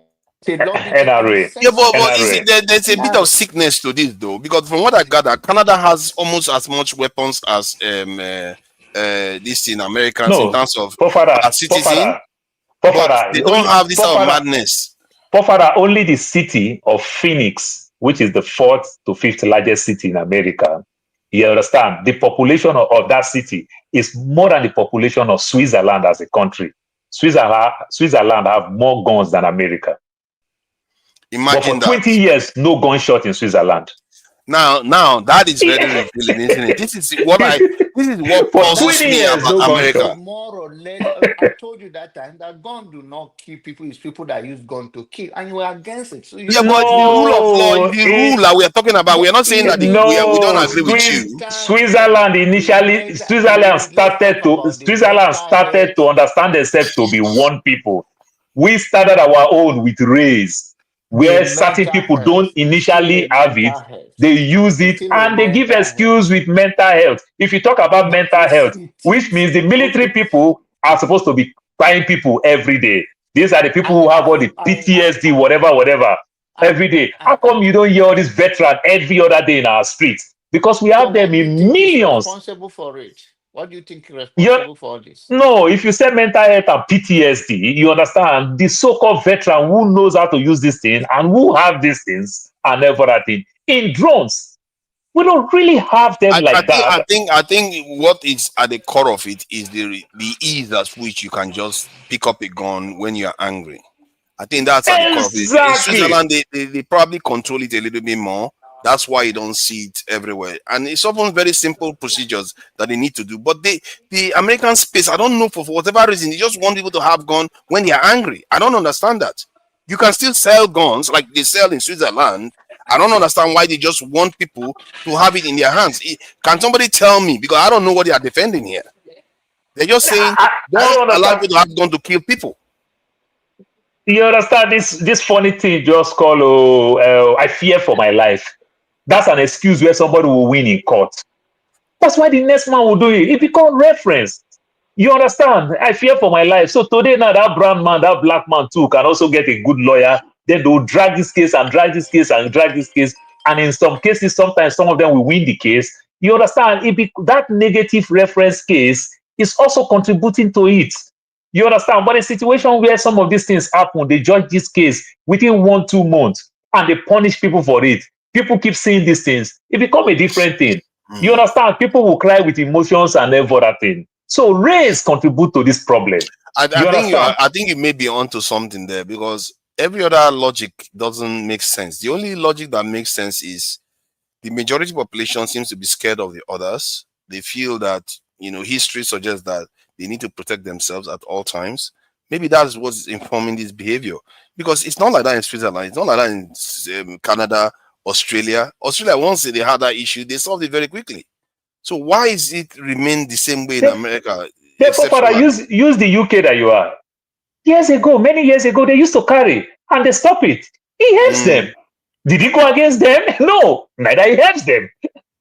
You understand? Only America refused to change this, and I think it has something to do with either their racial relationship with other people in that region, and maybe their superpower status. Who knows? Maybe that's part of it. They feel like if they don't disarm their people, they will be somehow more vulnerable.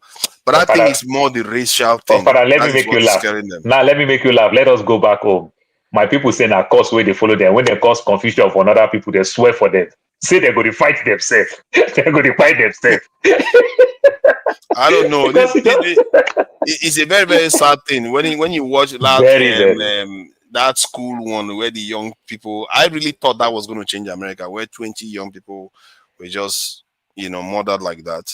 I thought it was going to change America, but they still prefer to keep it. Look, I have kids who go to school. Do you know how it is when you get all this message? When you see all these things blow up on your phone every other day? You understand? Like you can't go to the mall, you can't go to public place.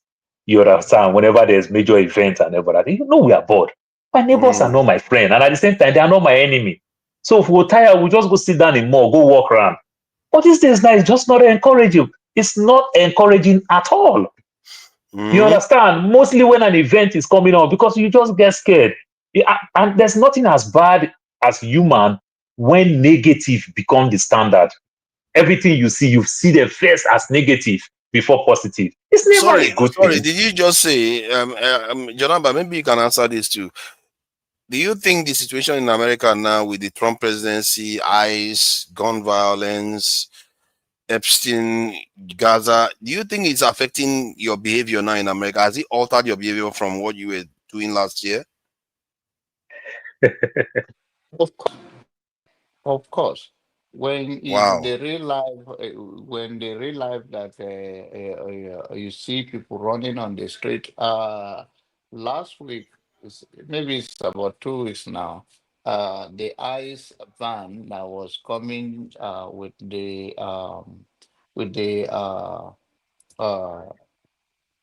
people inside their van. I don't want to say immigrant or non-immigrant.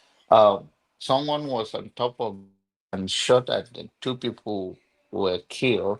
Eventually, he also took his life in Texas. And they were aiming at the eyes, I believe, because there is their van, is their vehicle. So, and people are leaving. Children go to school, come home, don't see their father, don't see their mother. It's going to affect people. People come back and tell you to say that, oh, our friends, their dad were deported or they came, their eyes have taken them. It's going to affect the behavior. There's real consequences to this thing in the real life. Just a human nature that when things is not happening directly at you, then you kind of, it's not none of your business. But with the heart of humanity, when things are done like this, it's shameful. And especially the kids, because the youth, they read so much to it. They, as far as they are concerned, these are their schoolmates that they may not see again, and it's very challenging. It affects them. But I will encourage everybody to have a gun.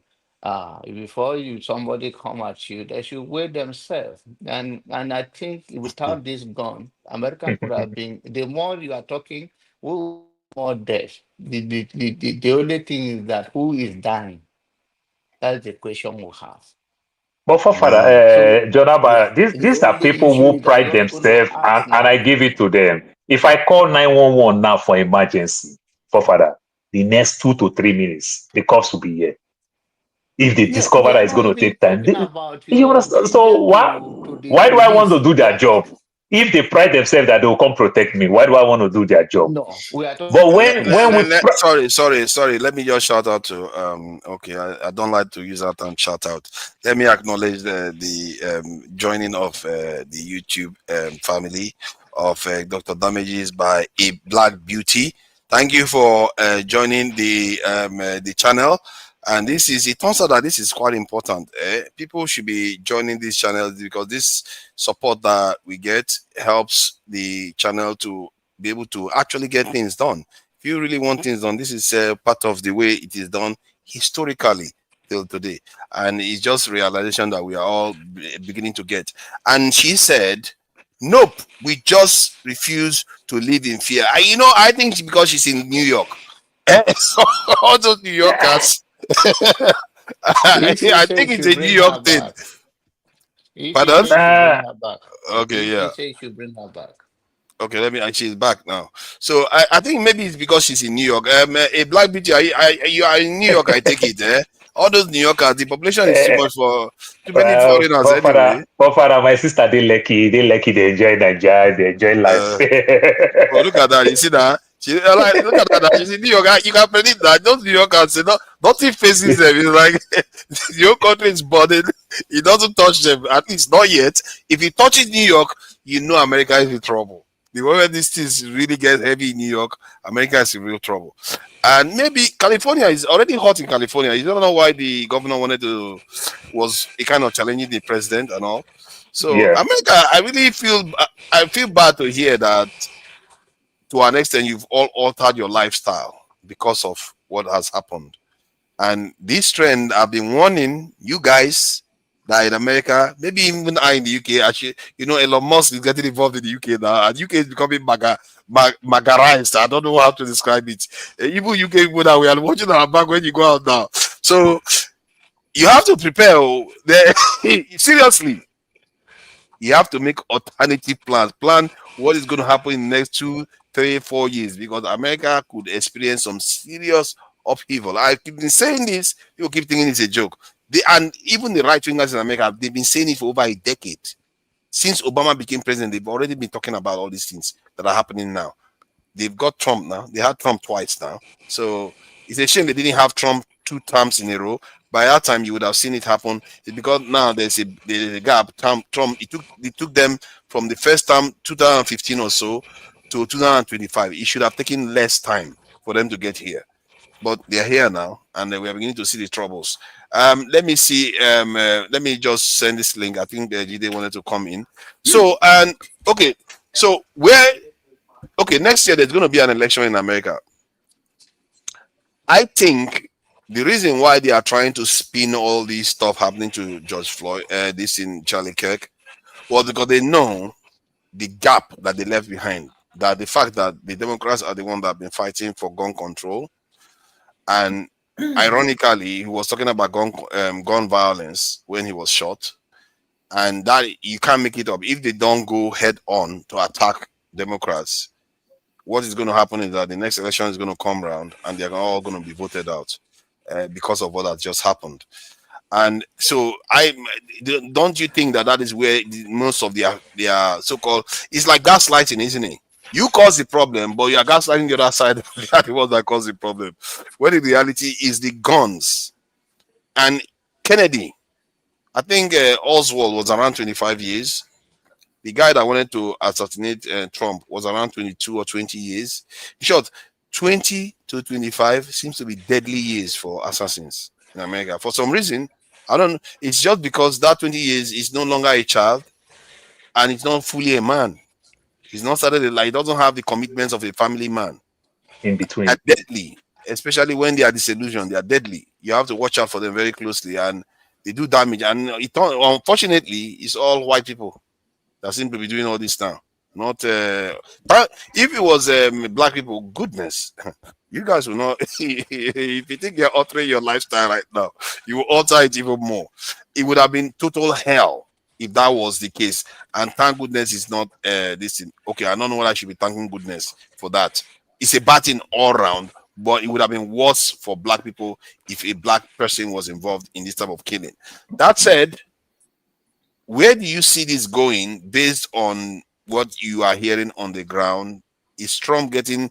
I believe Trump is going to be forgiven almost all his sins if that immigration thing sticks. If he does it, and people are not coming through the border. I don't know what the figures are showing now. If people, let's say 0 people come through the border and it's deporting people, don't you think that they will forgive Trump? What Trump promised is not what he's doing. He said he's going to deport criminals, but it's not criminals that he's deporting. You understand? You think they care? No. So you might say so. People that they affect, just remember, forefather, this immigrant, good percentage of them lives in the big cities where the numbers count, where it affects businesses and everything. Even him himself, he said it during the farm. You understand? When people started running from farm jobs and everything, he said, oh, okay, we can find a way, we can leave that place and everything, because the price of food started going up again and everything. So you have a way of snowballing to affect him and everything. But what you must understand, the Republicans and everything, these are more of suburb people. These are people who have the industries, they enjoy their peaceful, quiet life. They don't want this immigrant around them. But when all these jobs is going, they don't even understand that. It's not even immigrant that is taking their job. But they see it like that. Some of these jobs, exported to China. You understand? The Middle East. You understand? And every other thing. They don't see it like that. But they do you think they care about this these nuances you are saying? Oh, they are deporting innocents and all the rest. No, they don't care. But at the same time, they don't have the numbers. As long as they are not Europeans, they are fine. No, forefather, they might talk because of social media and the mainstream media. When they have it, America, we don't really have media any longer. You understand? It's 100% one side. You understand? Left and right. Period. And everything. So this is what they do. So they know this thing, but they don't have the numbers like you might think. But because of, if you read your news from one side, you might think they have the number. They don't. They don't have the numbers. Sure. They demolished the presidential candidate of the Democratic Party. You say they don't have the numbers. No, they don't have the numbers. Democrats choose to lose the election. They choose to lose. I'm telling you, they choose to lose. How do you open two channel of war and you are going into an election of that kind of deadly? And therefore, that's it. What do you want to explain? I can tell you. I can break down. You understand how it happened? The last election, the states that make Joe Biden win, even in Arizona. You understand? In Arizona, there is a city called Tucson. Tucson in Arizona is the border between Arizona and Mexico. That place, these so-called immigrant Latinos, they don't stay there at all. And they need people to do dirty job. This is how the city of Tucson brought 5,000 Sudanese people. When you come to Arizona, when you come to Tucson, of course, immigration already know when you see these very dark people, you already know that these people, they've flown them. You understand? The South Sudan war, whatever, they flown them here. You already know that they are refugees. All of them, they have paper. Janaba is a beacon now. Once they saw And you that can, mark, so, when they see that so, Benue mark on him, they'll be like, ah. so Fofara, when you look Arizona, you have to watch your back. Oh. So Fofara, when you look Arizona, that Joe Biden won with only 10,900 votes. That is what Joe Biden used in winning Arizona, a swing state. You understand? And Democrats is fighting, see Sudanese war. They don't talk anything about Sudanese war. At the same time, you understand that these Sudanese people are Muslim people. Then you are doing what you are doing in Palestine, the Gaza war. You understand? Snowball again with the religion. If you lose those chunk numbers of votes in Tucson, you are not going anywhere. That's how Trump won the state back. That Democrats win. You understand? When you look Michigan, the home of Iraq people, you understand, where Iraq dominates, another swing state again. You are fighting war. Then Kamala Harris can go there and go tell them that, you can go there and tell them that, you know what Trump can do, you know what Trump can do. These people said, no, when Trump came to power, Trump just did not allow my mother to come. He did not allow my siblings to come. But I can pick up the phone and call them. But you are killing them there. What do you expect? That you think you're going to use that kind of thing, say Trump is wicked? You understand? This is how you lose Michigan. You understand? This is how you lose Michigan. But they didn't vote for Trump. They sat at home. The question still remains. That's a recipe for disaster. Let's hear Janaba have That's why it's called swing. That's why it's called swing state. It goes both ways. You don't lose. You don't, that kind of place. You don't want to lose any number. You understand? Democrats don't need to campaign in California. You understand? They don't need to campaign in New York. And Republicans don't need to campaign in Texas. They don't need to campaign in Florida. That's a pure red state. It's waste of money. They already know it's going to go red. Do you get the point now? It is swing states, you campaign heavily. So if you're going to an election and you see that your people are the people that you are fighting war with, why don't you tone it down? You understand? It has nothing to, I respect Paul's opinion. It has nothing to do with those small swing states, no swing states. They have made up their mind. This is a bigger than what you ever think in terms of whatever is going on with Trump and around the world. And this is a racial war against, now, you can say it or not. Why is all the deportation just like Paul says on the other side, that he blocked them, their parents or their siblings from not coming, but he do not deport them at that time. The end of the day, this is bigger. The only thing is that let's look into a bigger picture, like Forefather is saying. What is the future in 20 years from now? People like us and our children here. What is this going to change in Africa? I'm looking at the benefit of all this to Africa. If you have, let's say, just 1 million Nigeria deported to Nigeria from America, trust me, Nigeria will not remain the same. I will get myself to any local government, nor any House of Reps, not even the governor, to treat me the way they are treating Nigerians. So, end of the day, if this continue, is how do we turn it around, going back home to what is called home in 20 years, in 30 years from now? That time, Trump may not even be, of course, by nature. So, end of the day, let's look at the bigger picture, because life, what goes around comes around. How do we take advantage of this and make a better choice? And how do we push back instead of running to diaspora and leave our country the way it is? It's more or less of being a cowardice. And today, we are looking for a better heaven. So, even, of course, including myself. So, let's look at the bigger picture. Then you find peace with yourself. That, okay, worst case scenario, if this system, because it's a system, I don't want to go into it. It's a system they are building. They have other way of doing their things before. People came, the first came slavery was shackles. 21st century slavery was not that way again. People, their life become miserable in their own place of birth and looking forward to go to another man's country to do what they can ordinarily do in their own land. And they still find a little dignity with their life over there. But those things are changing. Let's look at the bigger picture in that way. And no one should live by fear. Just have to, well, if this happens, what a real man will do. But if you guys think this is just an election of 4 years, this is not a usual time. Not only in America, around the world. So not even that's true. Not even in 21st century.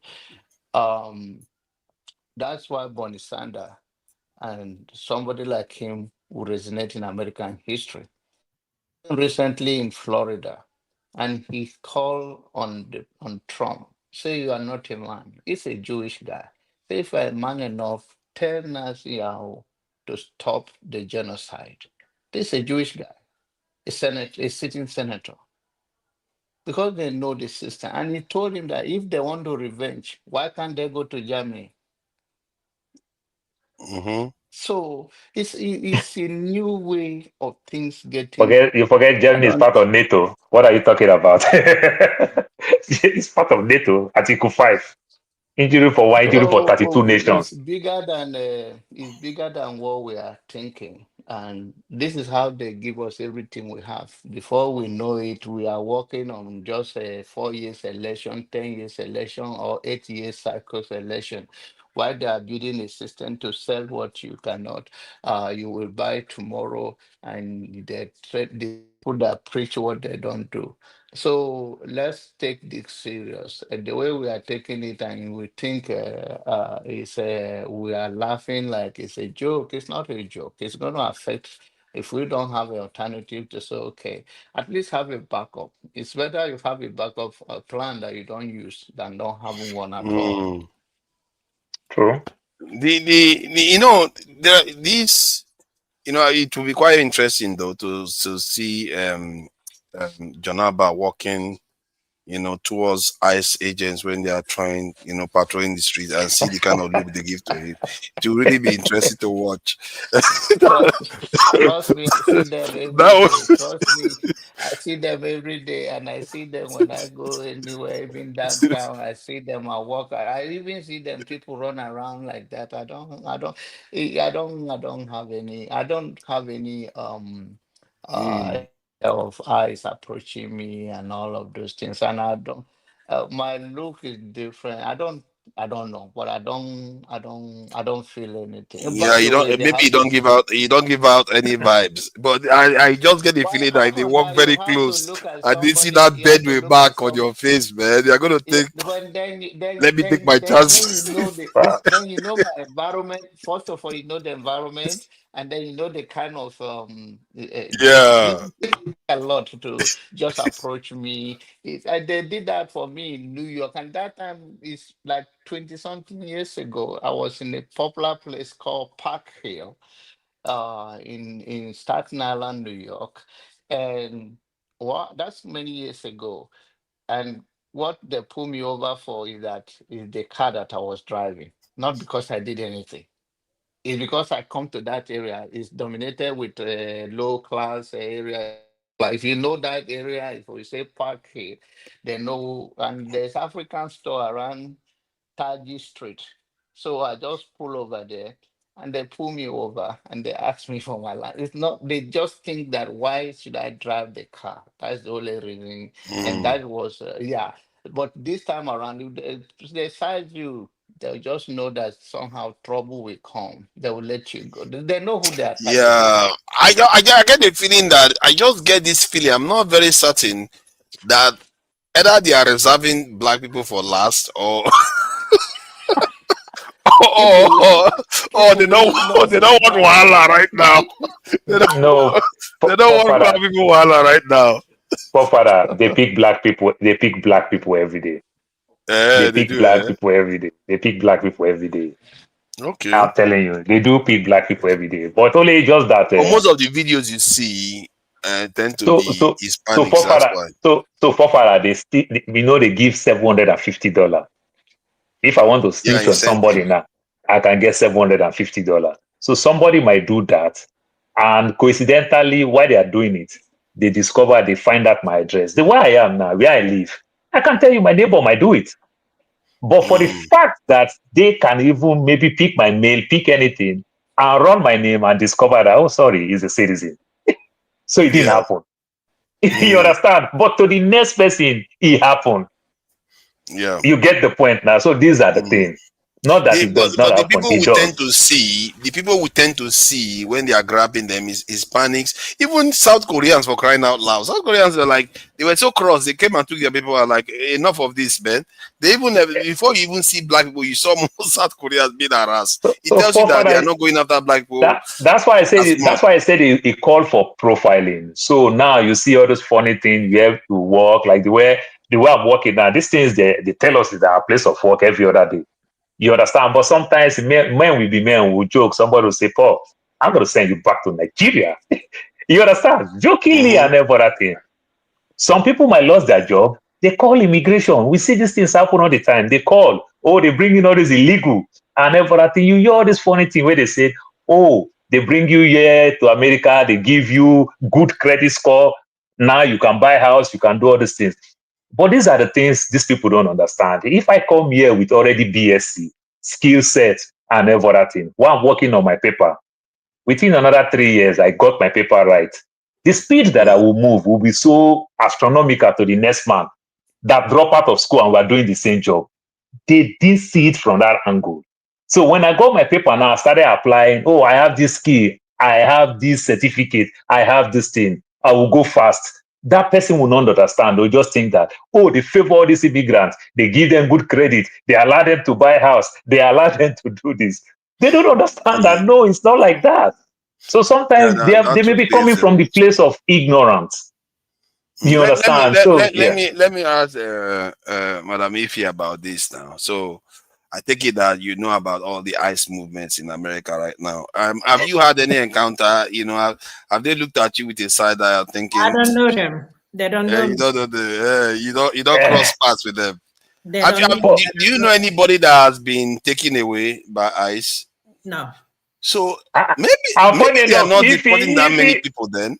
If you live in the capital headquarters of the South, when it comes to LGBTQ headquarters, you live around that area. My people, I hang out with everybody, mind their business. We just have 3.5 more years to deal with this madness. Maybe 2 years. Maybe 2 years if you guys manage to go out to vote, hold your nose to go and vote. But that's what is going to happen in the next election anyway. It's nothing. There is no this thing about it. No two ways about it. When they have the midterm election by next year, things are going to change. Whether Democrats are going to control both the states and both the Senate and the House of Which I doubt. I doubt it's gonna be hard. Trust me, they're gonna impeach Trump. If it ever happens, they're gonna kick Trump out. No joke. But I doubt if that's gonna happen. But you never know. People are fed up. Yeah, I just get the feeling that the Republicans will have to really think hard. They're already losing. I mean, they're already losing with all these special elections going on. They are losing, eh? Yeah, they're already losing. So people, this is really, affecting people. Either way you look at it, people are struggling. And when I mean struggling financially, your paycheck is not going up. Everything, prices of everything is going up, but your check remains the same. Okay. So I mean, mortgage went up. I don't know, Paul. I don't know about you. Insurance, this thing came. I got it on the mail the other day. I was like, holy cow! I know my insurance, my mortgage is gonna go up again. Did my paycheck go up? No, it did not go up. No. So I'm spending more than literally a lot of money compared to when Biden was in power or when Obama was in power. So people are really, finding this funny. If you go to grocery stores now, Before I don't used to calculate. Now I have to calculate. I'll be like, oh, hold on. What's going on here? How did we arrive? I didn't used to calculate. And I look at it. They did not cheat me. It is what it is. So Never. I do that. Yeah. So, one of my colleagues, a white lady, she told me that, say, Paul, where do you live? You understand? When I told her, she said, God, I have 2 food banks there. And everything. This is somebody who works, who makes good money. They still go to food bank to go get free food. There is no food no more in the food bank here. White people that they can still get all the canned food. No, there is no more food. Yeah, Father, working class people are going to food bank to go get food. But you are saying that now. See, I've been in the UK where a government implemented austerity. You guys haven't seen austerity. They implemented austerity in the UK for over 10 years. They still keep voting them because they hate immigrants more. You are underestimating the passion of these guys. I hate immigrants. Because either way, work hard. Let me tell you something. They will still support Trump because Trump is getting rid of immigrants. That's what they will believe. If immigrants, they lie that he's going to bring those jobs back. But when they don't get the job, then the people will be mad. It's not about immigrants. Forefathers, do you know how bad this thing is? People cannot even afford to pay for their medications. People cannot afford to pay for their co-pays. It's happening here too, and yet they still keep voting them. Yeah, when they come, instead of giving them 30 days, they will ask you, please, can you give me 90 days with 1 refill? I cannot afford to pay for the next appointment. Can you just imagine? It's not 1, 2, 3. I mean, it's just like constantly. Or people will cancel because when it gets to them to, log in to see you, they cannot. They will tell you, they ask them to pay and they don't have it. They log out and you're going to charge them for, missed appointment. And then they're still not going to pay. Wow. So that's how bad it has gotten. So this thing that is happening, people think is a joke. It's not a joke. Everybody's feeling the pain. If you're not feeling the pain and you're in this country, please tell me what you're doing. Because I will come and ask you. But I believe a lot of people is hitting a lot of people hard. Not it is, and it's affecting our health. The area that may hurt Trump, economy is one. Obviously, that one is universal. But I don't know whether it's going to encourage people to go out. But the one that is going to hurt him within its own Republican is Epstein and maybe this Gaza war. Healthcare. Those two. You're not even talking about the thing. Okay, they don't care. They don't care about healthcare. They care more about immigrants and healthcare. They don't care. Healthcare will not affect him on midterm because the big beautiful bill, they push healthcare to 2027. He knows that if he leave the healthcare the way it is, he's going to lose flat. But because Republican have all the poorest state in America. His own people. They are the poor state. Paul, I'm still telling you that people cannot afford to pay for the healthcare. I'm telling you that they don't care. You don't know. See, I'm in the UK where you don't care. Don't judge. Democrats care. The ones that don't want immigrants don't care. Father, UK still have social services. UK, you guys are still good with social services. They don't have that much in America. People. I'm telling you, I've seen people in UK vote for people that are causing them their lives to be more difficult.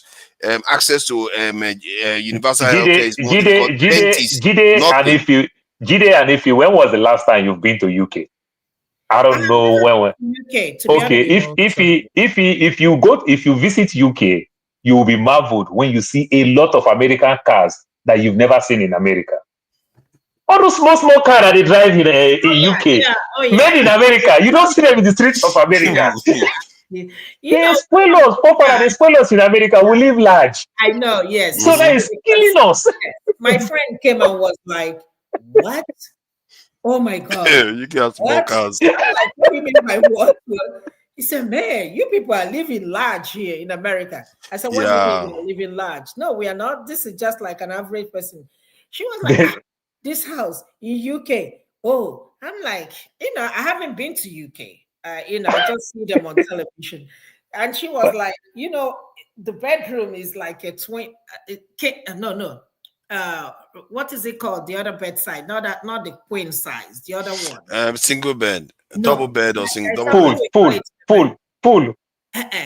There is not the twin. There is California. Are you talking about California King? No. Full size. Full, yes, full. Yeah, full size. No, just full. Before king. Full is before king. No, full is before Full queen. is before queen. Yeah. Before queen, sorry. Okay, that's king then. No. No, there is twin, full, then queen, then king, then California king. Well, that's your own standards. Like, That's how you can. she said, yes. Once you put that one in the room, you won't have no space. I say, yeah. So, I mean, don't compare. Please, forefathers, don't go there.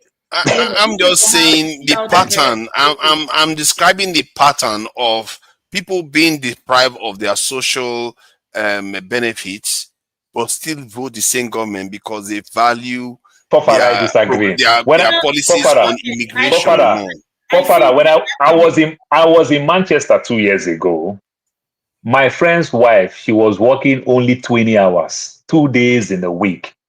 They said dogs to make more money. I asked, I said, why 2 days a week? She said, if you work up to 40 hours, our rent's going to trigger to £570. But right now, she's paying £89 for two bedroom I know what apartment. she's talking about. Government owned. If you forget that kind of America, we're not going to ball.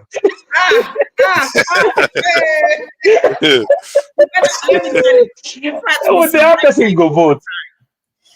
So in America, you don't get the type of social benefits. You must get similar stuff. No, what kind of nonsense?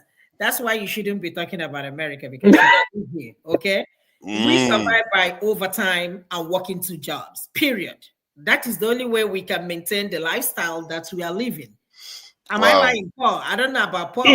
As if he's a nurse, you will see if he's doing Uber.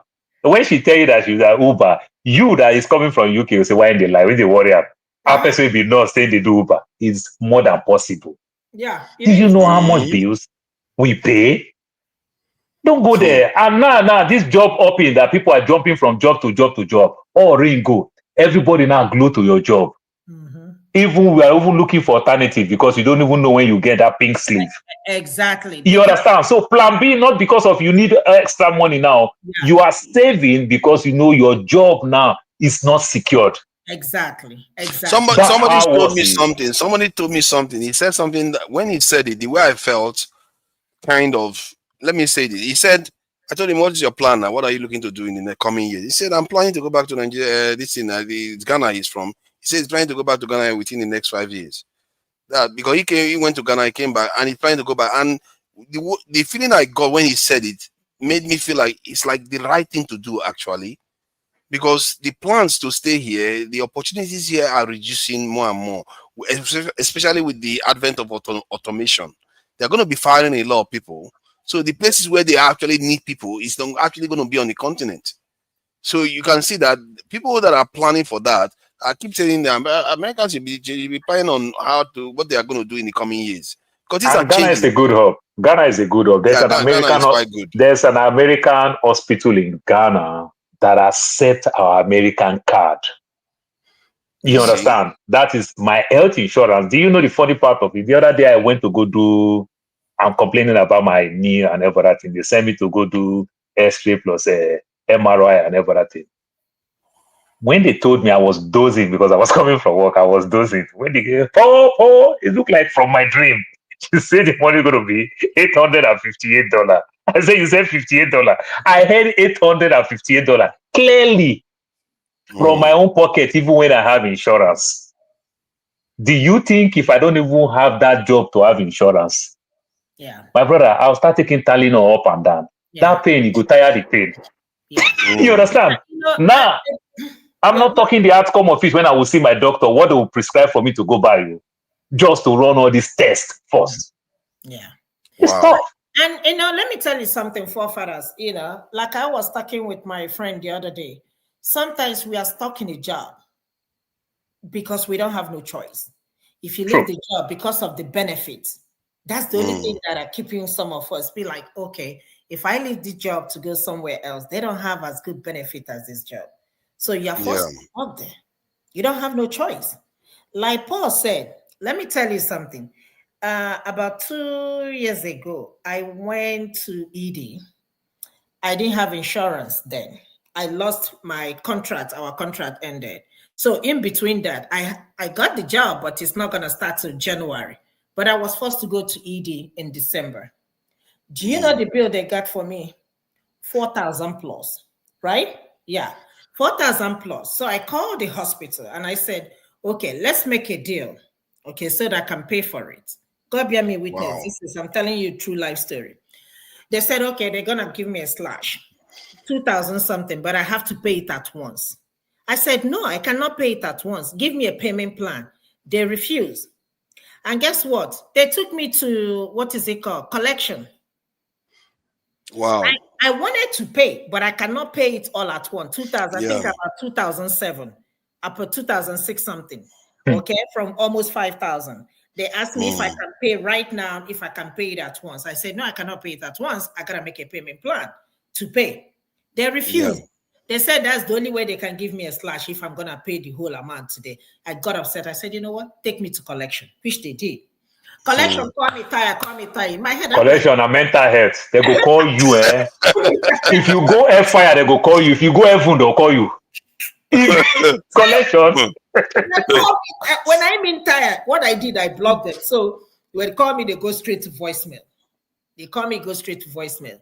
Just to collect that 4,000 something. Because I refused to call 2,000. So they'll push it back to 4,000, almost $5,000. Wow. Yeah. Because I went to ED.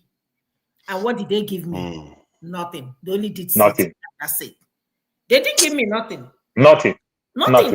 You see, what I find in it. I didn't see a specialist, mind you. Can I ask the question? Let me ask before we go to Jide, because Jide has been very patient. Okay, I have had all the difficulties in America, because I know that it's similar to the UK. They have difficulties too, but I'm sure there are positives now in America. You know, where is the money coming from? Where is all the dollar you guys are spending coming from? Instagram life, the Instagram, na fake life, na filter, na filter. And that's why I tell people, you see what you see on social media, forget about it. All these things people post, big houses and big cars. Let me tell you, yes, you drive big cars. I'm not gonna lie that, but you gotta pay for it. You have to pay for it. If you live in a big house, and this is another problem. You have a house in America, you're building a house in Nigeria, you're not sleeping in one in America, you're not sleeping in the one in Nigeria. You have a car note here. You are working 7 days a week just to meet up to the standard of lifestyle you are living. That's not punishment. Tell me what it is. And if you buy a car to go show yourself, when they contact us, they do Igbo, they Sunday they go and get work. Exactly. And you want to, if you're going somewhere, especially Niger people, they like competition, right? You want to go where, they will, okay, who is this and who is that? They don't even know that you don't sleep on your bed. You don't. That you are literally working 7 days just to meet up to the life for people that live fake life, because I don't. I mean, for people but this is everyday people in America. And that's why I say either we work overtime or we do 2 jobs. Wow. Why not like you people there? You people don't do all that. They don't. Europeans generally, they try to. They don't. UK is the most American of European countries. The rest are quite laid back. The Italians, they pay them 13 months holiday every year. For 13 months, I was shocked when I heard that. I was like, I thought it was 12 months in the year. They're like 13 months they pay them. So, and they go on holidays like crazy. So UK is quite. They have a welfare system whereby you have to earn a certain amount before you are incentivized to actually even bother working. Otherwise, you just stay at home. What is the point? Because you're not going to make money. You see what I mean? So it's quite different from America. But America, the impression we get from here is that America is actually richer. In some ways, the people in America are actually richer than the people we have more adult toy than you people, but you people live more healthier life than us. One, first of all, you guys eat way healthy food. You understand the way you see the way America is, It's like Nigeria, where you see one big man go take Okada, go reach front of a house. But UK, you will trek to your house. You will enter the bus. You will do this. We are living fake life. No good food. All this big thing. You understand? When you live the life and everything, you cry. You have them, what I call adult toy. Are you really enjoying these things that you have? No. You understand? You may see us. Yes, we have this passport. We can travel here and there. On credit. The life here is just kind of like living like in a fake luxury. Like you My have brother, this luxury, but at the same time, you don't really own it. And even if you own it, it's like, do you really need it? It's like, I mean, I think that kind of what people are describing are the kind of things that it's hard for somebody like me to perceive until I actually go there and feel it, because I don't understand what you mean. Because from the point of view, we see people are having more money. Father, there's nothing I will tell you if you can come to. I didn't say I was going to come and stay. Father, if you come to my house now, you visit me in my house, and I have one spare room for you, and you can stay there. I have one extra car for you to say, GPS, go your own way, I'm going to work. You understand? For you, you see the kind big 85 inches TV in the living room and every other thing. Nothing I will tell you that you will believe. You say, no, Paul, they do well. Because you know somebody who lived that kind of life in the UK is a big boy. Yeah. But you don't even understand that. I'm doing 2 jobs. I don't have life. Then you know the funny part, why you also visit Ife, you see the same thing with Ife. You visit John Harbour. You still see the same big house. We take remote, open our garage from far, garage open. Nothing we will tell you. You understand? But you may not understand that you live the best of healthier life than us. You understand? Wow. But we live in a society where if I go low to go live that small and everything, it just look like everybody keep beating me down. What if they worry you get good credit, you get work history? What if they stay here for? You go die for this country or for suffer. You understand? The same thing that I see when I see people in the UK drive those small cars. Say, my UK be this. Europe is a small continent, actually. I don't know any European country that build things as big as America. All of them, they tend to build things small. It's only Australia, Canada, and America that does it. The small continent. It's a small continent. So Jide, welcome. Thank you for joining us. I'm sure you are one of those people that will walk past ICE, and they will not think this is FBA. This is real FBA, not like John Abba, where they will be thinking maybe we should try our luck. Honestly, I don't need to walk in front of them. Like I don't feel any need to even want to be around them. I mean, where I live, they're not even near where I live. But what I know for sure is that like I mind my business so much. I'm very private. I don't just go to any place just because of. But yeah, they do what they are doing. I mean, as far as I know that I'm not doing anything above the law, and I'm not crossing my path. I mean, I don't see any reason why. Who is not your city? That one looks this in Hispanic. They probably take him. When they get a chance, they will take him. They wouldn't even give you the chance to explain who he is. They will drop him off. They will drop him off in Guatemala. We take our chances. Or something. At this rate. So yeah, please go ahead. What do you make of what is going on in America these days? And if I'm to extend the question, do you see Trump losing the party losing the vote to Democrats next year, based on what is happening now? Honestly, yeah, like I feel like you see, Donald Trump made a lot of promises before he got elected into office, right? And before he started working from January of this year. And majority of those promises have not been implemented. That alone for me is enough to make sure. That enough for me is compelling. Which one was his most important promise? That's a very big question. But I think improving the economy was one of the biggest promises he made. Improving the economy from the one Joe Biden left. And things have not really improved. But some people will make a case that things are even getting worse economically. That's one major priority, and I think. But if it was the economy, though, Biden's economy was also good now. So why would it be the economy? Because Biden's economy was reasonably good too.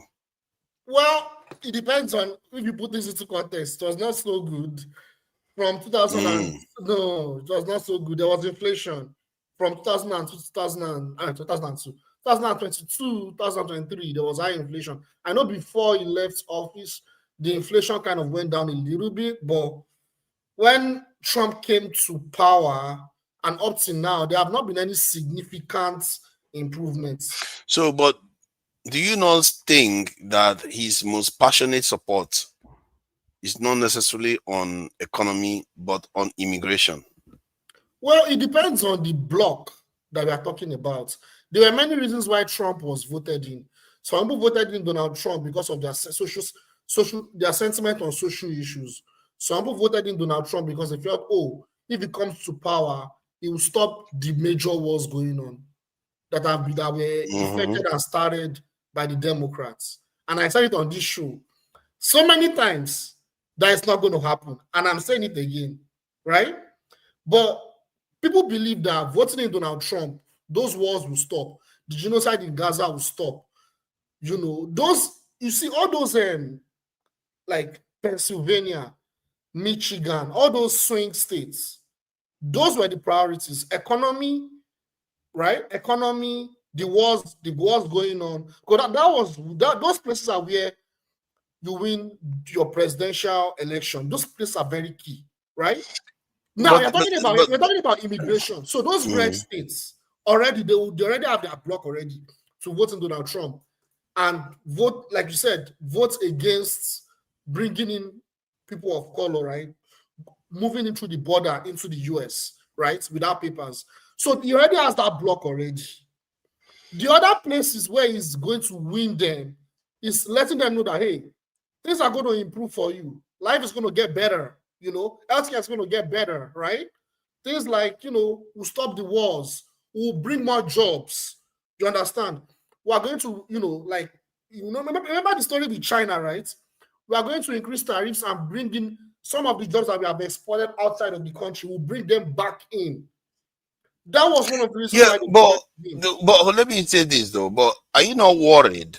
Because I feel like a lot of Democrats are assuming right now that Trump is going to be, you know, voted, that the Republican Party is going to lose control of the House and Senate. But are you not worried that if the immigration process that is going on right now goes stronger, and I don't know what the figures are right now, but I know that the border crossing basically almost collapsed to nothing. If that remains the case, it's not only Republicans that side. You see, don't make the mistake. It's not only non-Republicans and independents that side with Trump. Even Democrats that are white, they side with Trump. Make no mistake. They will feel so strongly. I feel like people are underestimating how strongly people feel about that in America. So what if you look at it this way? That okay, he's successful with the immigration policy, and now that immigration policy is now a blowback. It has a negative impact on the economy. They don't care. That's right. See, I think here in the UK, the first time I had a UK politician say that's when my eyes opened. A UK politician, I think Jacob Rees-Mogg, that was his name. He said once, he said, when people assume the economy is all that matters to people, then you're missing the point. There are some things are more valuable to them, their culture, their way of life, and all that. And it has been proven to be true in the UK. They left the European Union because they were worried that Europe is telling them what to do. And these are Americans that are worried that the demographic changes that is happening is going to make them lose position and their culture and everything. You may be underestimating slightly. I'm not sure. Maybe I'm not in America, but you may be underestimating slightly the passion that is behind the drive to get those immigrants out. And Trump, for the first time, is the person that is doing it. But do you think just kicking out immigrants and reducing the number of immigrants coming into the country would necessarily change the demography? Because there are many factors to this thing about the demography. Look at the birth rates when it comes to white people, right? We need to consider that as well. So they don't care. All they see is he has reduced it. If that guy, I don't know how many he has been able to deport, but let's say by next year he deports 1 million, I'm telling you, they'll be like, thank goodness, 1 more million we don't have to worry about. If we remove this guy, these crazy Democrats will bring them back. This is what they are going to be thinking. There's something I want to say. Jide, I'm not interfering just because I'm going to soon go anyway. Father, who will do the? Do you know how the economic here run purely on people, and those companies is owned by these white people? Who do their hotel, farm? Who do it? Construction? Who do it? Major, minor thing, even in the hospitals, who does it? So end of the day, if we send everybody, they cannot even maintain the economy because the price they will charge for it. It's like everybody has been used. They have used other people to get their job done. So who is going to serve them? End of the day. They believe, I think Charlie Kirk said it, he believes that within the next 10 years, robots will come and take over. But between that time, they will train their own people. They think about these things. I don't know that you are on. I don't feel like people are underestimating them. They were before, it's some of those things is not going to happen again. That is the thing. There are things that cannot happen again in America. No matter. They believe robots will take over. They don't need these people. No. I'm talking about those pushback when they get to a level. Trust me, if it gets to that, it's rather they have a civil war in America. You can't go to that back of Asian time where you can detect you're going to use Black American. Right now, you can't even tell Black American all those things. It's because we are foreigner, we are even talking about it. You hear say they deported African Americans. Thank you for joining us, Ife. I really appreciate you coming in. Nice to see you. It's been a long time. You look more once in Atlanta more.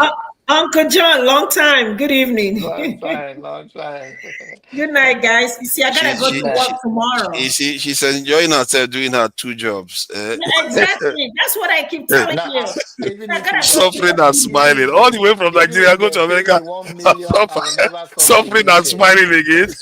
What kind of wahala is this? Let me tell you something. I don't live fake life. The God knows. Even if I choose not to work 2 jobs, I'm still gonna be fine. But I chose to because that's what I want to do. But let me tell you, I would rather live in America than to live in UK 1 million times. Look at that. His Majesty, His Majesty's realm is very forgiving. If you eat McDonald's for UK, you go love her more. I bet I don't lie for you. You go love her more. Not even. I have cousins there. When they are talking about £100, they will be squeezing their hand. I'm like, what the heck? I mean, they won't even bring it as if it's a $1 billion note that they're exactly. You see that? Dollar. No.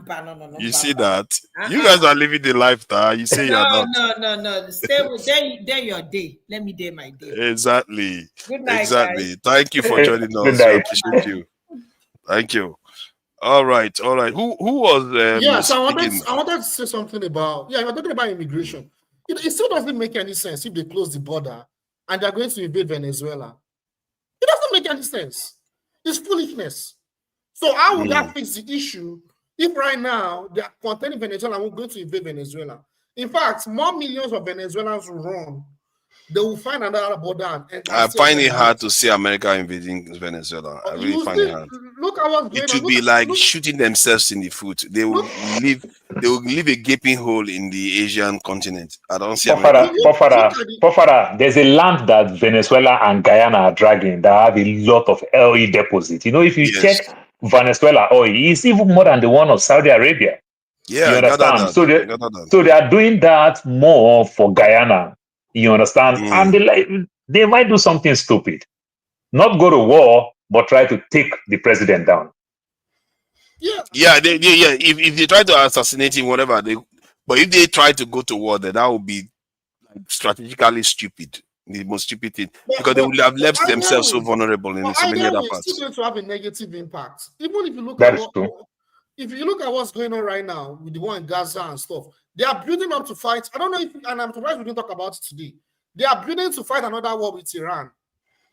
They are building to fight another war. This is a war. That is what Netanyahu know how to do. You know how to push them, know how to press the right button. Yeah, That's so what Nigeria knows how to do very well. if they say that they don't want immigrants in their country, but they're going to still bomb other countries, cause chaos in other countries. I don't see. It doesn't add up. The reason why I don't see them attacking Iran, the reason why I don't see them attacking Iran, because now they know Iran knows they are coming, and it's very, very hard when somebody like a country like Iran knows you are coming and you expect to succeed against them. They're going to attack Iran. I mean, they may, but I don't think they will achieve their ends. They will. They will. If the United Would they achieve their ends? Well, let me start from here. If the United States has already started giving them arms. Just hold on. Yeah, go ahead. If the United States already has been giving Israel arms, actually, from the time they bombed the nuclear facility, they transferred those B-52s to Tel Aviv, actually Haifa, and parked them right there permanently. So now, if they already have refueling planes in Qatar, they'll already put in Patriot missiles in the Turkish base off of Kurdistan. Something is imminent. They're going to attack Iran. It's inevitable. Now, are they going to achieve their aims? I don't know. We don't know. But I can guarantee you one thing. This time, if Israel goes into Iran, it'll be to totally flatten the place. It would not be to extend a war for another 12 days where they were getting their ass kicked like the last time. And they had to beg the United States to come save them. This time, America is going to give them all the arms they want, all the weapons they want. They're going to try to take out the Ayatollah. They're going to try to destabilize the government right away and to cause as much carnage and maximum damage to even the Iranian civilian population. So it'll be a case of they are going to try to turn it into Gaza. Now, what does Iran have in store for them? We see how they succeeded the last time and kicked the shit out of Israel's ass. This time, we don't know. We don't know what's going to happen. So you can't call a war either way. You can only predict. I guarantee you, if Netanyahu knew that he was going to be running with his tail between his legs after 48 hours, he would have never attacked Iran. He probably thought, well, we're going to do it. You know, people were laughing, oh, they control the skies. But they didn't know they had those hypersonic missiles waiting for them. Now, what else does Iran have? They've gotten planes from Pakistan now. The Su-300, they've gotten a lot of arms. S-300. And that plane is Chinese aircraft, isn't it? I don't know. I know they got them from Pakistan. They got the S-300s from Russia. Russia's giving them two S-400s now, surface-to-air defense missiles. So who knows? This is going to be, if they should attack Iran this time, and knowing how they got played the last time where all their generals were deceived during negotiations and they almost lost, if not that they already prepared for it. They were deceived, killed, all the scientists were killed, the generals, the top two of the hierarchy were decimated. This time, I would assume that if such an attack was to take place, it would be wise for them to hit the U.S. bases right away, because they know hit the U.S. bases, hit Qatar, hit Kuwait. This is why there are too many. So it's too sticky. It's too sticky. Yes, this is the best chance they have to attack Iran, because they know by next year it's over. Trump will be facing towards election and all the rest. But it is too dirty. Republicans will not support it. I speak the truth. What do you think about President Pezeshkian? What do you think about him? The way he's managing the country. Who? Pezeshkian. Of Iran. Yeah. How he's managing the country? Yeah. What do you mean? I don't know. Like him being more moderate and every other thing, not also want anything, you understand, try to manage the people very well. Because that's one thing they use to also make the people rebel against the government, to come up with an excuse. I don't know about all of that. All I know is in the Ayatollah calls the shots. So the president, to a large extent, is just a figurehead if the Ayatollah does not sign off on it. But how he's ruling, I don't know. I haven't heard. I mean, it's a closed society. What do we really Let's hear hear. about? Let's hear from because the Jide. Ayatollah now is Hold on. really hiding. Let's hear So from go Jide ahead. so that he can be able to speak to. Yeah, Jide, please go ahead. Yeah, so I think Pezeshkian is kind of liberal. He's coming from the liberal wing in the Iranian political architecture, and he's kind of more of a moderate compared to Raisi, that was killed or that passed away last year or something. So it seems to be a moderate. It was more open to the Europeans, to negotiating with the Europeans and with the US on that nuclear deal. He reconsidered it, even though there are many hardliners within the Iran Supreme Security Council and within the Ayatollah hierarchy. There are more hardliners there. He was the kind of person that would be like, let's calm down, let's take things easy. But I think the last straw was during the 12-day war.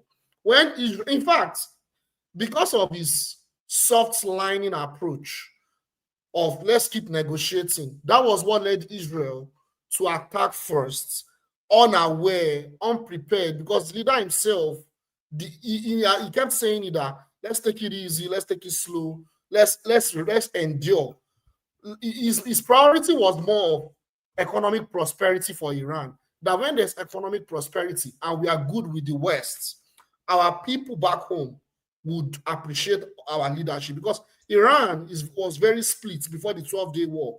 There were so many factions that were pro-Ayatollah, pro the Islamic resistance, and you have some factions that are liberal. Those are people that were also kind of manipulated after, in about 4 years ago, 3 years ago, when there was a protest because of one lady that passed away. I think she was allegedly hijab. She wasn't wearing a head cover. Yes, so those faction of people, they allure towards Pezeshkian. But what has now happened after the 12-day war is that they now see the enemy for who the enemy is clearly. Because the Islamic resistance that are running the country, they've been saying it for years, but they've been like maybe it's propaganda because they are also corrupt as well. They have their own corruption dealings. True. But now with the Israel attack during the 12-day war, they can also say that okay, now we actually have enemy for real that's attacking us, and our government have done the best. So it has now united all the factions together in support of Pezeshkian and the Islamic resistance. Yeah, but Pezeshkian is running the country as if he's a hippie. I think is he not the one or the foreign minister that went to the UN was like, Iran is never looking to develop a nuclear weapon. We will never look to the. By saying those things, he thinks he's preventing an attack. He's inviting it, and that is the mistake he's making. Because was it not even Elon Musk that was telling people of the UK just recently, barely 2 weeks now, he was telling them that if you are trying to avoid an attack, if you act to try to avoid an attack, you are going to invite it. If you tell people you don't want to fight, they will say, oh, he can't fight. Let me come and fight. That's how they are interpreting it. And I think the Iranians, I think there was an interview. I don't know whether I mentioned it to you. There was an interview, maybe it was CNN, one of them was interviewing them. They come across as if they are kind of naive. And that's what the CNN reporter or whoever interviewed them, that's what he was saying. He said, the Iranians don't seem to know how the US works at all. You think people that have been around for thousands of years, you really think they're naive? No, they are not naive in the sense that they are not children. But the way they are talking about the US, they don't seem to realize their nature. Do you actually realize that there are ways you talk when it comes to diplomatic circles, and there are positions you actually take that differ from the statements you make to the world? It's possibly true. However, this is not my opinion. I'm reporting what this reporter said. He was saying, and you said it. You made that. Can you let me just say it, please? Can you just let me say it? He was saying that the Iranians, they are not allowed within, I think, 2 blocks of their embassy in America. So, and the way they talk, they don't even understand the lobbying system. They don't seem to get it at all. Again, that the guy was being philosophical with him. You have a tendency of when once you've taken a position, to convince you otherwise is always very hard. I don't know why you always do that. And this is why I you want me to explain that to you so you understand? Explain it to me. You see, then don't you just say stuff if you don't care about understanding? So this is, you've made this statement, like I said, you've made it at least. You see, you are being facetious now. You don't want to understand. You're just talking for the sake of it. If I'm speaking and then I don't understand what I'm saying, then you can feel free to correct me. When I say I don't want you to explain it to me, it means I understand your position. So let me just continue, and please try not to derail me. I was trying to ask you do you want to understand, because you don't. Right, good, I'm a dummy. So this is the thing. When you have a position, you've made this statement about the CNN guy talking about the Iranians' naivety. And then you always further go on and you start talking about the Iranians not understanding lobbying, how to lobby in the United States. You don't understand how lobbying works. And with all due respect, just like Jide doesn't either, because we've gone through this argument. Remember, I would tell you guys, and he was here. So Israel controls the US. And he was talking about AIPAC is not serious. Israel does not control. Israel controls there's no AIPAC.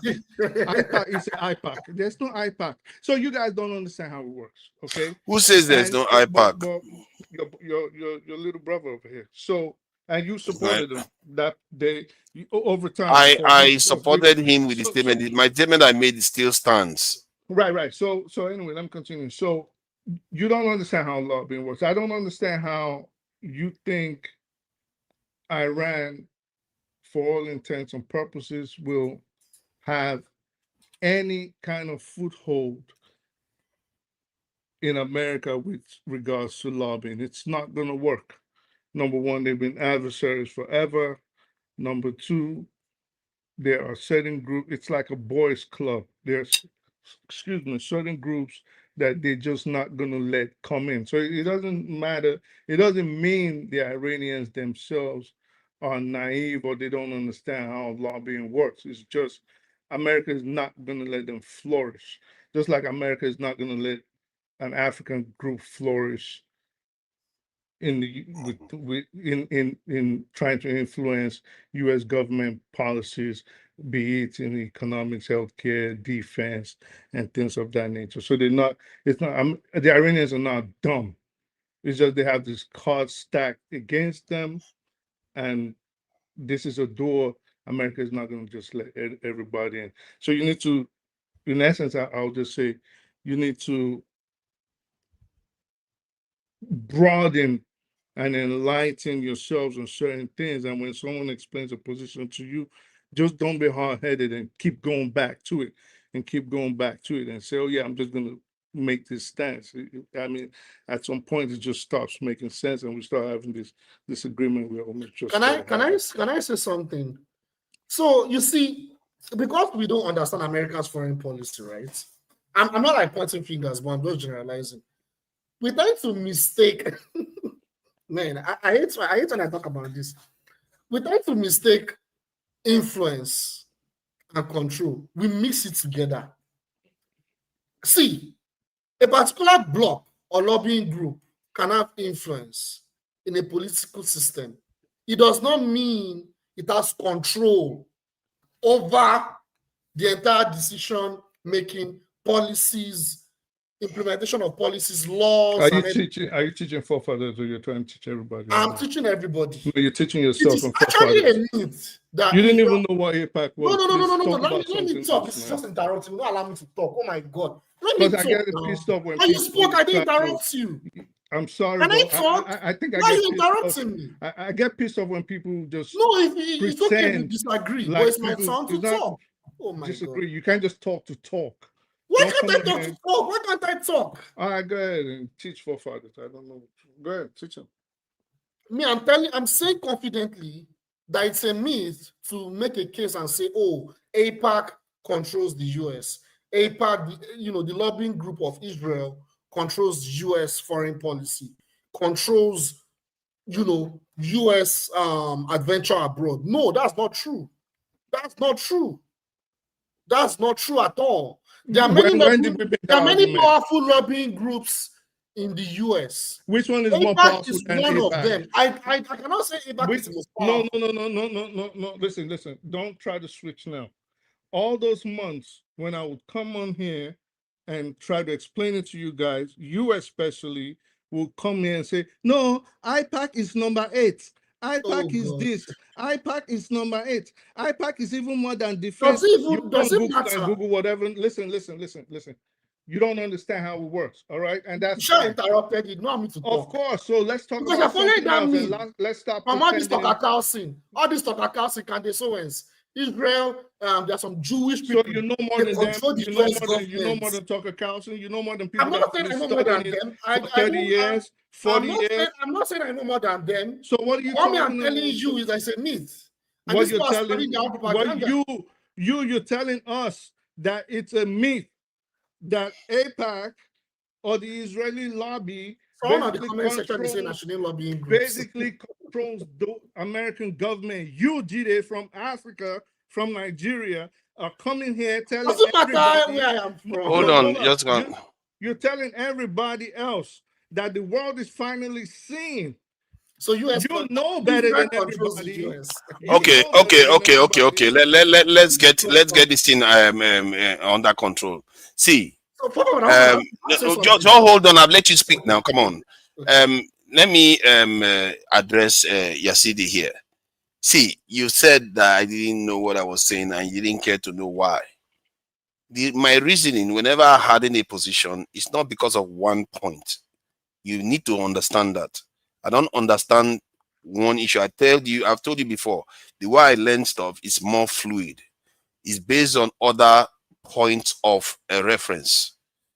Then when one of them comes and confirms it, then I will use that as a reference. It's not based on one point. There are so many things Iran has done that seems to be quite naive. Not because the way they are negotiating with America, knowing full well that all the people that negotiate with America have been destroyed. To be fair to Iran now, Libya has been destroyed. Saddam Hussein has been destroyed. North Korea has not. But yet, somehow they think their approach is going to work this time. What is wrong about their approach? What is wrong about their approach? It was a rhetorical question. What is wrong about a person coming to a negotiation table in good faith? Because you don't have to. So how would you, let's play devil's advocate now. You are the advisor to the president or the Ayatollah or the military council of Iran. How would you tell them to approach the United States? With the knowledge. In terms of negotiations. If you agree, if you say they know so well, which I'm arguing that, I'm just trying to explain on it, which I'm arguing that they don't know so well about the West. If you are saying that they know very well about the West, then they probably know about the influence of Israel there. And they probably know that there is nothing Israel will ever accept. They know that already. If they already know that, in my estimation, they seem to be naive to not to know that. And Israel controls America almost completely, like you like to believe. Like I like to believe. Yes. All right. Okay. So what makes you think? Let me finish my point. Why would they go and negotiate? Basically, negotiate with Israel. Forefathers, does that make sense to you? No. What doesn't make sense is that you can't understand a simple question. So my question again was very simple. Let's play devil's advocate. If you were the sole advisor that you know that whatever I say the Ayatollah or the council or the Republic, the IRGC is going to listen to me, and they say, listen, we have done every kind of simulation. We have done every kind of scenario that could eventually happen in the case of a catastrophe, or in this case, we're going to talk to forefathers. Now, forefathers, how would you advise them to negotiate? Everything else you said was in no relation to my question. So that's what wasn't making sense. So tell us and the audience, in your infinite wisdom, how you would have told them to negotiate. You know how I would tell them to negotiate? I will ask them to negotiate, knowing full well I'm going full on with my nuclear program. That's how I'll ask them. I'll ask them, do whatever you need to do. I'm going ahead with my nuclear program. But that's what they are doing, forefathers. That's what they are doing. But they are not. But no, but that's not what they are doing. That's no, oh my God. You are not okay, Jide, hold on. You are making points that don't add up. Their leader, their religious leader, has ordered them pass a fatwa that they should not go for nuclear weapons at all. And you are here saying that they are going. They are not doing it. They are not going to go. You are thinking that they are doing it secretly. No, if they were doing it secretly, they would have gotten there by now. You still haven't said how you're going to negotiate. Everything else. No, I just told you just now. I just told you they are going to keep talking to them while I go and develop my technology. Can you hold up? What I'm saying is right. What I'm not saying they're building nuclear weapons. What I'm telling you is that they are. So to put this in context, can you try not to? Let Jide have it. Say Jide hasn't been able to talk to you. I ask you a question. Let Jide talk. No, he loves to talk, and I know you always try to. Let him talk. You have already spoken now. I didn't speak. I asked you a question. You haven't answered the question. I already answered the question. If you don't like the answer, so be it. I already answered the question. This is what's going on. Let him speak first. I will answer. This is what's going on. Please don't interrupt me. Let me talk. Please now. Okay. So as I was saying, the enrichment of uranium is not to build nuclear weapons. It's to have nuclear energy to what? To improve the quality of life of their people. However, the US is saying, no, we don't even want you to have any nuclear program. It's like they want to strangle Iran. So Iran is saying, we want to get to a enrichment percentage to at least, improve our energy, our energy access in our country to boost our economy. Russia endorsed that. China endorsed that. Didn't stop giving us the history. Like we were on. Can you just let him talk? Not everybody knows. I don't know some of the things he just said. Let me. Can you just let him talk? See, Yazidi, you are not helping your case. Let him talk. That's what they're negotiating on. And the US is saying, no, we don't want to have any nuclear program at all. We don't want you to have any uranium enrichment at all. And I'm like, you come and tell us how we should use our uranium. Other countries are using uranium to boost their energy. Why can't we do that?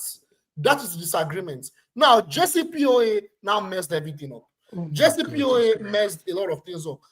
Because JCPOA is supposed to monitor those things. But actually, JCPOA is now an intelligence vestige feeding Israel with a lot of secret information with the nuclear program. And that was how they were able to get what was going on in those nuclear facilities, that they bombed those nuclear facilities. Now, Iran is now saying, we don't want to have anything to do with IAEA. It's not even just POA, it's IAEA.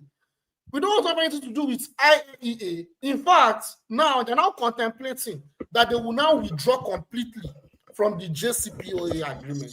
Okay, good. So that's what's going on right now. So it's not like they're not negotiating, but at the same time, their hands are tied. I mean, they can do better. They can go hardline and build nuclear weapons all they want, like forefathers. I don't disagree with forefathers. But the point I'm making is, oh my God, they are still putting their point. Me, please. Can you just let him talk? It's not nice what you are doing, Hutis. You think your only knowledge, your knowledge is the only good one. You should allow people to talk. I'm dumb. I'm going based on what. No, but you should let him to finish what he's saying, though. Shutting me down. Fuck that. You are being quite rude, though. Shut me down. He shut me. You can't even see that you are being rude. If he treated you like that, would you be happy? Yes, I will be happy. People can. No, you won't. No, listen. All this manipulation you're doing. Listen. all these mind games. There's 64 people watching us. They're not stupid. They're saying what you're doing. What is the mind game? You are the one that is not letting him talk. Yeah, when he interrupted me, I asked you a question. Answer the I've question. already spent time answering it. I can't keep shutting him out.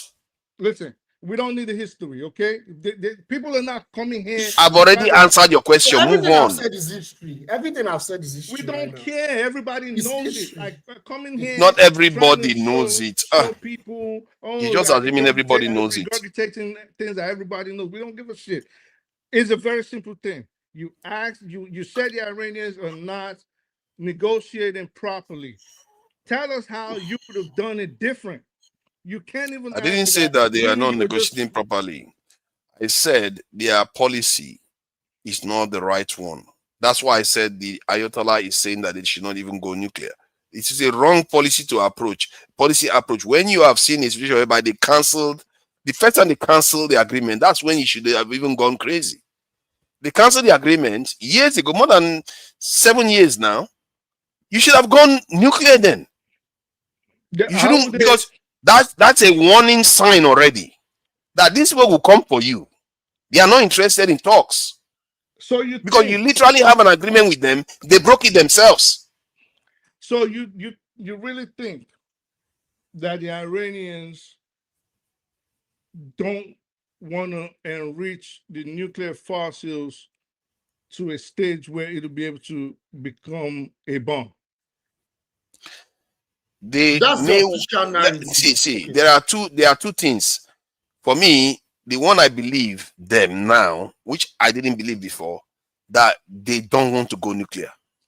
The fatwa that guy passed, at least overtly, maybe there are people in the background that are defying him and going ahead. It's possible. But that guy that passed that fatwa, they are following it.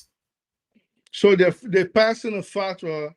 So why have they been getting bombed on this one? Because they don't want them to master the enrichment process. That is the whole quarrel. The quarrel is they are saying that they want to master the enrichment process so that they are a nuclear threshold nation. They don't want to build nuclear weapon, but they want the capacity to be able to understand how to do those sort of things. But for father, whether the fatwa or no, whether the fatwa or no fatwa, the West don't even believe. No, the West still believe that the fatwa is also a political statement. They don't believe. They still believe they want to go ahead, and the West don't want it to happen. That's another thing. I don't think they. You know what? If you ask me, in their heart of hearts, they don't think so. But what they don't want is for Iran to even be a nuclear threshold nation. That's what Brazil is. That's what Japan is. Maybe there are a few other nations that are like that. They don't want Iran to even be there at all. Brother Paul. They don't even want it to do ballistic missiles. They don't even want that. Let me move further this point. Look at Pakistan. Look at Pakistan and Saudi Arabia. They formed a pact, right? They formed a pact. These are Muslim countries. Why can't Israel go after those countries and say, Pakistan, Saudi Arabia is close to us. They will have nuclear weapons. Well, because they're not a threat to Israel the way Iran is. That's the thing. That's exactly the point. They are targeting Iran. They are targeting Iran because Iran is supporting the Palestinian resistance. But how did that even come into the conversation? We know that it's connected to the conversation. No, because if Iran was close to the US right now, if Iran was close to the US, they can negotiate so many different things. And if America is so keen on ending the reason why Iran hates Israel, then just get them a two-state solution and it's over. All this issue goes away. Who's going to get the two-state solution? You make mistake. These people pick their enemy. Who's going to get the two-state solution? The US now. Who else is the US should get. The US can negotiate a two-state solution. Are you telling me they can't? If they can't, then nobody will. Then the World War. The US that has been giving them bombs to kill the Palestinians since 48. The same US that gave them weapons in 67 to go against all the Arab. No, I agree with you on all that. I'm saying in the context of if they truly wanted to work with Iran, there are so many ways to nullify this whole issue. So you that agree Iran will no longer be a threat to the West at all. So you agree now that it is not, in fact, Iran's lack of negotiation skills that is a problem, but the fact that the West does not want to negotiate with Iran in good faith, because that's what you're saying. That one has been established. But what you are missing is that because that reality is true, Iran shouldn't have followed that post the way they are following it now. They should have gone the other way. Like I said, even when they broke off the first time. Which is the other way. You keep saying the other way. Remember economic sanctions. They were still being inspected. Sorry. They were still being inspected till just not long ago. They should have stopped a long time ago. Like, if you break up an agreement that we had, it's not my fault if I go nuclear anymore. So tell me, it's not my fault. Because I think my problem is understanding why people they thought the deal. Again, they now killed their general. Again, you interrupted me, and then you will claim I'm the one interrupting you. I don't know why you always think you have to tell everybody the history of what we already know. You should be allowed to speak to me. Well, I was asking a question. So, if you say they should have just continued enrichment of the nuclear fossils, what do you think if they had kicked out the IAEA? If they were the first to go against the JCPOA and void it, what do you think would have happened to Iran? The same attack that you saw now? No, it would have been worse. They would have obliterated them. Oh, you think it would have been worse? Oh yeah, definitely. And they would have done it. And they would have done it with the acquiescence of people like yourself. Because you would talk like yes. All that funny laugh you were giving. Oh, look at them! Israel has taken over Iran's airspace. Oh, look, they've killed all their generals. Ha ha ha ha ha! This is what you would have been doing. But I don't. You are quite incoherent. You know, I don't know where you got my position from. I'm slow. That is quite incoherent. That's not how I reason. See, my own reasoning, just to be clear. Libya negotiated, tried to be nice, boom, down. Saddam tried to allow inspectors, down. North Korea said, screw you, it's fine. Iran should have done the same, should have remained the same. Find a way to be strong on your own. If you give ground, history suggests that they will come for you nonetheless. You talk a lot. You talk a lot. You talk a lot of nothing. I don't know all this at home. You just keep insulting people constantly. No, because it's starting to irritate. I didn't insult you. Why do you just keep insulting people constantly? No, it's irritating. I think I have low patience. I think I have low patience with I just have low patience with people that I think they have a tunnel don't vision. Agree exactly with you.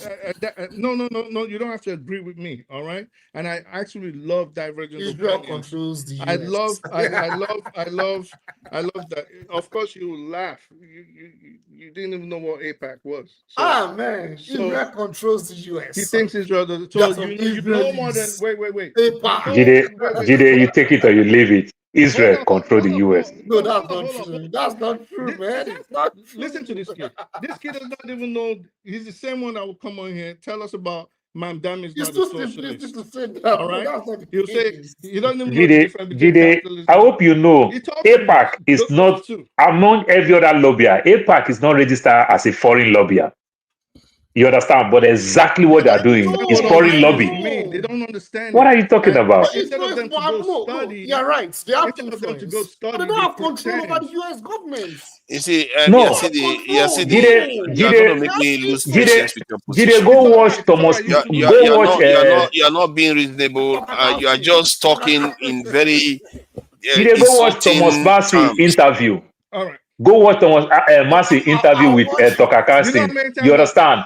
He said every congressman have their APAC man that will tell them what to do, what not to do. That's the level where they meet you in your office. They let Paul finish speaking.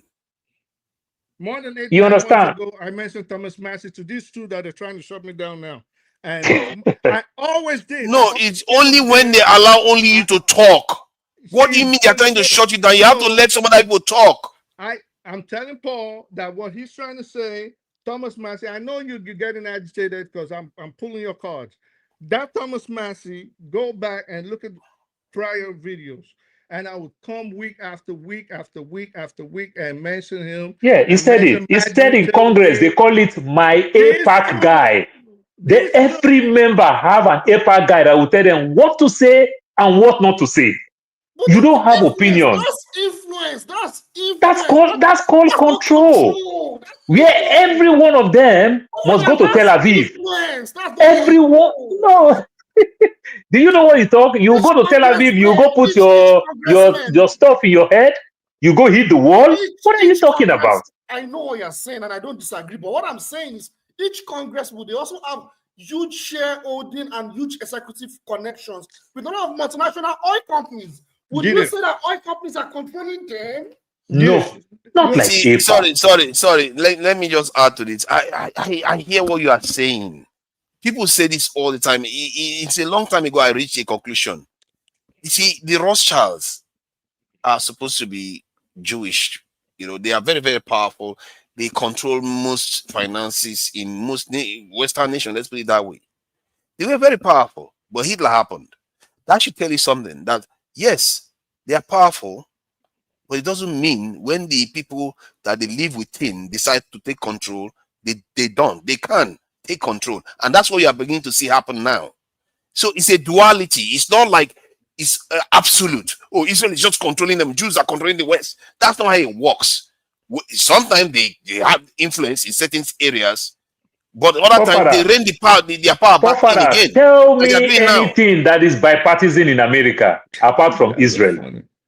Apart from Israel, tell me anything that is bipartisan because in America. It's designed pharmaceutical industry policies is almost bipartisan. The pharmaceutical one. Brother Paul, Christian Zionists, would you say they are controlling the US because they also have huge impact in lobbying the Republicans and also Congress? No, they don't. Listen, that is the control now. Where is the APAC money coming from?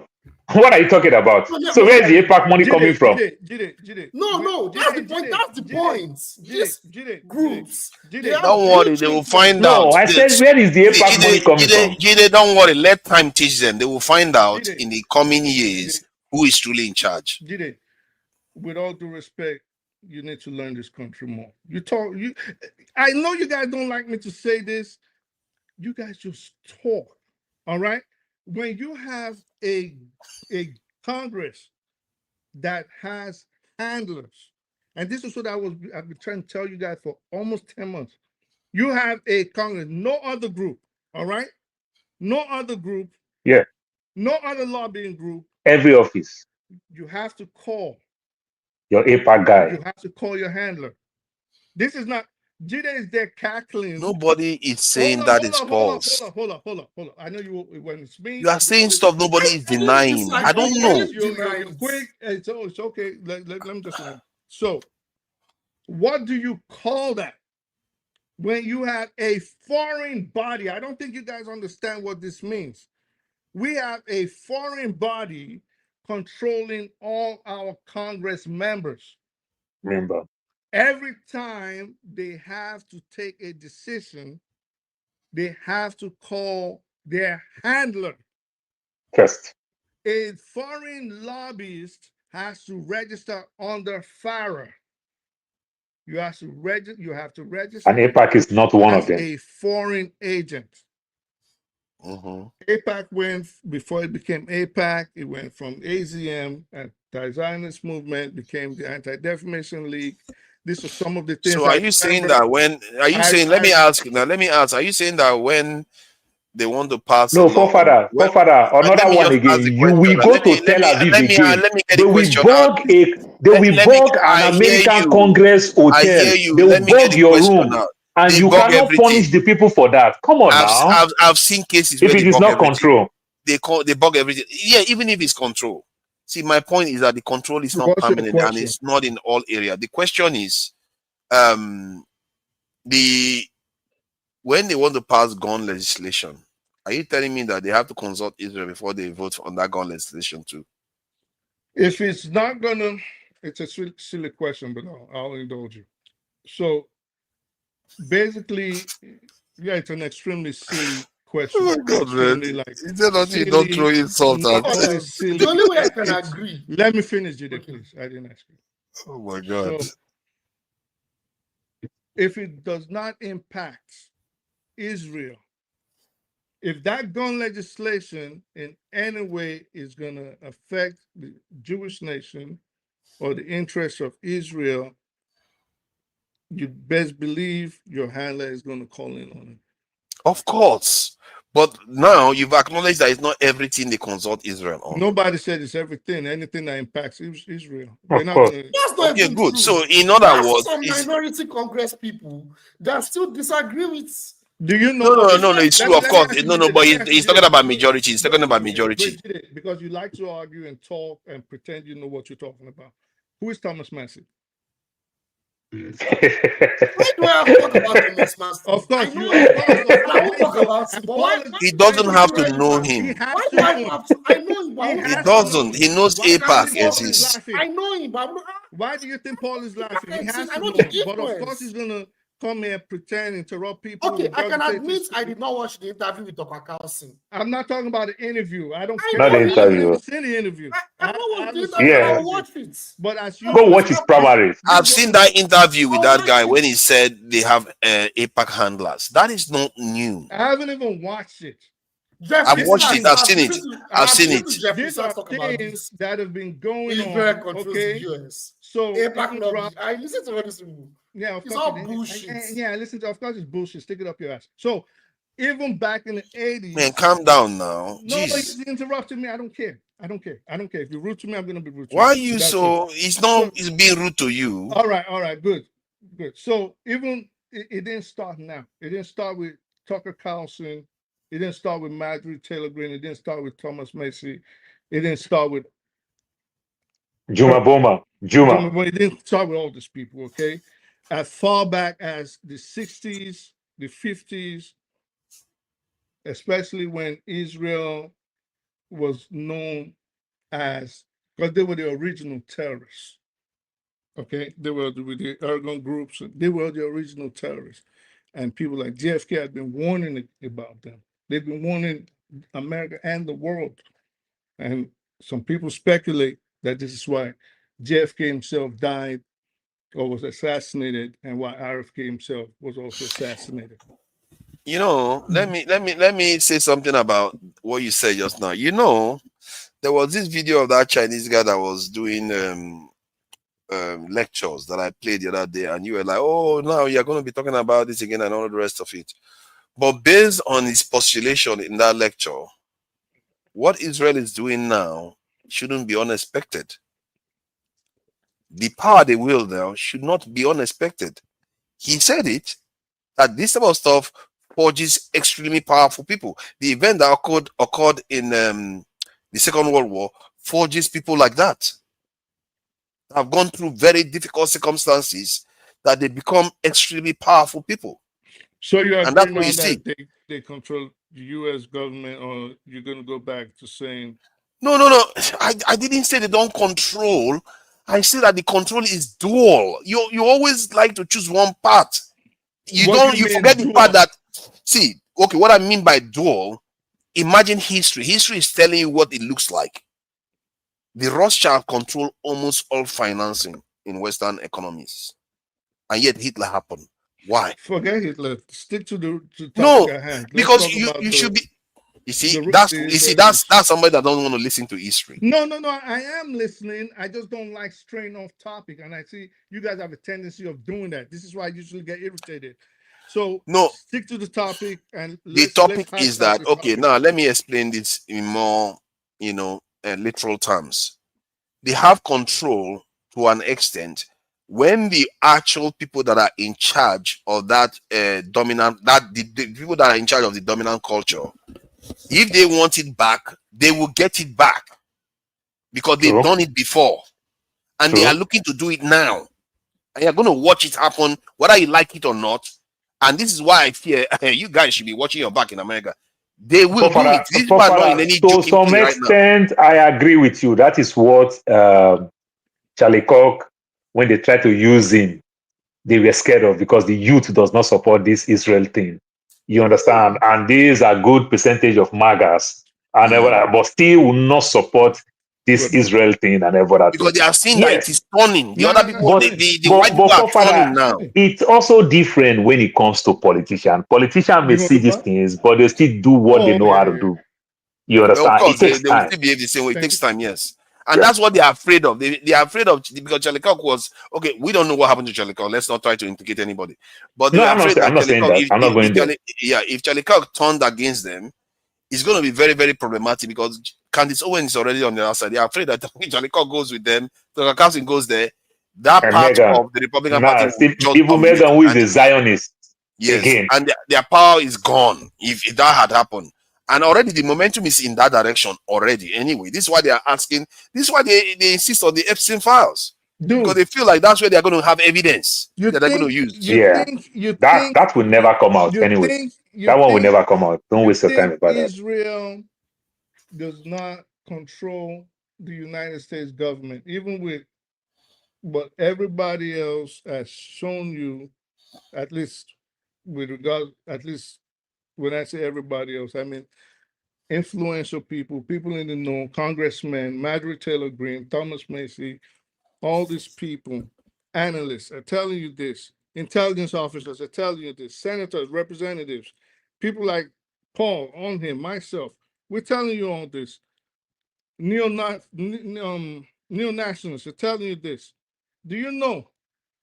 And I said, I was putting it in the chat last week, and I mentioned it last week or 2 weeks ago. Netanyahu forced the United States to sell TikTok. Yeah. Do you know that? Yeah. All right. To a Zionist. So, and why do you think they did that? To buy it. To control the narrative. TikTok is only where the news is coming out. Why do you think they did that? So they can control it in the technical term. So you think they sold it to Larry Ellison? They sold, that's Oracle, by the way. They sold it to all these Jewish conglomerates. And you think it's not because maybe Zionist is more accurate than Jewish. And I speak the truth, you know, they gave Trump $100 million in his campaign. One whooping $100 million. Miriam Adelson. They probably gave him more than that. $100 million. They probably gave him more than that. I think $100 million would not buy Trump this bad. Miriam Adelson was the single largest donor, and she gave him the one that the husband died at the whole casino in China. I think the mistake we make, I'm sorry to say this, and in a way I don't like to say this about things publicly, really, to be fair. I've never said it. The way Israel controls America is not only based on money. There are serious clandestine efforts that they make to do it. It's a war to them to do that. And I think there was one secret agent that was, I think UK one, they were asking him that, you know, how do you, what have you found in your career? Which country has troubled you the most? This is a UK secret agent. He said, it's the Israelis. He said, every time they come, they always come with this thing, snooping devices. Even when he said, but it can't be every time. He said, every single time that they had you anything, he had a spy device in it. He's never seen anything like that before. Is that not what I'm saying? These are people that are allies who say this about it. And every senator and a congressman must go to Tel Aviv. And then you go there, they bug you, and everything, no punishment, no nothing. It's not control. What it is? They had an agreement, okay? Just last week. Israel, Hamas. They don't rule the world. I don't know why somebody's saying that. Israel, Hamas, United States, Qatar, United Arab Emirates, and Saudi Arabia came together. This is going to be the agreement. This is what we're going to do. Trump presented it. They agreed. The Middle East presented to Trump. Sources have revealed now that the only reason we heard a one-sided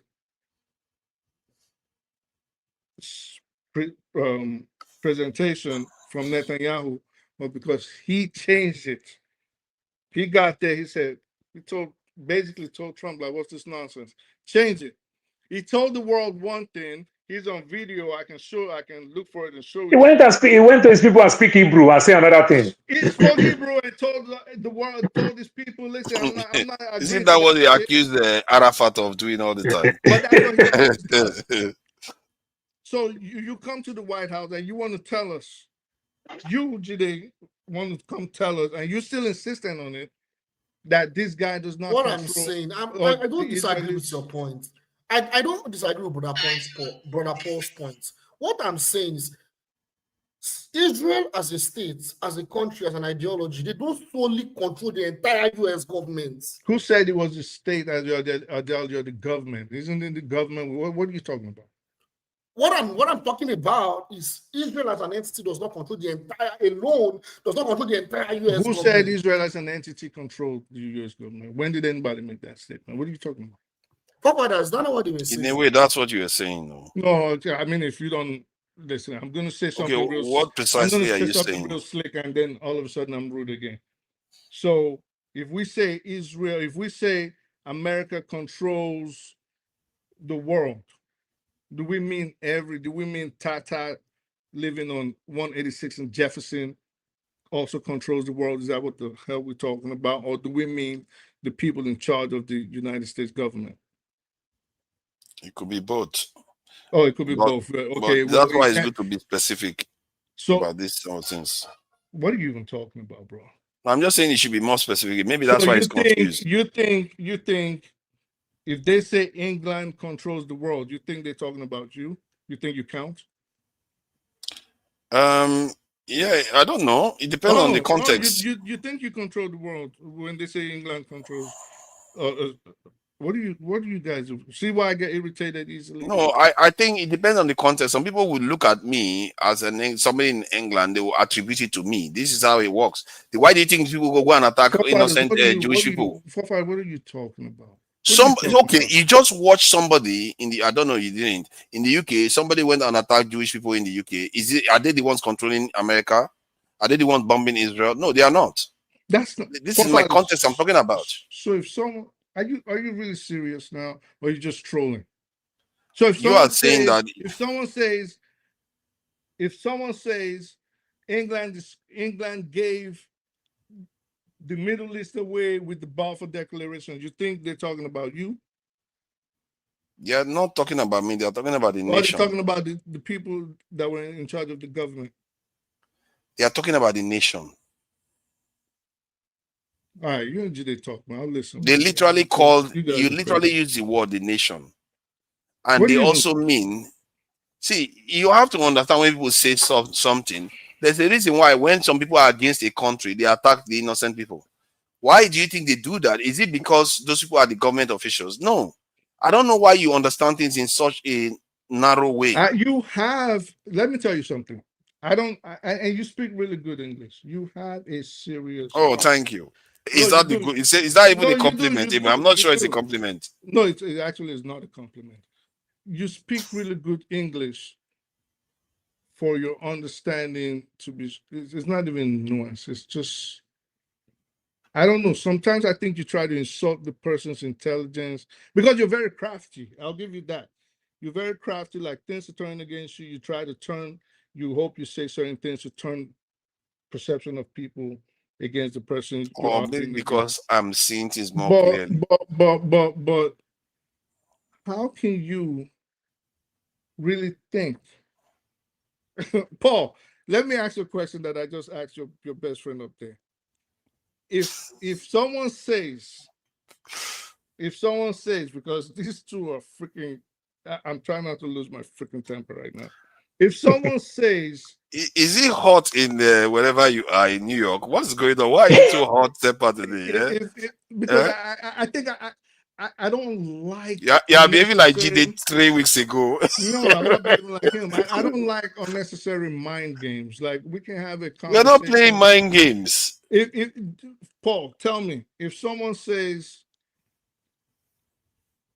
England controls Western Europe, for example, England controls Western Europe, whatever England says goes. Are you thinking that it is the government of England, or are you thinking it is our darling forefathers over here they're talking about? Yeah. Yes, there's one thing with the people and there's another thing with the government. You understand? But now, what thing may be government policy and what politicians tend to do? They may not like it, it may not be popular, but they're still going to go ahead with So it. you would think it's the politicians? Yes, politicians. Thank you. Forefathers, I rest my freaking case. Okay, so even when they know it's not popular. Yes, but okay, now let me ask you, when they say Forefather, I'm going to enjoy this conversation, but I just have a visitor, but I'll be listening. okay, Yeah. thank you for joining us, Paul. I appreciate that. So I would have asked him, when they say Nigerians are 419 or scammers, are they talking about the deeper life adherents? Are they talking about? Bro, that doesn't make sense. That's not a governmental policy. That's you can see that clearly now. Well, that is something that, and in fact, you cannot attribute an offense and that is committed on an individual basis on another individual that is not. Yeah, but yet we have it happen nonetheless. I haven't answered. That would happen. You haven't let me finish my statement. I haven't finished my statement too when you interrupted. Okay, sir. Continue talking then, since you didn't ask a question. So when they accuse Nigerians of being 419, and then many Nigerians are victimized because of that same 419. Sorry to Does that mean those Nigerians are the ones that committed it? Sorry again, it is again, if you let me land, that is not a governmental policy, which is what we were arguing over. Or we're trying to seek clarification on. Is it okay? You cannot attribute a crime that was committed by one individual on another individual that is unrelated to that situation. You can't do that. That'll basically be profiling. But it happens, and though. that'll be discrimination. You know it happens, though. Yeah, by low-minded people. But that is my point. That is the point I'm making. See, America invaded Iraq, and most Democrats were against it, and yet many of them have to travel to Europe pretending that they were Canadians during that period because they were all being targeted as Americans. What has that got to do with what's? I don't understand. You see, that part is cracking your brain. When the truth is staring you in the face, it cracks your mind up. Right. I'm a little slow. Okay, so what are you talking about? We're talking about. Let's let Jide come in so that it looks like we are not just excluding him.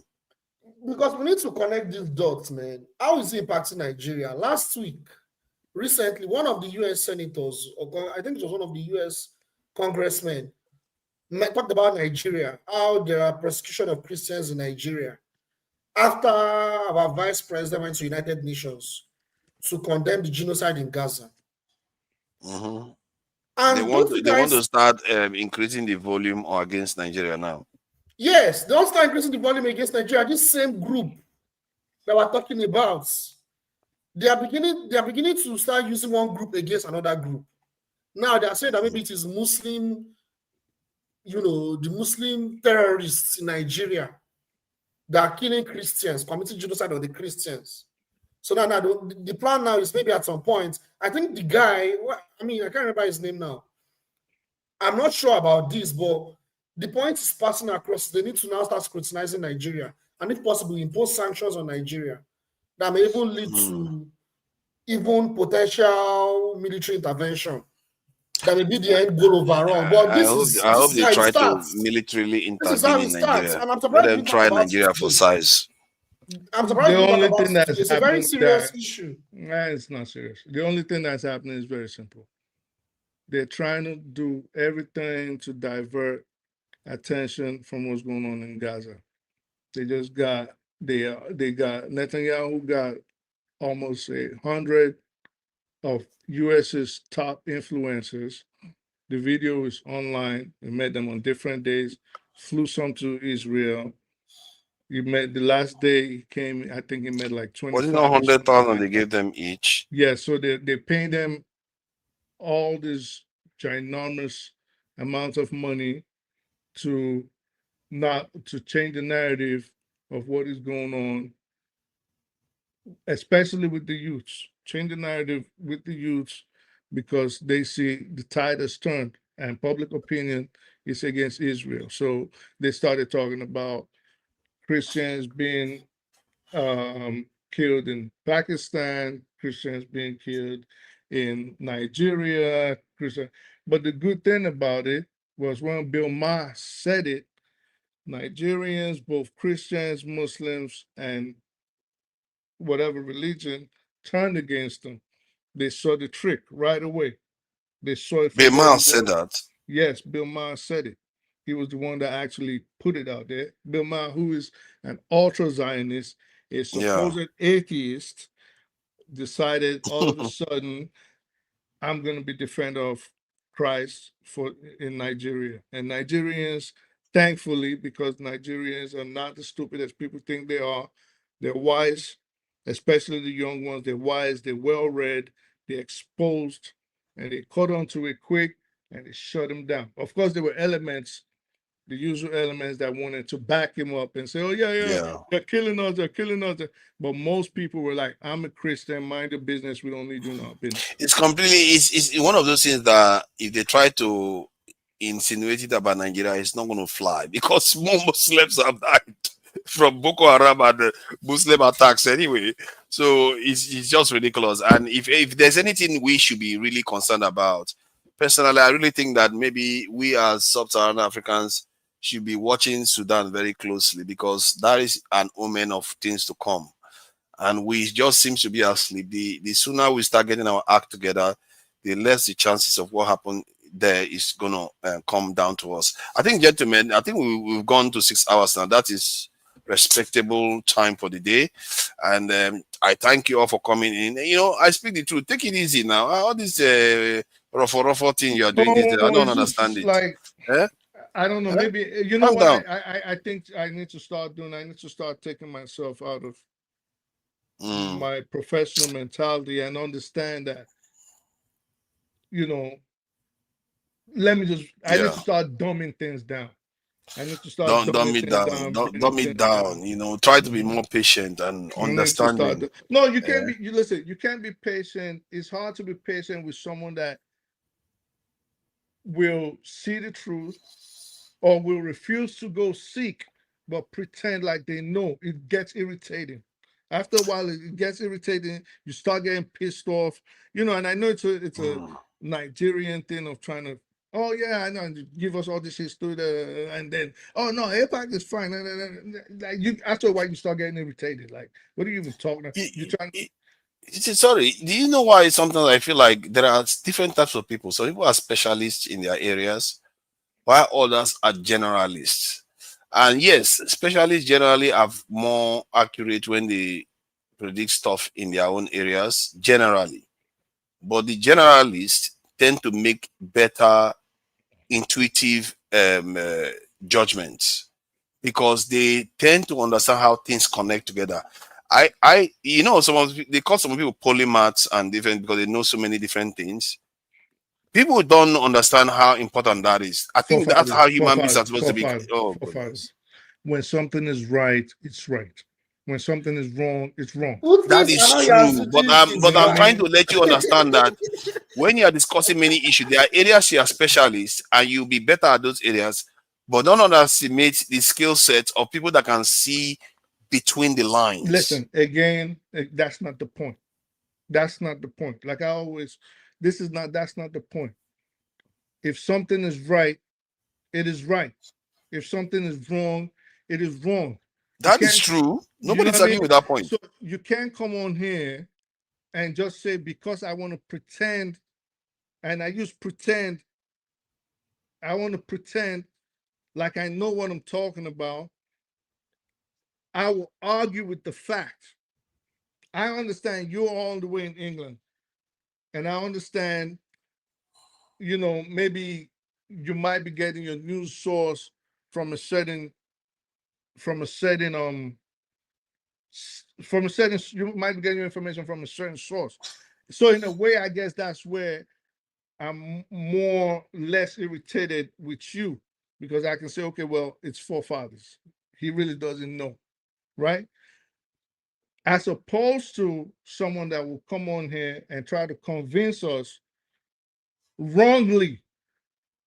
It's just like me saying forefathers. So I convince everyone wrongly. Someone, no, I mean, you can't convince anybody because people are calling it out. They're starting to see it.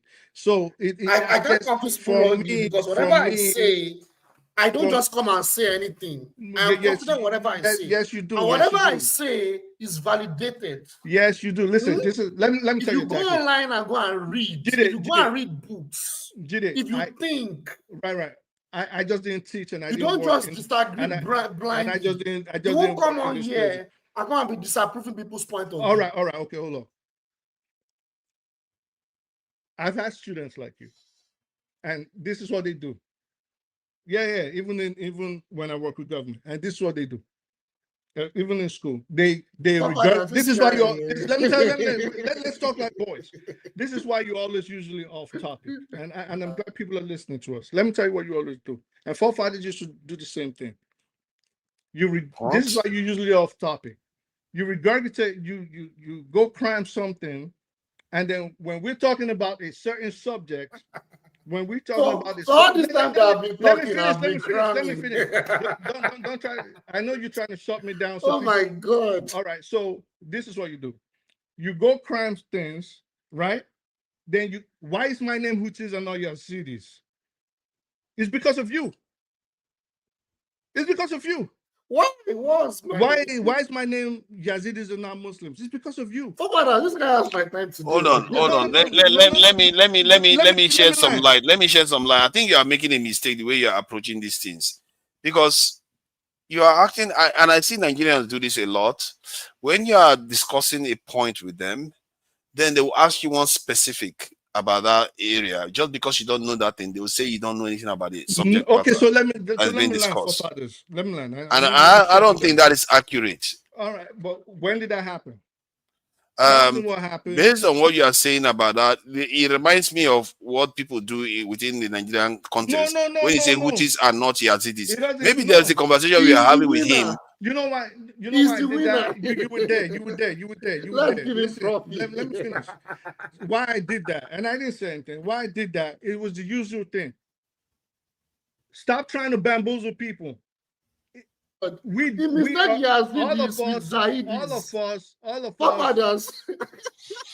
of us.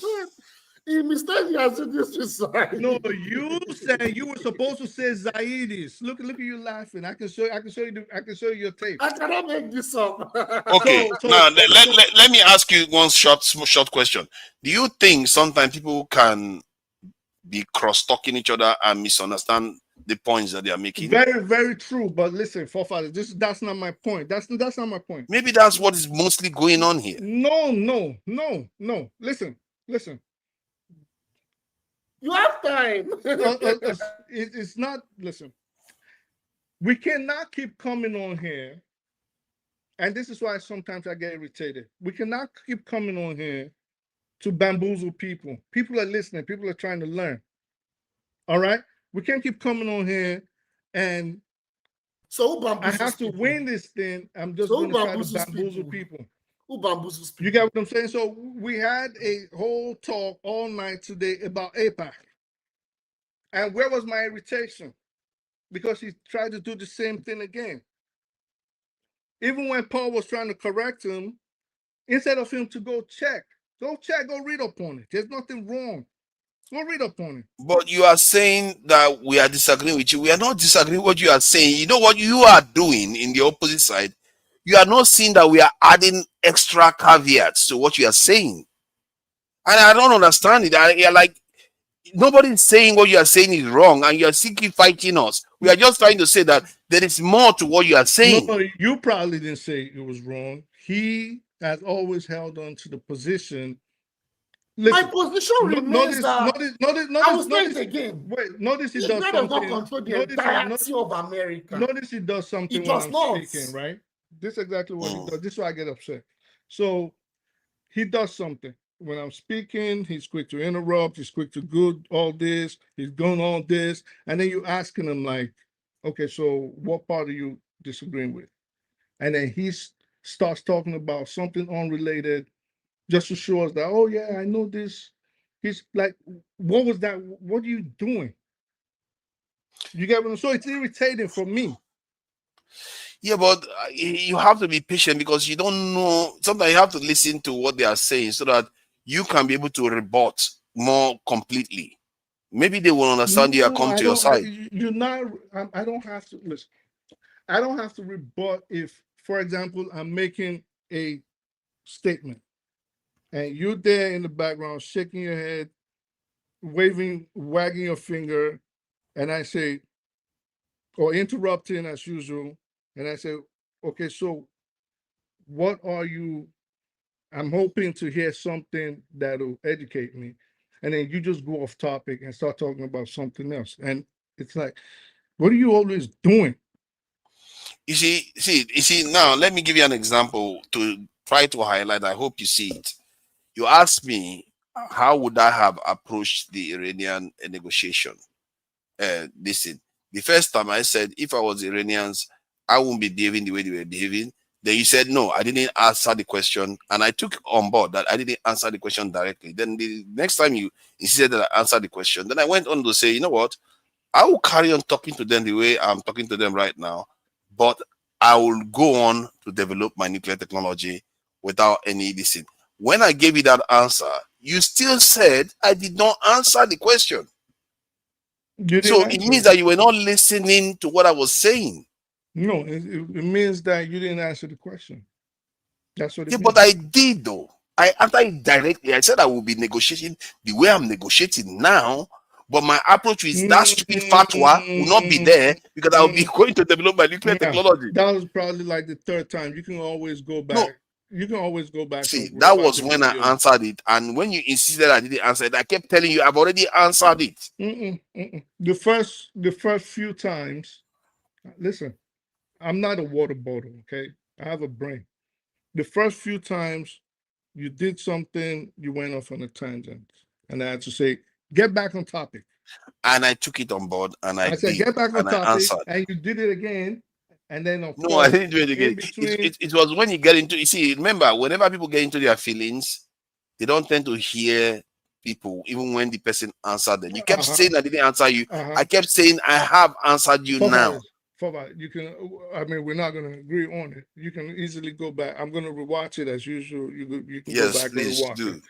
So I know that's why I kept saying, get back on topic. And at some point I got irritated. And I said, you completely refused to listen to Jide at all. Like you were not even paying attention to Jide, whatever Jide was saying. It's like whatever he said, it might as well just be water flowing on duck's back. You were not listening to hear what he was saying. No, because listen. Why? I mean, you can always go back to watch this video. We're talking, we have a topic, all right? We're arguing. Then you say, oh, let me talk. You start talking. Then you start telling us. You go off, and then you start telling us where everybody like. We didn't come here to hear the history. We're trying to either prefer solutions, or we're arguing about a topic. Stop taking people off topic. I don't know. Maybe that's how you guys discuss. But for me, it gets irritating because that's why we're always talking over each other. This one's talking that way, talking that way. For me, it just gets. It's less intellectual when we do that. When people cannot stick to topic. You know what I mean? So I think the best format for you when you truly want to converse is one-on-one. Maybe one day you and Jide will have a thorough conversation. Maybe you finally get along. It's not impossible. There's no reason why not. You understand each other a little bit more. But I really appreciate you all for joining us today. And Jide, thank you for being patient and enjoying. Jide has been very patient. He was listening for a very long time before he even spoke the first time. And even when he spoke, everybody, you keep jumping at him like as if he's being offensive. It's not right. Let's treat Jide as everyone else, not because he's not the moderator. We just keep trying to do it. And I do value the fact that he does homework, comes here and tries to share them. You know, not everybody likes it. Like people, like he's lecturing us and all the rest. So what? There are people that don't know anything about it or that may want to hear what he's saying. Yo, my man, So let's just stick to topic. Oh, look at that. He wants to start eating already. All right, then. Thank you. And also, let me say thank you to the people in the chat. They started going after you, Boom Boom Ray. Aladdin A, I see you there. I Beauty 10, I see you there. Light, thank you for joining us. Blessed, I thank you for joining us too. Who else is there? A Black Beauty. We truly appreciate you and thank you for also subscribing to the not subscribing, becoming a member of the channel, the Dr. Damages family. And there is also, who else am I missing out there? There is Chopper O. She too was there. Adama stepped in for a bit and went off again. You're all the people that I don't remember. I'm sure there are not that many. Fumi O is there too. Thank you for joining us. Oscar Blackbone was also there. Fumi O she still has this bad belly where one day I didn't know a fact and I didn't correct myself. I corrected myself in the next session. Today she still hold that grudge. When I get something wrong, I'll correct myself. What is the point? I have no pride. I have no ego. His belly exists. He's been shot to pieces. Thank you all for joining us. Till next time, I will see you. Tomorrow there's going to be a show. So join us for today, actually. Join Dr. Damages with the guests and KJ later after Dr. Damages' interview. Probably going to be an interesting discussion. And we appreciate you all for joining us today. Till next time, we'll see you all. Bye.